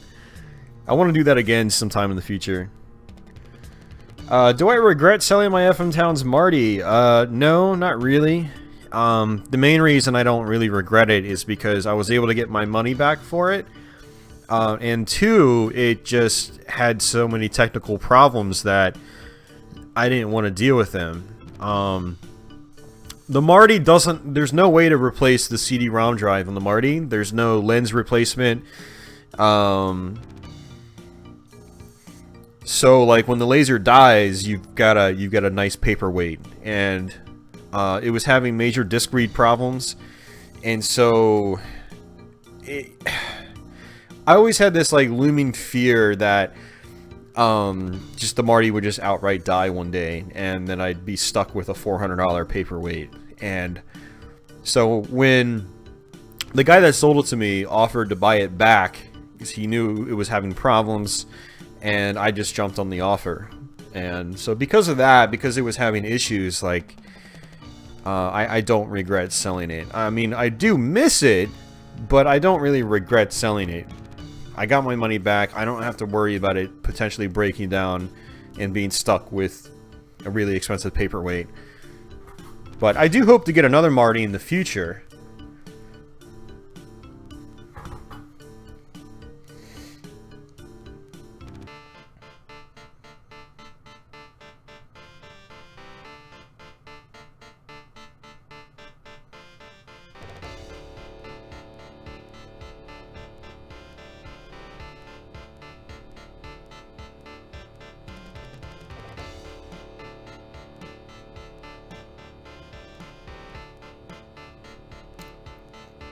Tyranitar, Francis, Lamino. Welcome to the stream. We're at the end of the stream, guys, so we're not really playing anymore. We're just talking.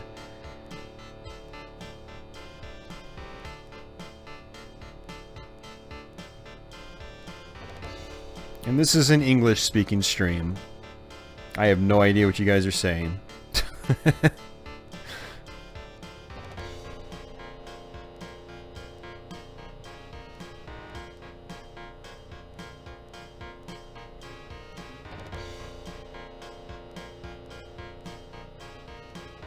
Hey, Kiernoth, how are you doing? Yeah, the soundtracks are cool. I don't know. I think they're dated. They're interesting. I don't think they're like replacements for some of the original arcade soundtracks, but they are cool, definitely. I really wish Raiden like gave you the option to just use the original, you know, FM soundtrack. But yeah, it was definitely cool playing those games and hearing like the remix tunes. So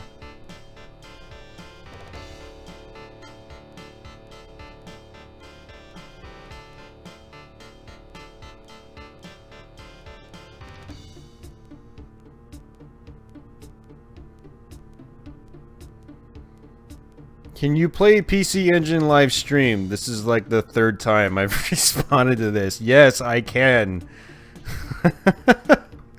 And I will. You guys are killing me here. You're killing me here, guys. Ugh. And actually, technically, on Twitch, I've streamed PC Engine many times, but we are going to do a PC Engine focused stream on YouTube. And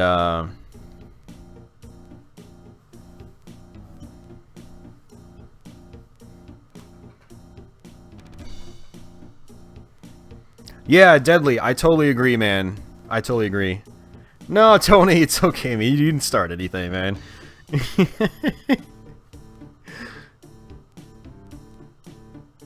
Don't feel bad, Tony.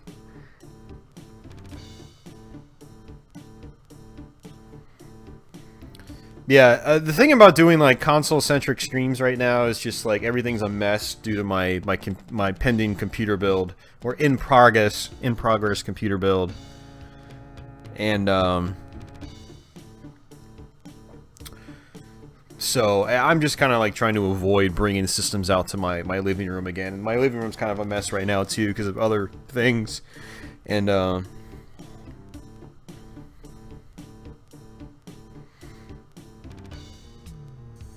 Zerto, yeah, you should have to definitely create a Twitch account.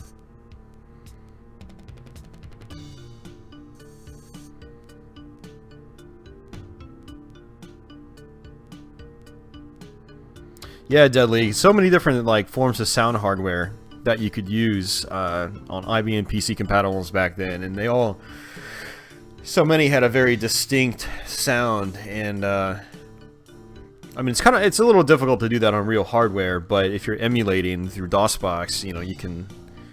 I mean, you've shown tutorials in your channel on how to, you know, get those different pieces of sound equipment to be emulated.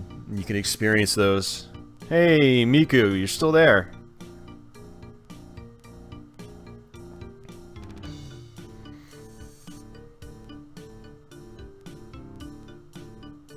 Do I play Resident Evil? I do not.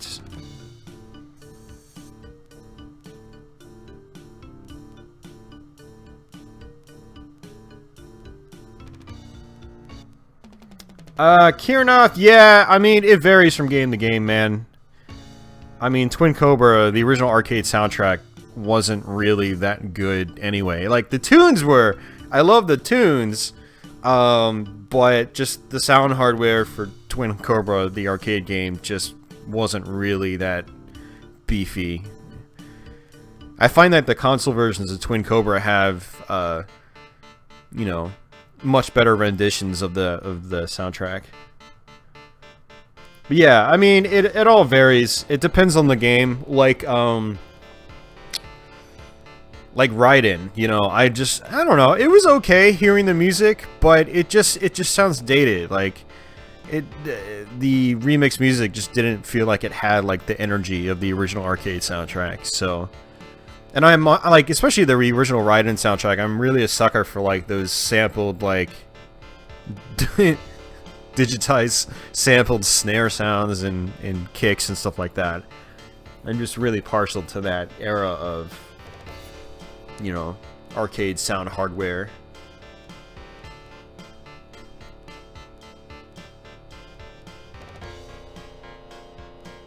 What's my stance on Rez? I like Rez.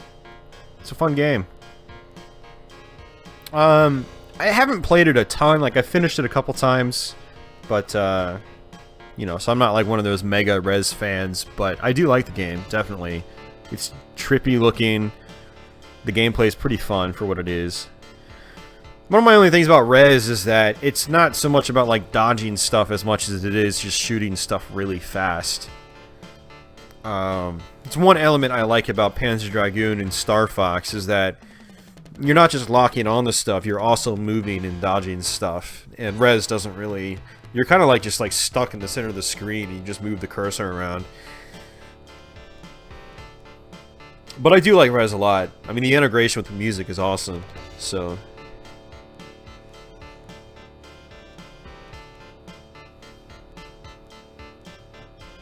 Ooh, I actually have not played a single Hot Wheels game. I mean, I hope to fix that. Supposedly some of the, like, the later Hot Wheels games on, I should say like the PS2 and GameCube generation, supposedly those Hot Wheels games are pretty decent.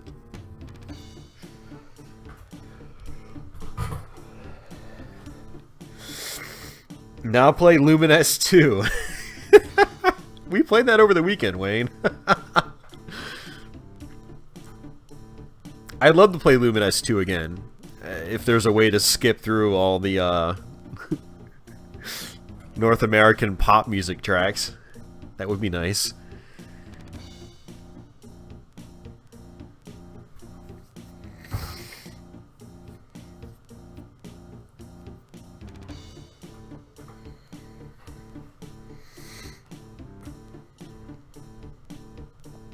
Tyranator, bye. Thanks for stopping in.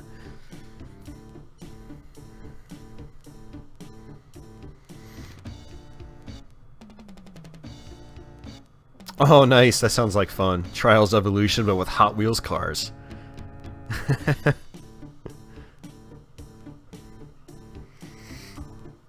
Here, you know what I'll do is,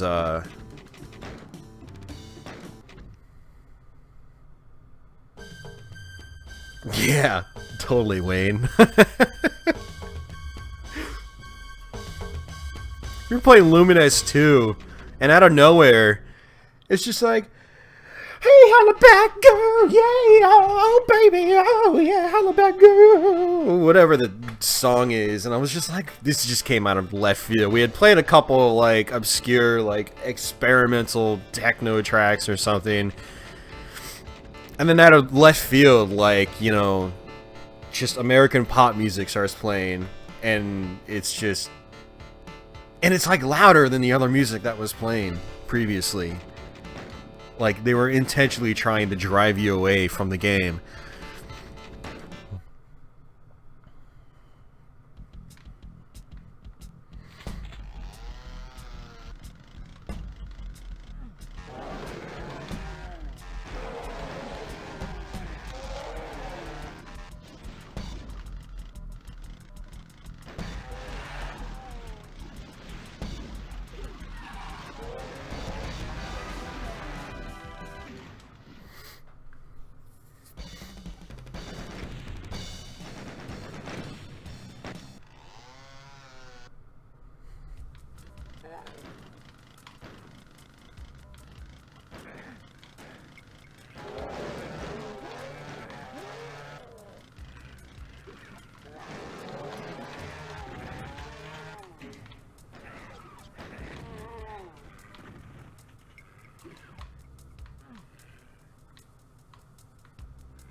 Is a chainsaw only run possible?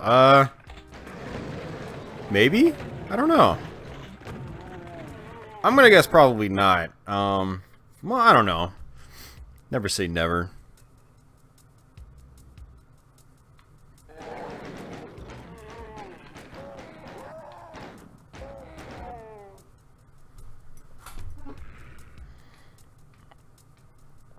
But yeah, I have been playing a lot of PSP over the last week or so, and I'll probably do more PSP gaming on Twitch later this weekend.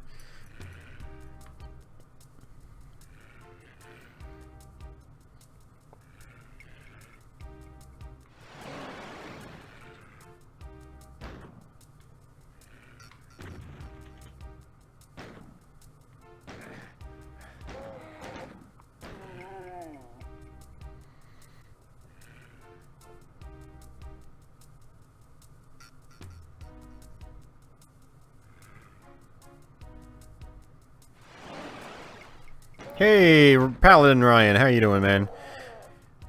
Yeah, well, I mean, it could potentially be possible to get through the game with just the chainsaw. I would imagine, I'm going to say it's perfectly possible. It's just probably really, really, really, really freaking hard. And highly unlikely somebody would get through the game with just the chainsaw. Even the best players and speedrunners probably will have a hell of a time trying to do it. But yeah, the final boss you have to kill with, you know, actual guns. Actual weapons.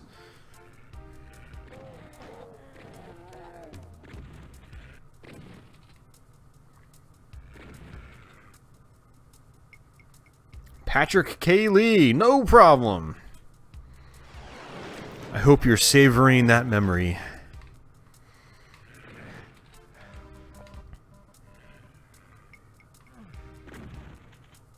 Well, this is one way to build ammo.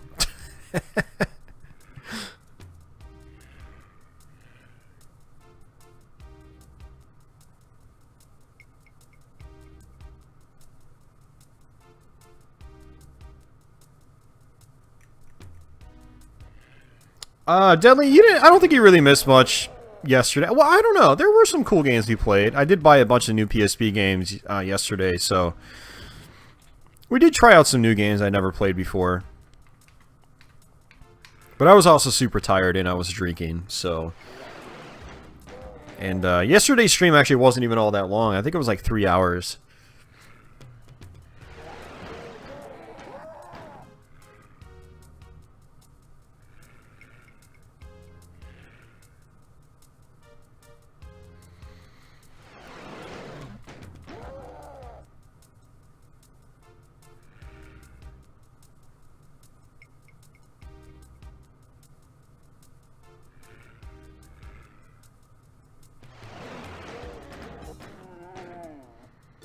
Yeah, thanks again for hanging out yesterday, Tony. Are there any modern shooters that have 90s level designs anymore? Not really. I mean, Doom 2016 comes closer, but even its levels aren't really executed in the same way that you get with like classic Doom, where it's smaller designs, crap tons of enemies.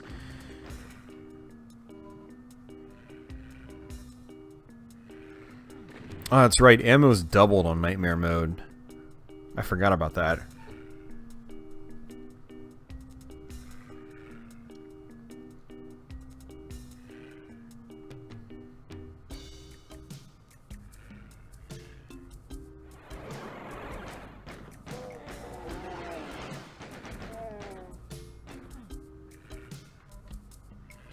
So this is why Nightmare is so hard, is enemies just constantly respawn.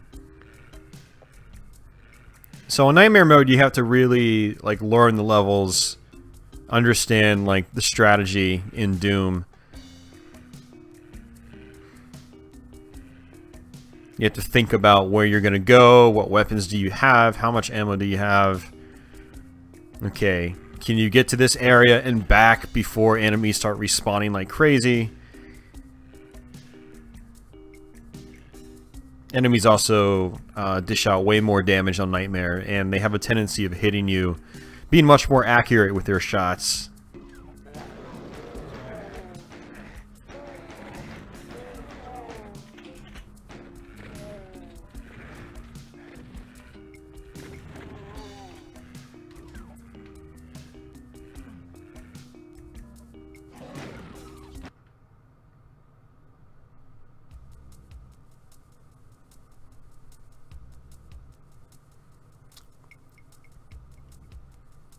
Okay, Kiranath, I gotcha. Yeah, I don't think there's really a whole lot of that anymore. So many modern games are just super linear. And in some cases, they'll give you the illusion of, you know, big sprawling areas, but they're still, you know, pushing you from one room to the next.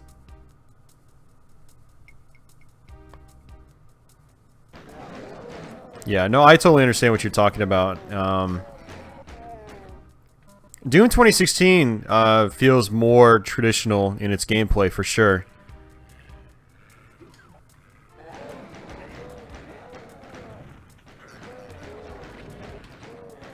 There's so many like secrets and things like that.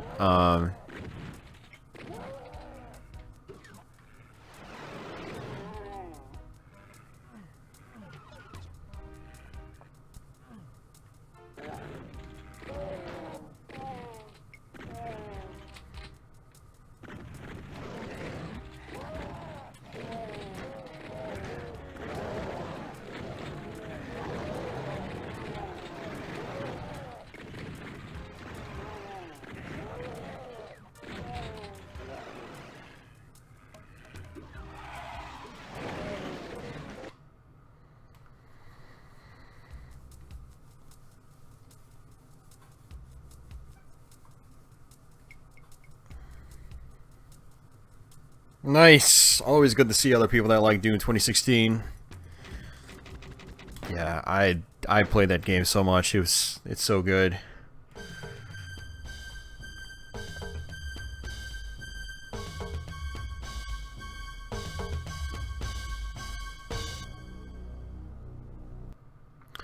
Well, Kirinov, I mean, to be fair, Serious Sam has always been like that. Serious Sam, the series, has never really given you much in terms of exploration.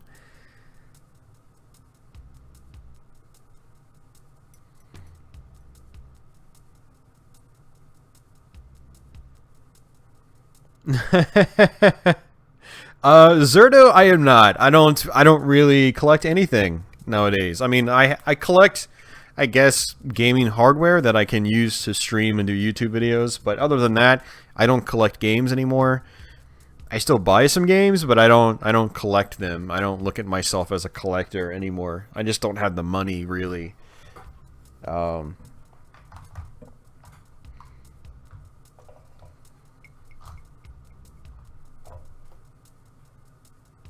Hey, Wipeout guy. Yeah, we're actually pretty much wrapping up the stream now. I said that like a half an hour ago, but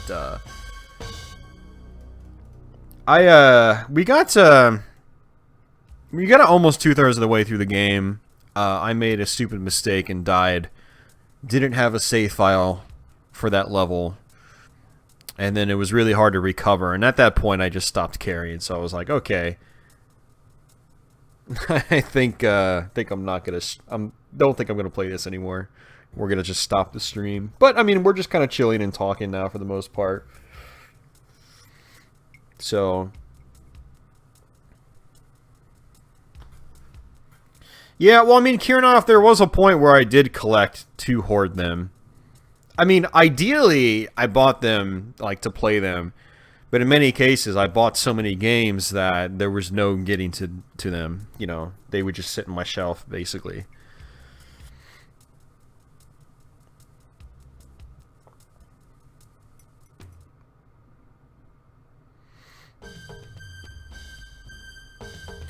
Yeah, so right now, I have flashcards for everything for my cartridge-based stuff, and there's a handful of actual carts I do own. You know, either stuff that doesn't work on flash carts or stuff that is just nostalgic to me, like Doom on Super Nintendo. I own a complete copy of that because it's Doom, and it also doesn't work on a flash card. So kind of 2-for-1 deal there. So cartridge-based stuff, I use flash cards for everything. I have EverDrives for TurboGrafx, Sega Genesis, Nintendo 64, Super Nintendo. I have a Power Pack for the NES. I have a Harmony cartridge for the 2600. I have God, what else do I have? I had a Skunk board for the Atari Jaguar, and if I ever get another dedicated Master System, I want to get the Master EverDrive for that. So that's how I play all the cartridge games these days. And then CD-based consoles, for old school systems, if they have no copy protection, I just make backups. So Turbo CD, 3DO, Sega CD, what else is there? Saturn. Well, Saturn, I had to use the pseudo Saturn to do it, but that's how I play Saturn games now. I go that route. So going that route keeps me from buying games for old systems, and it keeps me from hoarding games. For one, I don't have the money to do it anymore like I used to. But two, I would, a lot of times I'd start buying retro games and then kind of go overboard with it and just start driving myself into a financial hole by overspending. So having the flash carts and using backups on the old CD-based consoles that allow it keeps me from spending, but it continues to allow me to play and enjoy the games. Modern systems, you know, I still buy the games. I'm not a believer of like pirating stuff that's currently on the market, you know.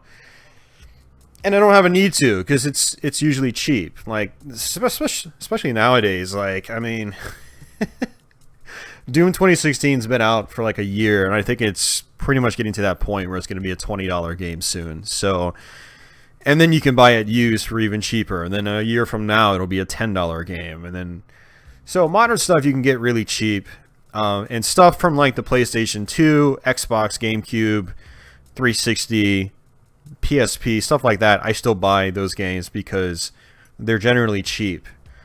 If it's cheap, I don't mind buying it. But the thing with a lot of retro stuff is the prices have shot through the roof, and it's really not worth the money. And I can't afford it. And I've also owned most of this stuff in the past already, sometimes multiple times. Yeah. So flash carts and backups for CD consoles for me, and that's how I'm able to keep doing what I'm doing here.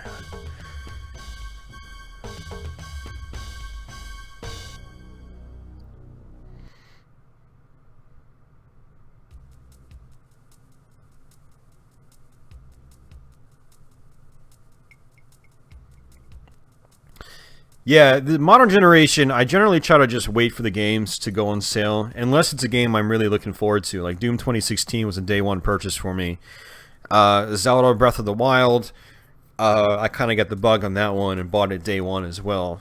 But stuff I'm not looking to buy on day one, I just wait. By the time I finally get the interest to actually play it, usually it's cheap. So... yeah, true, Wayne. Dreamcast. Totally, man. Yeah, that's backup friendly, too. Wipeout guy, I do not still have the Saturn stuff around. I have my Saturn, but I have a pseudo Saturn and a big old stack of CDRs. I'm looking forward to the Professor Abrasive, his flash method for the Saturn, his SD reader. So he's got a Patreon page for that I support, and so he posts updates and whatnot.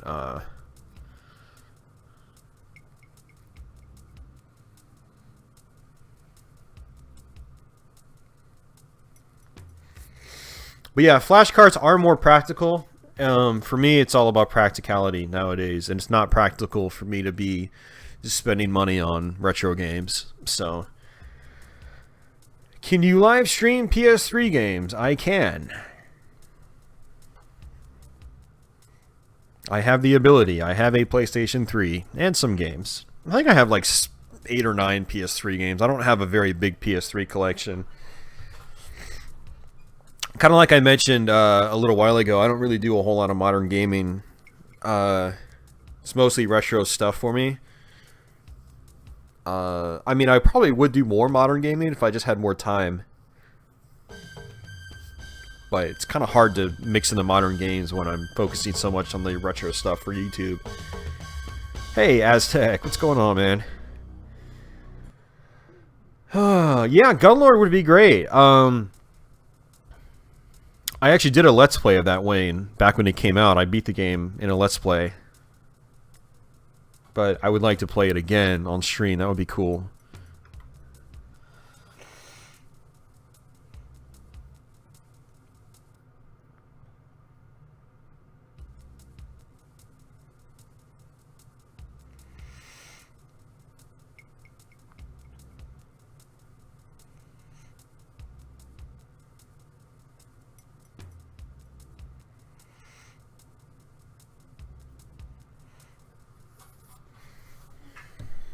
Yeah, I mean, like, if I had no other way to play stuff like the Saturn games, and I had a Saturn collection, I would totally have been hesitant to sell it. But, you know, and everybody's different, but me personally, like, I'm trying to get out of the habit of having some kind of, like, emotional attachment to these physical goods that just sit on my shelf. I'm gonna eventually die one day, and they're gonna get donated to some freaking thrift store or something anyway. Like, I look at it as like I try not to get too attached to that stuff anymore. You know, yeah, I've got nostalgia for a lot of it. I have personal memories and whatnot, but I mean, those memories are going to eventually be mushroom food one day anyway. And I feel like, you know, especially me, like I've always been pretty terrible with like money, managing money and things like that. And as I get older, you know, I realize I need to be much better with that. And, you know, spending money on stuff that's just going to sit on my shelf is not, it's not smart, you know? So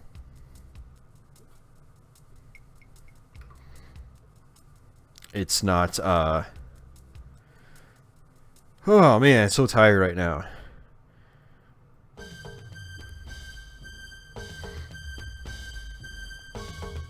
It's not practical. So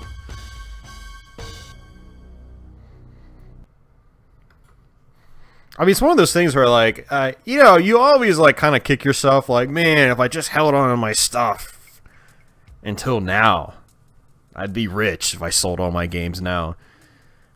I remember having a huge, huge downsizing, like, almost like existential crisis, like, levels of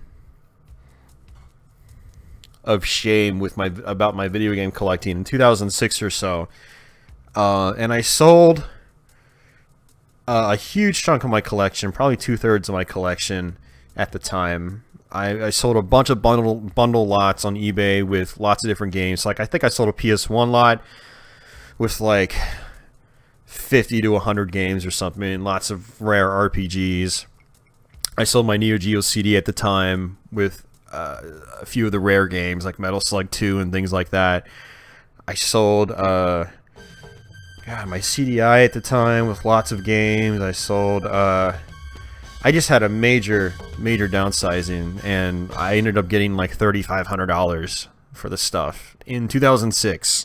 If I sold them now, oh my god, if I sold them now, I would probably be $10,000 easy. It's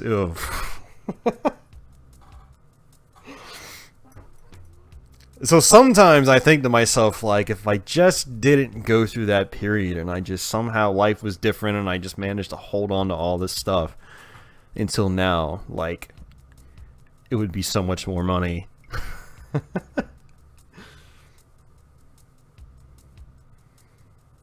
Aztec, yeah, I know. It's Quake Champions, man. They're currently doing a closed beta on it. It's just an arena-based multiplayer game. I actually got into the closed beta of Quake Champions, so I'm looking forward to trying it when I build my computer. So maybe even this weekend. I got my replacement motherboard earlier today, so hopefully that works.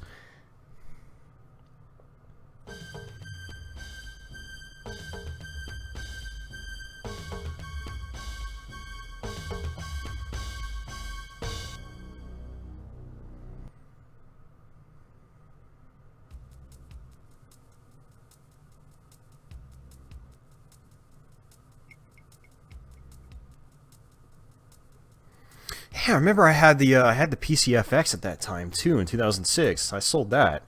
That was the last time I owned one of those. That had Zerorigar with it, the one shoot 'em up.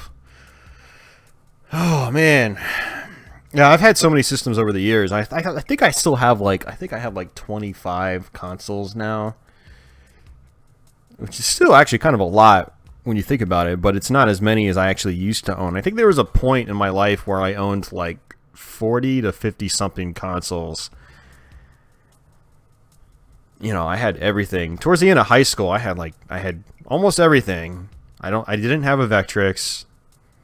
When it comes to like the mainstream stuff, I had pretty much everything. And then some of the obscure ones like the PCFX and Neo Geo AES, and I never owned a CD32. Really wish I bought one when they were still cheap, because now I don't think I'll ever own one with the prices they go for. That's one of the few consoles I haven't owned.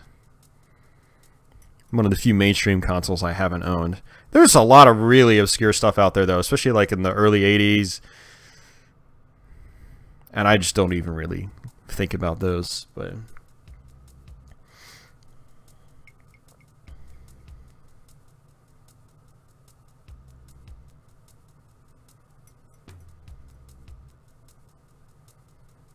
Did I have a warehouse too? No, no. Yeah, so Kirnath, I was in high school from 97 to 2001. I graduated in 2001.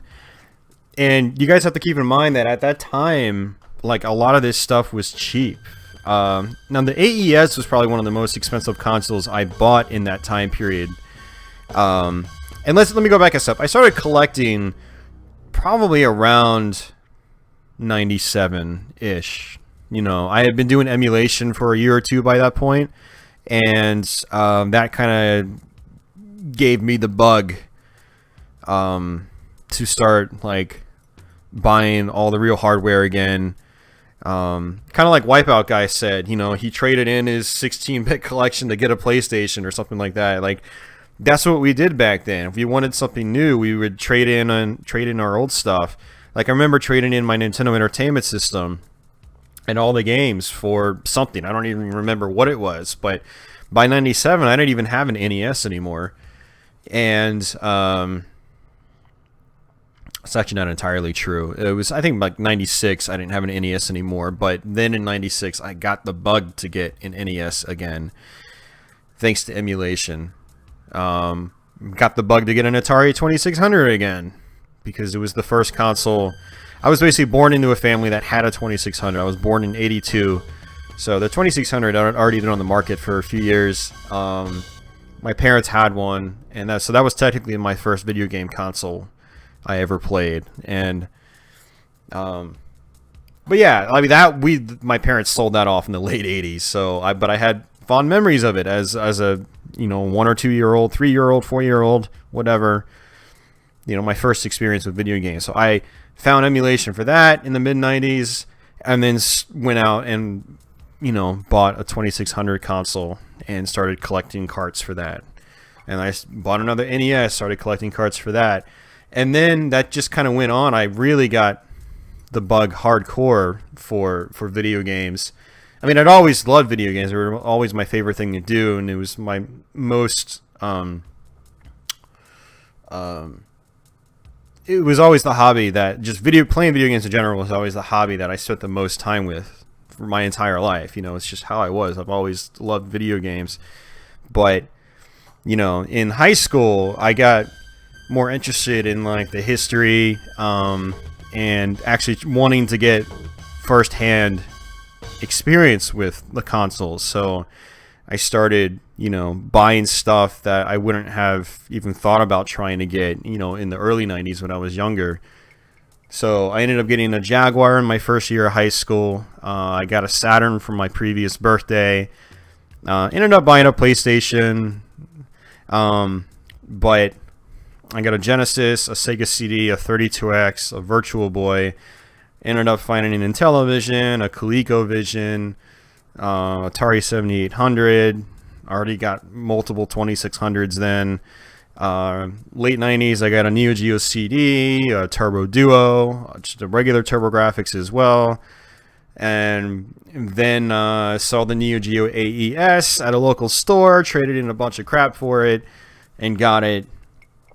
That was my most expensive purchase back then. It was like $300, I think. What else was there? Game Boy, Game Gear, Game Boy Color, Atari Lynx, Lynx 2, Wonder Swan, Neo Geo Pocket, Neo Geo Pocket Color. Hooey.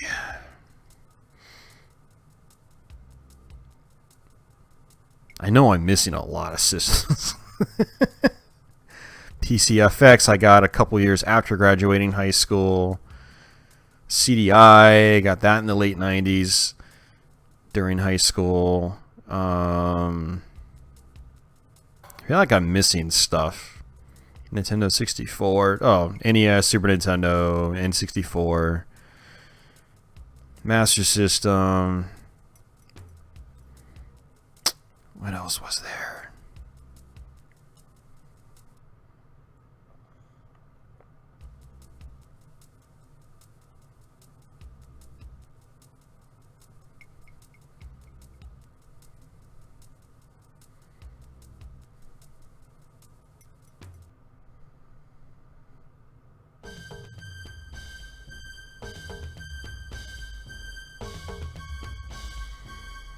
Hmm.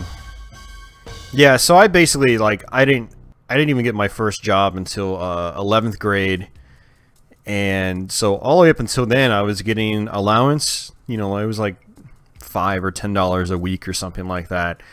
Um, and basically what I would do back then is I would just go and spend that allowance every single week on video games, and you know, games were cheap back then.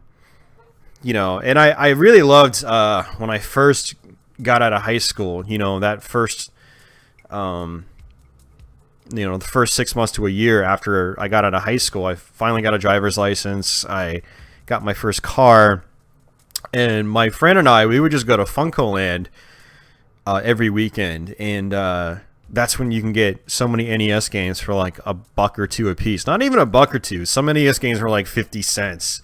You know, games were super cheap back then, and so that's how you amassed a big collection, even on, you know, like back then when I had finally got a full-time job. I was just making minimum wage, that sort of thing. And that's how you could amass a fairly large collection, even on just something like minimum wage, or like in the case of me in high school, just using your weekly allowance, you know, your $5 or $10 a week.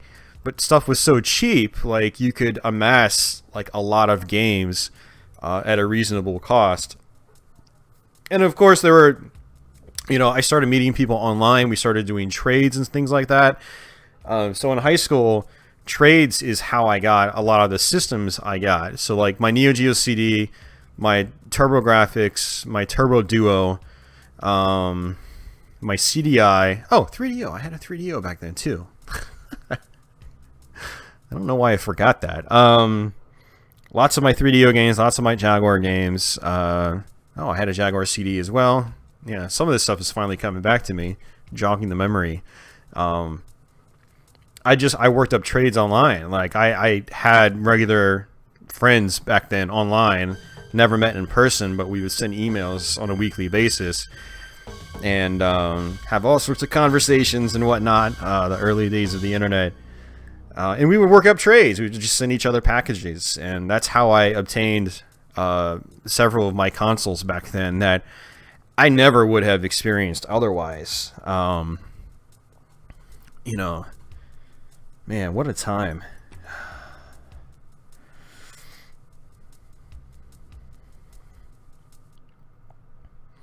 So yeah, I mean, I had a very unique, I guess, high school experience compared to, I think, most people. You know, I was so into video games at the time. That's basically all I did. And, you know, I had all these consoles. I mean, back then, people would just usually have a console or two. And I was almost just like, in the late 90s was me reliving the early parts of the 90s, even though I didn't have any of this stuff in the early 90s. You know, when I grew up, I had a 2600 when I was born. I got my first Nintendo Entertainment System, I think in like 87 or 88. I was like 5 or 6 years old when I got it. And we had that until I got my Game Gear in like, it was like 91, maybe 92. And then we got a Super Nintendo in 93. And then that's it. That's what my parents bought me. I didn't have anything else growing up. Now, it wasn't until it was, I think, 95, I traded my Super Game Boy to a friend down the street who traded me a Sega Genesis and a bunch of games. And once that happened, I started going down that path of wanting to experience other systems, because that Sega Genesis led to a Sega CD, and then that led to a 32X. All of this stuff, mind you, when it was being liquidated. I got my 32X brand new in box for $30 when it was being liquidated. I think my parents probably paid $30 to $50 for the Sega CD, because when I got it, the PlayStation was already out, Signer was already out. You know, Sega CDs were being liquidated.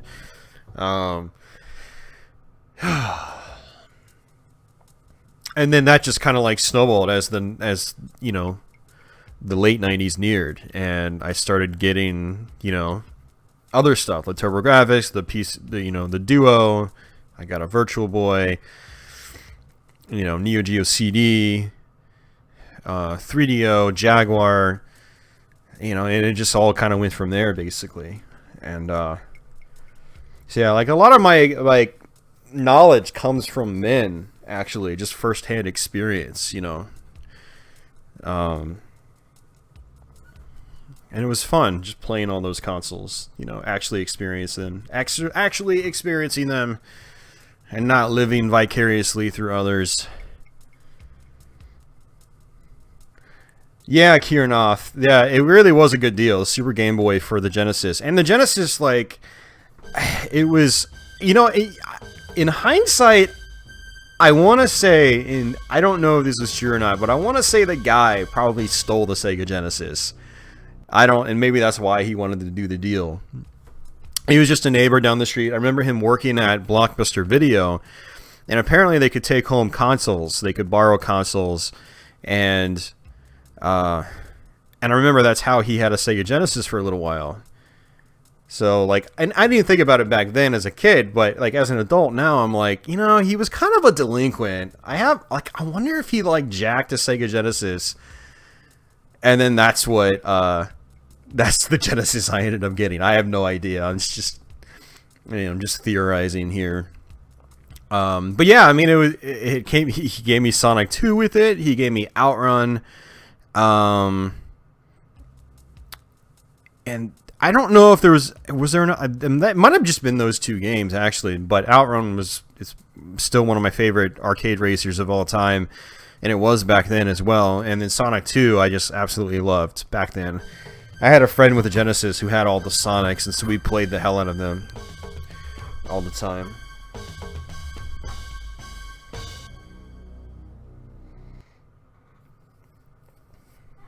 Oh yeah, cheap Nomads. Yeah, there was a time where Nomads were cheap. That's right, I had a Nomad as well. Thanks for the reminder.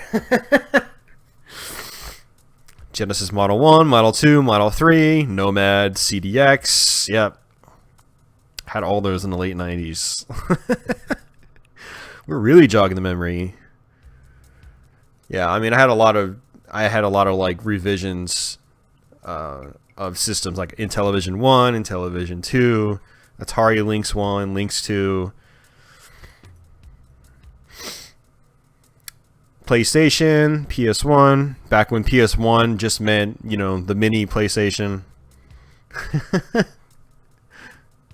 Saturn Model 1, Saturn Model 2, Japanese Saturn systems. The white Dreamcast, the black Dreamcast. Oh, jeez. Oh, this is a blast from the past. I'm really going down memory lane here with this stuff.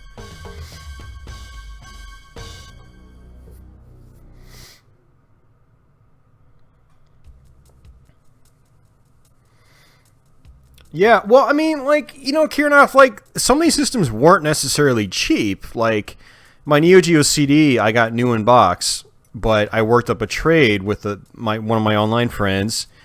SNK was basically liquidating their brand new Neo Geo CD stock because the system was dead. And so for like $200, you could get a brand new Neo CD, American model, with the gray styling on the box, and like 3 brand new games of your choice. So I ended up getting King of Fighters 99, I think Magician Lord, and Metal Slug 2. And I just traded him stuff for it. He slapped it on a credit card. He bought one for himself, and then he bought one for me, and he sent it to me. I just traded him like games I had, stashed up to that time. Turbo Duo, same thing. Turbo Technologies was liquidating all their Duo stock. So $200, you got a brand new Duo, and it came with all, the packing games. It came with the Gate of Thunder compilation. And that's how I got a Turbo Duo back then. It was $200 as well. So it's not like everything was cheap. Like, $200 was still a good chunk of money, especially to someone in high school that didn't even have a job by that point. He was just making $5 or $10 a week on, allowance. Did I have an N-Gage? Oh, N-Gage, yeah. I did. I bought the N-Gage at launch when it first came out. And then I upgraded to the N-Gage QD later as well. Yeah, and I actually still have my original QD model with the box and everything, and I do have a few N-Gage games. So, but I mean, you know, on the flip side, in regards to things not being expensive, I mean, there were expensive things. Like Dracula X for the PC Engine Duo has always been like $100 plus game. Even back in the mid-90s, it was $100 to $150 to import that game. So it's not like everything was cheap. And you still had rare games, you know, like I remember Chrono Trigger being like one of the first $100 Super Nintendo games, and this was back in the late 90s. But it was rare for a game to be like that. Certain Saturn imports were always expensive. Radiant Silvergun was always expensive. Once they didn't make any more copies, it was always $100 plus game, $150 game. So it's not like everything was always cheap, but when you're talking like North American released games that weren't like super niche, like that stuff dropped, that stuff tanked like in price. It was so cheap back then. You know, to get like US published like Nintendo Entertainment System games, common Super Nintendo and Genesis games, even like well-regarded games like the Castlevania series was not the price it is now. Like you could get a complete Castlevania Bloodlines for $15 back then. You can get a complete Super Castlevania 4 for $15 or $20. You know what I mean? Stuff like that. The Game Boy Castlevania games were not worth money. You know, you can get a complete Belmont's Revenge or Castlevania Legends for $10 or $15 back then. Maybe less. Maybe it was like $6 for a complete copy. Nobody wanted them. And now both those are like $200 plus games complete. So, Dracula X on the Super Nintendo, I bought for $25, brand new sealed in the late 90s, out of a KB Toys budget bin, you know? Like, now it's a $400 game complete in nice shape. Ugh. I bought Earthbound from Best Buy being liquidated for $10, new sealed. That's one of those examples where I'm definitely kicking myself.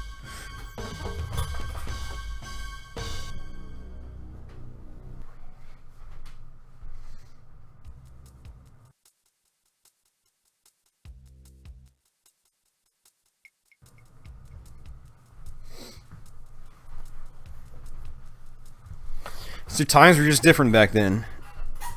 Yeah, Phantasy Star 4 was one of those $100 plus games. It dropped eventually. Yeah, Super Mario Bros. 1 was 50 cents. One of my friends would go to Funkoland and just snap up all the Super Mario Bros. 1 cartridges. It was just a funny thing he did. He was just like, this is stupid, but like, it's one of those things I'm doing just because I can. He would just buy every Super Mario Brothers he ran across because $1 would get him a couple cartridges. I mean, I think there was a point where they were like, I think there was actually a point where Super Mario Brothers was so cheap it was like less than 10 cents to buy it. I think Funkoland actually had like 10-cent games back then. Super Mario Brothers was a dime a dozen because almost a huge amount of the Nintendo Entertainment Systems came bundled with it. Super Mario Brothers and Duck Hunt. So, but yeah, I think my friend actually still has his wall of Super Mario Brothers cartridges. He's not the kind of person to sell stuff, and I don't know if he's ever really sold a game in his life, aside from like newer games to fund other newer games. But older stuff, it seems like he'll defend it to the death, honestly. And I think he still has that wall of Super Mario Brothers cartridges. He probably has at least 30 or 40 Super Mario Brothers and Duck Hunts.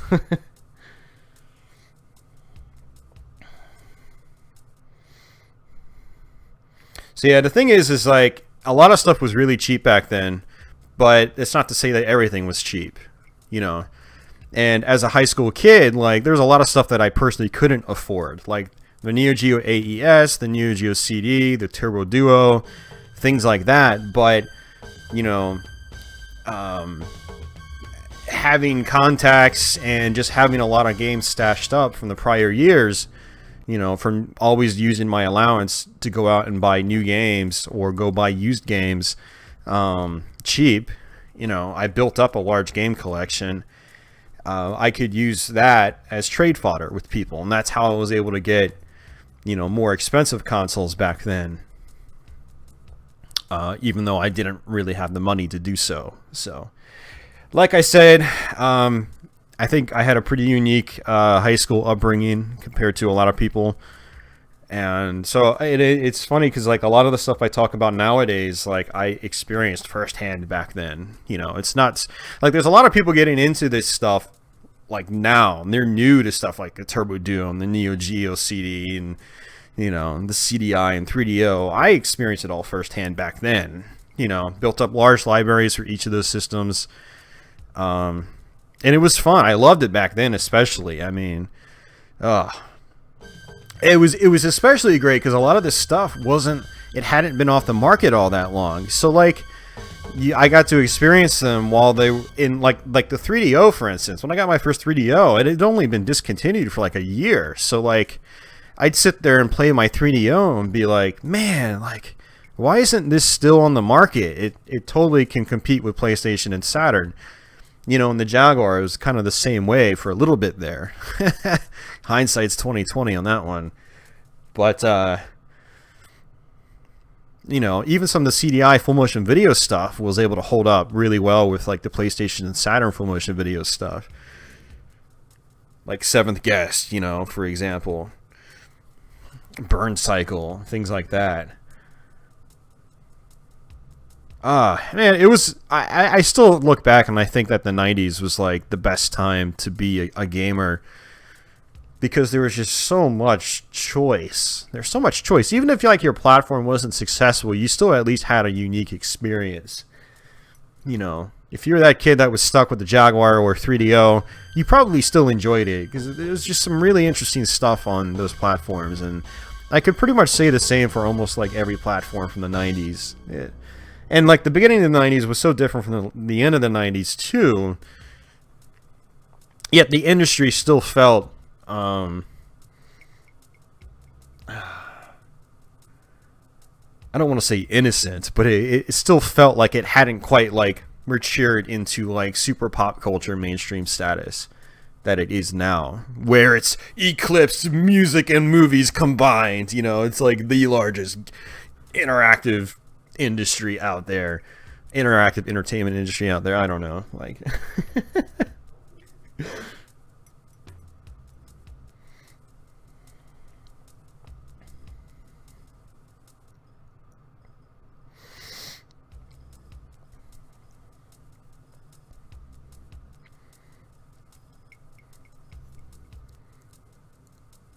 Yeah, I mean, I think you still had a lot of choice in the 80s, but you didn't quite have that. You didn't quite have, like, the diverse eras of hardware. So, like, in 1990, the Atari 2600 was still being sold in stores. So in the 1990s, you could buy the Atari 2600 all the way up to the Sega fucking Dreamcast. Oops, first time I cursed all night. To the Sega effing Dreamcast. And you just Pitfall to Crazy Taxi. Like, you didn't have that kind of change in the 80s. Like, in 1980, yeah, you had the 2600 and the Intellivision. Actually, when was Intellivision 79, actually? Or was it 80? I don't remember. But you had the 2600, Intellivision, ColecoVision, and at the very end of the 80s, Sega Genesis. No, like that's a good jump, but it's not the jump from 2600. And let's just, like, not even mention the 2600 in the 90s. Let's say 7800 or NES. And you pit NES next to a modern, cutting-edge 3D polygonal game, it's like night and day, you know. Whereas the 80s, it was still 2D in the beginning, better 2D at the end. In the 90s, it was 2D in the beginning, and holy crap, crazy 3D popping out on my screen almost at the end. Like, I just feel like there was such a large difference between the beginning of the 90s and the end of the 90s, gaming-wise. And that's just talking about, like, the hardware, you know, the technology differences, but then, like, the game differences, that obviously, you know, you had a lot of variety there, too. I think more variety than you had in the 80s because of 2D versus 3D and things like that.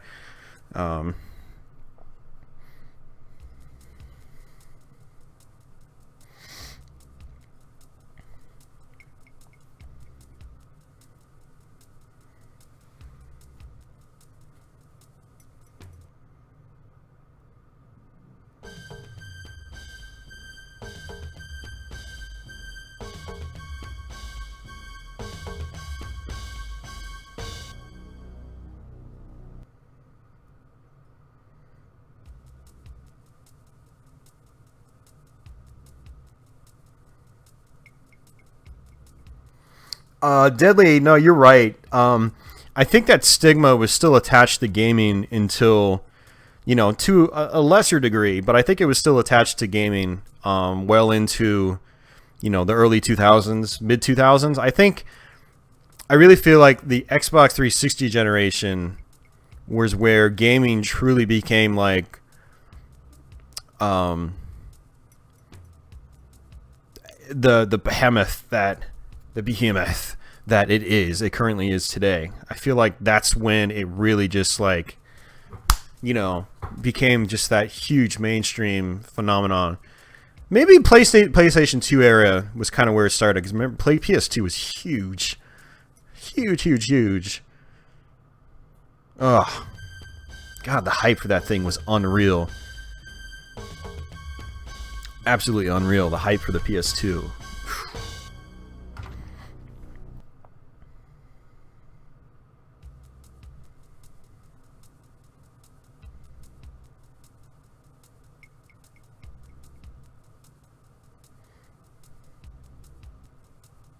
Commoditized. Yes, it's a commodity now. Yeah, that makes sense.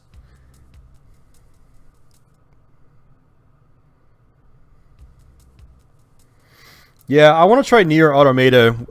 If I ever get a PS4 down the road, I definitely want to try that. You know, my favorite modern games are the ones that are designed with, like, old game design tropes in mind. Like Doom 2016. It feels like a freaking video game again. I don't feel like I'm on a cinematic on rails experience, you know? If I want to watch a movie, I'll watch a freaking movie. I want to play a game. I want to press the buttons on the controller. I want to have to actually dodge things on screen. I want to have to actually work for my gameplay. I don't want everything to be handed to me on a not even a silver platter. I don't want arrows pointing me in every little direction on where to go, and I don't want pop-ups popping up all over my screen telling me what to do. I want to use my brain and figure things out for myself. You know, Zelda Breath of the Wild gave me that feeling again of old school game design, you know? Explore here, get punished if you're not powerful enough, things like that, just like the original Zeldas. You know, when I play games that, you know, aren't trying to baby you the whole time, and they're not chock full of quick time events and crap like that, like, it's, you know, you feel like you're playing a video game. You're not trying to play an interactive movie.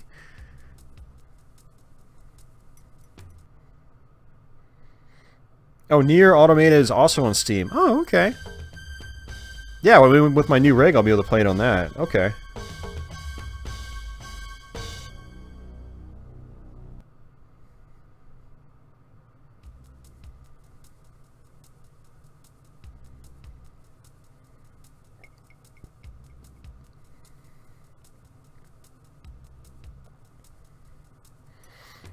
Yeah, Kiernoth. I mean, it's just like things have changed. You know, I mean, I think for some of us that are into like the retro scene on YouTube, we're not the target audience. We're not even like, yeah, we're not the modern games industry. You know, we come from a different time, and we see things in a different light. We've had much more a much different experience with games than, you know, especially these younger journalists. Like they're in their, you know, they're 20 and writing about video games, and they don't even remember the PlayStation era, or they might remember like the tail end of it. You know, PS2 and GameCube, Xbox. They were their first consoles. Those were their first consoles, and it's just almost scary to think about that. It's you know, the same kind of thing where like, and I'm starting to experience this now, and I'm only 35, and I've already started to experience this. Like, nobody knows, like none of the younger generation knows the music I grew up with, and the music I grew up with doesn't even feel that old to me. Like, late 90s, early 2000s was like my music era, and all that stuff is forgotten. And what do you have? Who do you have writing about modern music? It's the younger kids. They don't they don't know that crap I listen to. And it's the same for video games. It's just, I guess it is what it is. It's happened with every other generation. You know, now I'm kind of starting to understand how my parents probably felt as, you know, they were getting older.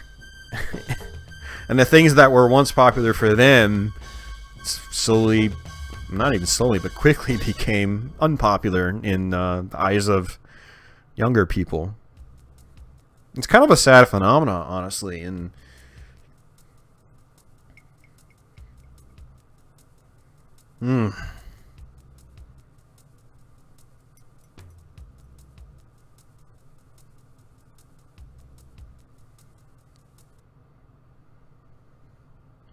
yeah, Kiernoth, I totally agree with you. Yeah, there's indie devs that, you know, give their games the retro look, but they sort of missed the mark on like what made retro games special. It wasn't necessarily the look. I mean, the look of retro games just is what it is. That was cutting edge at the time. Like, they didn't look that way just because like they were going for a certain art style. It's like, that's, you know, when Ninja Gaiden came out, that was probably like pushing. People looked at it, I'm sure, as like, wow, I never thought the NES would be able to do this. It like, but we look at it fondly with, you know, oh, look at those cute little pixels. And but when it was brand new, it was cutting edge. Like, and yeah, but people try to like, you know, make things look pixely just because it's kind of like the old games. And you know, but the game design might actually suck. Like, they get, I don't know, trying to hit the nostalgia buttons, but they don't, in some cases, not all cases, but in some cases they don't understand like why the old games were and are still fun. The great thing about, you know, being a classic gamer is that, you know, you do it not just because like it's about the nostalgia and it's about like that, you know, reliving those old feelings. Like, you know, that might be something that gets people into it, but people stay because the games are, wait a second, they're actually still fun. Who would have ever thought? Castlevania from 1986 in Japan is still a ton of fun to play today. And it offers a challenge for people that aren't good at it, you know, like R-Type is still a blast. Raiden is still amazing. The Legend of Zelda is still fun to play. Super Mario Brothers, holy crap. I just ran through that game. That's going to be my next Let's Play, actually, on my channel for Sunday. Still amazing. Like, it's just... people still play the retro stuff because, in many cases, they are actually still good.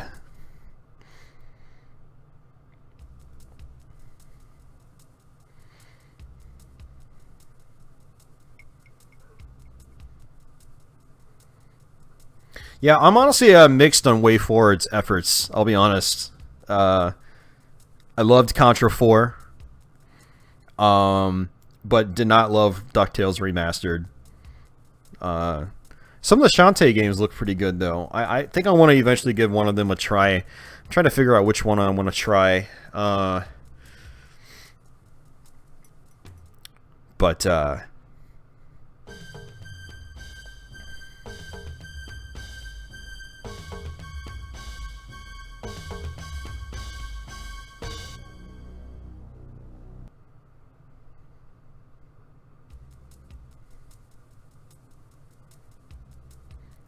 yeah, well, my thing with DuckTales Remastered, I bought the game right when it came out, and there was tons of forced story sequences, and that, to me, just killed the experience for me. It just totally took me out of the experience. Like, DuckTales is so much fun because there wasn't any in-game story. You know, it was a really tight, well-made platformer, you know? And yeah, there was like the occasional sequence where like, you know, Launchpad would be there and you talk to him real quick and he'd like fly you across the screen. That was it. You know, but DuckTales Remastered, they try to inject so much of the story into the parts that should just be plain gameplay, and it just killed the flow of the game completely. So alright, later Wipeout guy. Take care, man. Dude, thanks for stopping in. Start with Pirate's Curse. Okay. I think that was the one that people talk about for Shantae.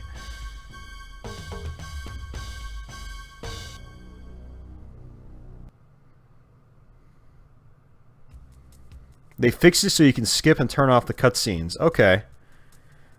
I remember there was like a patch where you could skip the cutscenes, but you still had to like press start and like press up, press A to skip, press A again. And I was just like, this is dumb. I have to do this like every 2 seconds. So I actually bought it on Wii U, so I'm going to have to see if there's an updated patch for it. And if I can just turn the cutscenes off completely, I'll be willing to give the game another shot. But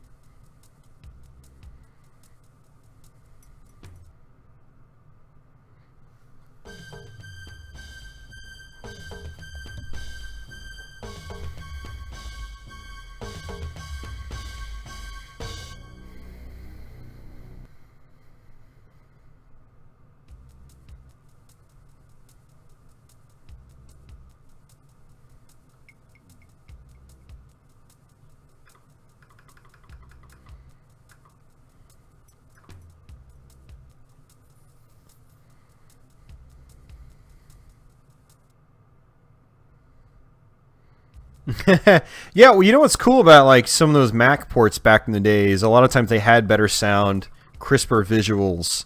So I can totally see SimCity 2000 being the definitive version on Mac. Yep. Yeah, actually a bunch of us have played Space Megaforce. Yeah, absolutely.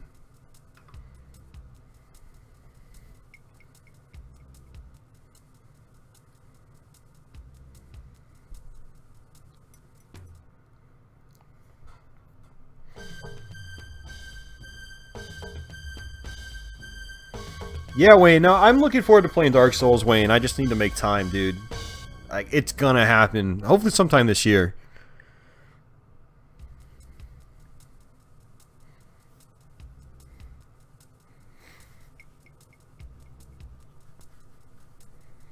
Hey, Ronnie, don't hate on Mega Man for DOS. That's one of those MS-DOS games I grew up with. That and Mega Man 3. I actually played and beat those games countless times. Kirnoff, yeah, Mac 3DO, sorry, Mac Wolfenstein was done by the same guy that did 3DO Wolfenstein. Back before the guy was a she.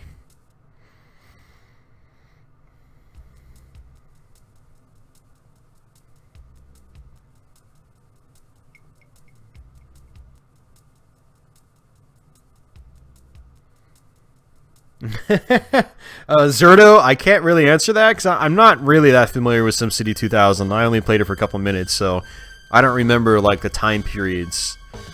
I remember it was the first one where you could go like, you know, way into the future. Which I remember that was like one of the things about the game that people were interested in. But then it was also more complex than the first SimCity.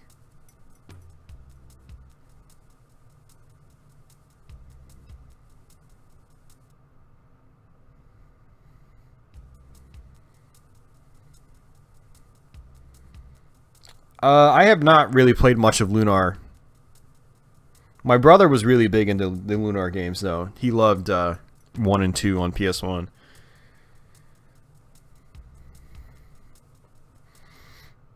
I do miss being able to rent games, actually.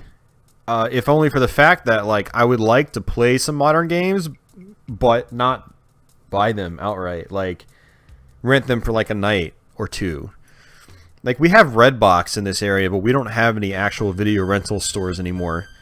There are some places in the country that do still have video rental stores, and they're just like local stores. They're not like nationwide chains. And they still let you rent modern games, which is really cool. I'd love to just like drop $5 on a game and have it for a weekend, you know? There's so many modern games you can just finish in a couple of days. It's like, I don't want to drop $60 on that. Now, if I want to play it repeatedly, then I'm okay with dropping $60 on a game, like Doom 2016. But if it's like Rise, Son of Rome on Xbox One, you know, like I beat that in a couple of days, never wanted to play it again. It's the definition of a weekend rental. I enjoyed it, but not enough to want to ever play it again. So...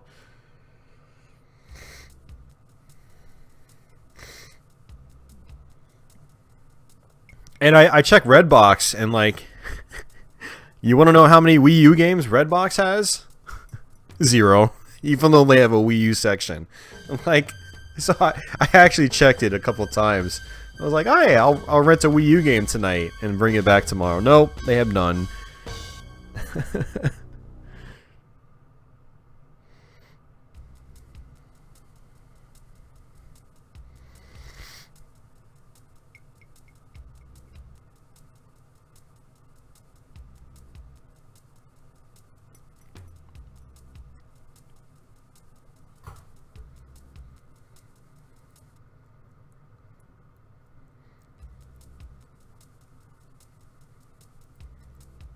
Redbox has some of the mainstream games, and that's about all they have.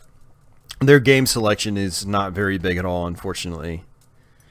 And yeah, it's like Call of Duty, Halo, you know, sports game, racing game. That's probably about it.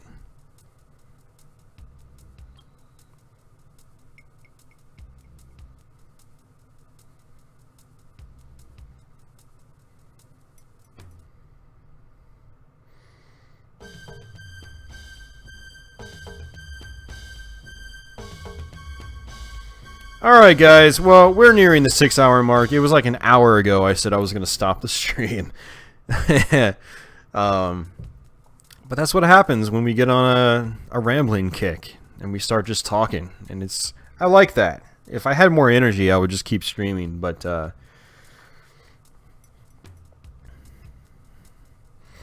if I go too much longer, the stream's going to take a long time to process, and I would like to get it up right away as well. The shorter the stream is, the faster it gets processed on YouTube's end, and it can be posted immediately instead of, you know, waiting sometime into Saturday.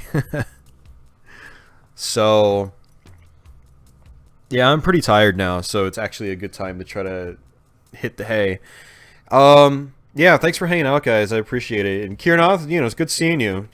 I know a lot of you guys have different, you're in different time zones. You know, if you're in Hawaii, you're like 8 hours behind us. So like, it's hard to catch the live stream. So when I get to see some of you guys on here, it's always a pleasure. Because I know it's due to schedule differences. It's not something that happens a lot. So it's great. It was great talking to you guys. chat stream on Twitch.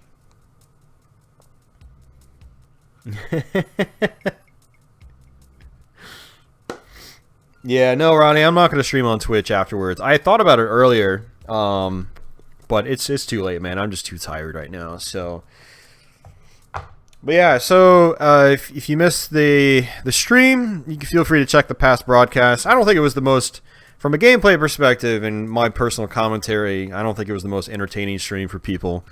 I think there was a lot of dead air on this stream from me personally. I was just super tired today. I was expecting to just blaze through Doom 2, and it didn't exactly work out as planned. But we had some good conversation towards the end, especially. I love talking about my old video game experiences from the 90s and whatnot. I wish there was a way I could, like, come up with a video series that just specifically talks about that, so you guys get a better understanding of where I sort of come from with video games. I don't know. I'll have to try to brainstorm some ideas. Ugh. I mean, that was one of the reasons I started my channel, was to talk about my history, because I thought I had a somewhat unique history with, you know, these retro games. Basically collecting in high school, but I don't know, I guess I got sidetracked with my channel. Man, how things have changed since I started my channel. Ugh, things are so different now. It's crazy.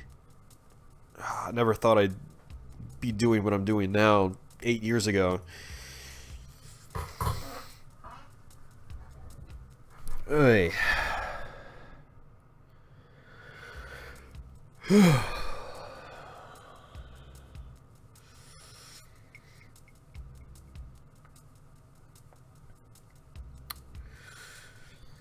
Yeah, so alright guys, I'm out of here. And that's actually a really good idea, Ronnie. I know, I'm pretty sure my mom probably has like photos and videos of like Christmas unboxings and stuff like that, and birthdays and whatnot.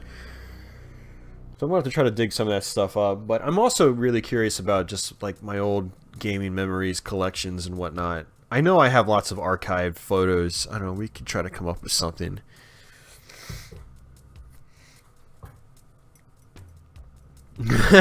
Caleb Herbert, congrats. That's always a good time. Getting drunk and playing old Doom wads. Go for it, man.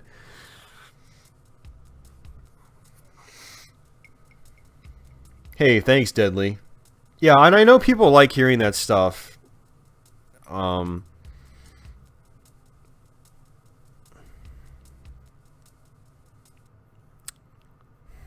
And it's actually like, I'm really I did a Super Mario Brothers Let's Play, and I talked a lot about that stuff, you know, because Super Mario Brothers was the first game I ever beat. Mega nostalgia for that game. Lots of experiences to talk about, and the video didn't record. The footage was corrupt. I was so pissed. And then my re-recorded Let's Play of it was just like, I didn't even talk nostalgia, I don't think. And that's the one that's going to be posted on Sunday, is the re-record. So, yeah. Having a Nintendo 64 Christmas moment. I know what you're talking about. I don't know. I don't think I ever just reacted like crazily to like you know, games and game and system gifts for Christmas and my birthday. I know I was excited, but I don't think anywhere to that level where I was just, I mean, maybe when I was like 5 or 6 or 7, like, I'm pretty sure I went nuts when I got my Nintendo Entertainment System. But I don't even think my parents were recording it. I don't know. So this is good. We're getting the brain, you know, the brain rolling here. And it's good to think about this type of stuff. Like, I definitely want to do more things like that on my channel. It would be nice to be able to reminisce and show you guys my personal history. Sharing that to the internet.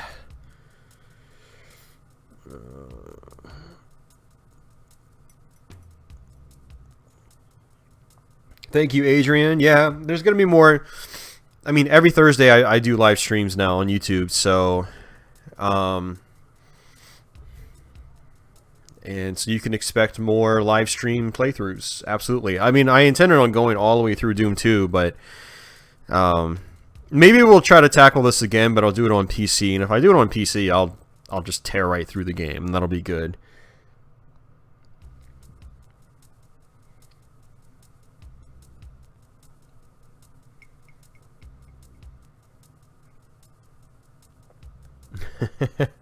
All right, guys. I gotta stop this. I'll just keep talking all night if I keep talking. So, you all take care. Guys that want to see me stream on Twitch, you should follow me over at Twitch. I'll be streaming most likely some PlayStation portable stuff later this weekend, potentially later tonight, Friday night, and tomorrow night, Saturday night. So feel free to check that out. And remember, Let's Play will be posted on Sunday. For people that support me on Patreon, you're going to get a new scripted video. It's my first scripted video in like 8 months.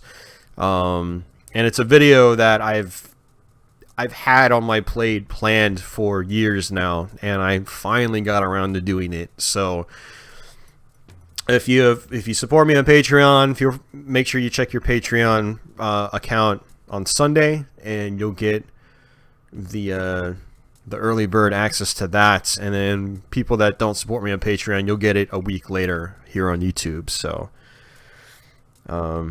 really looking forward to publishing that one. I don't think it's going to get a lot of views because of the topic, but I put a lot of work into it, and yeah, I'm glad it's finally off my plate. So yeah, Zerto, yeah, just there's a message option on my YouTube channel page. I think it's on the About section. There's an option to send a message. So yeah, just get in touch with me there, Zerto. Yeah, and I'm curious to know what the solution is. So, but all right, guys, take care, and hopefully I'll see some of you guys next week, next Thursday, 9 p.m. Eastern time.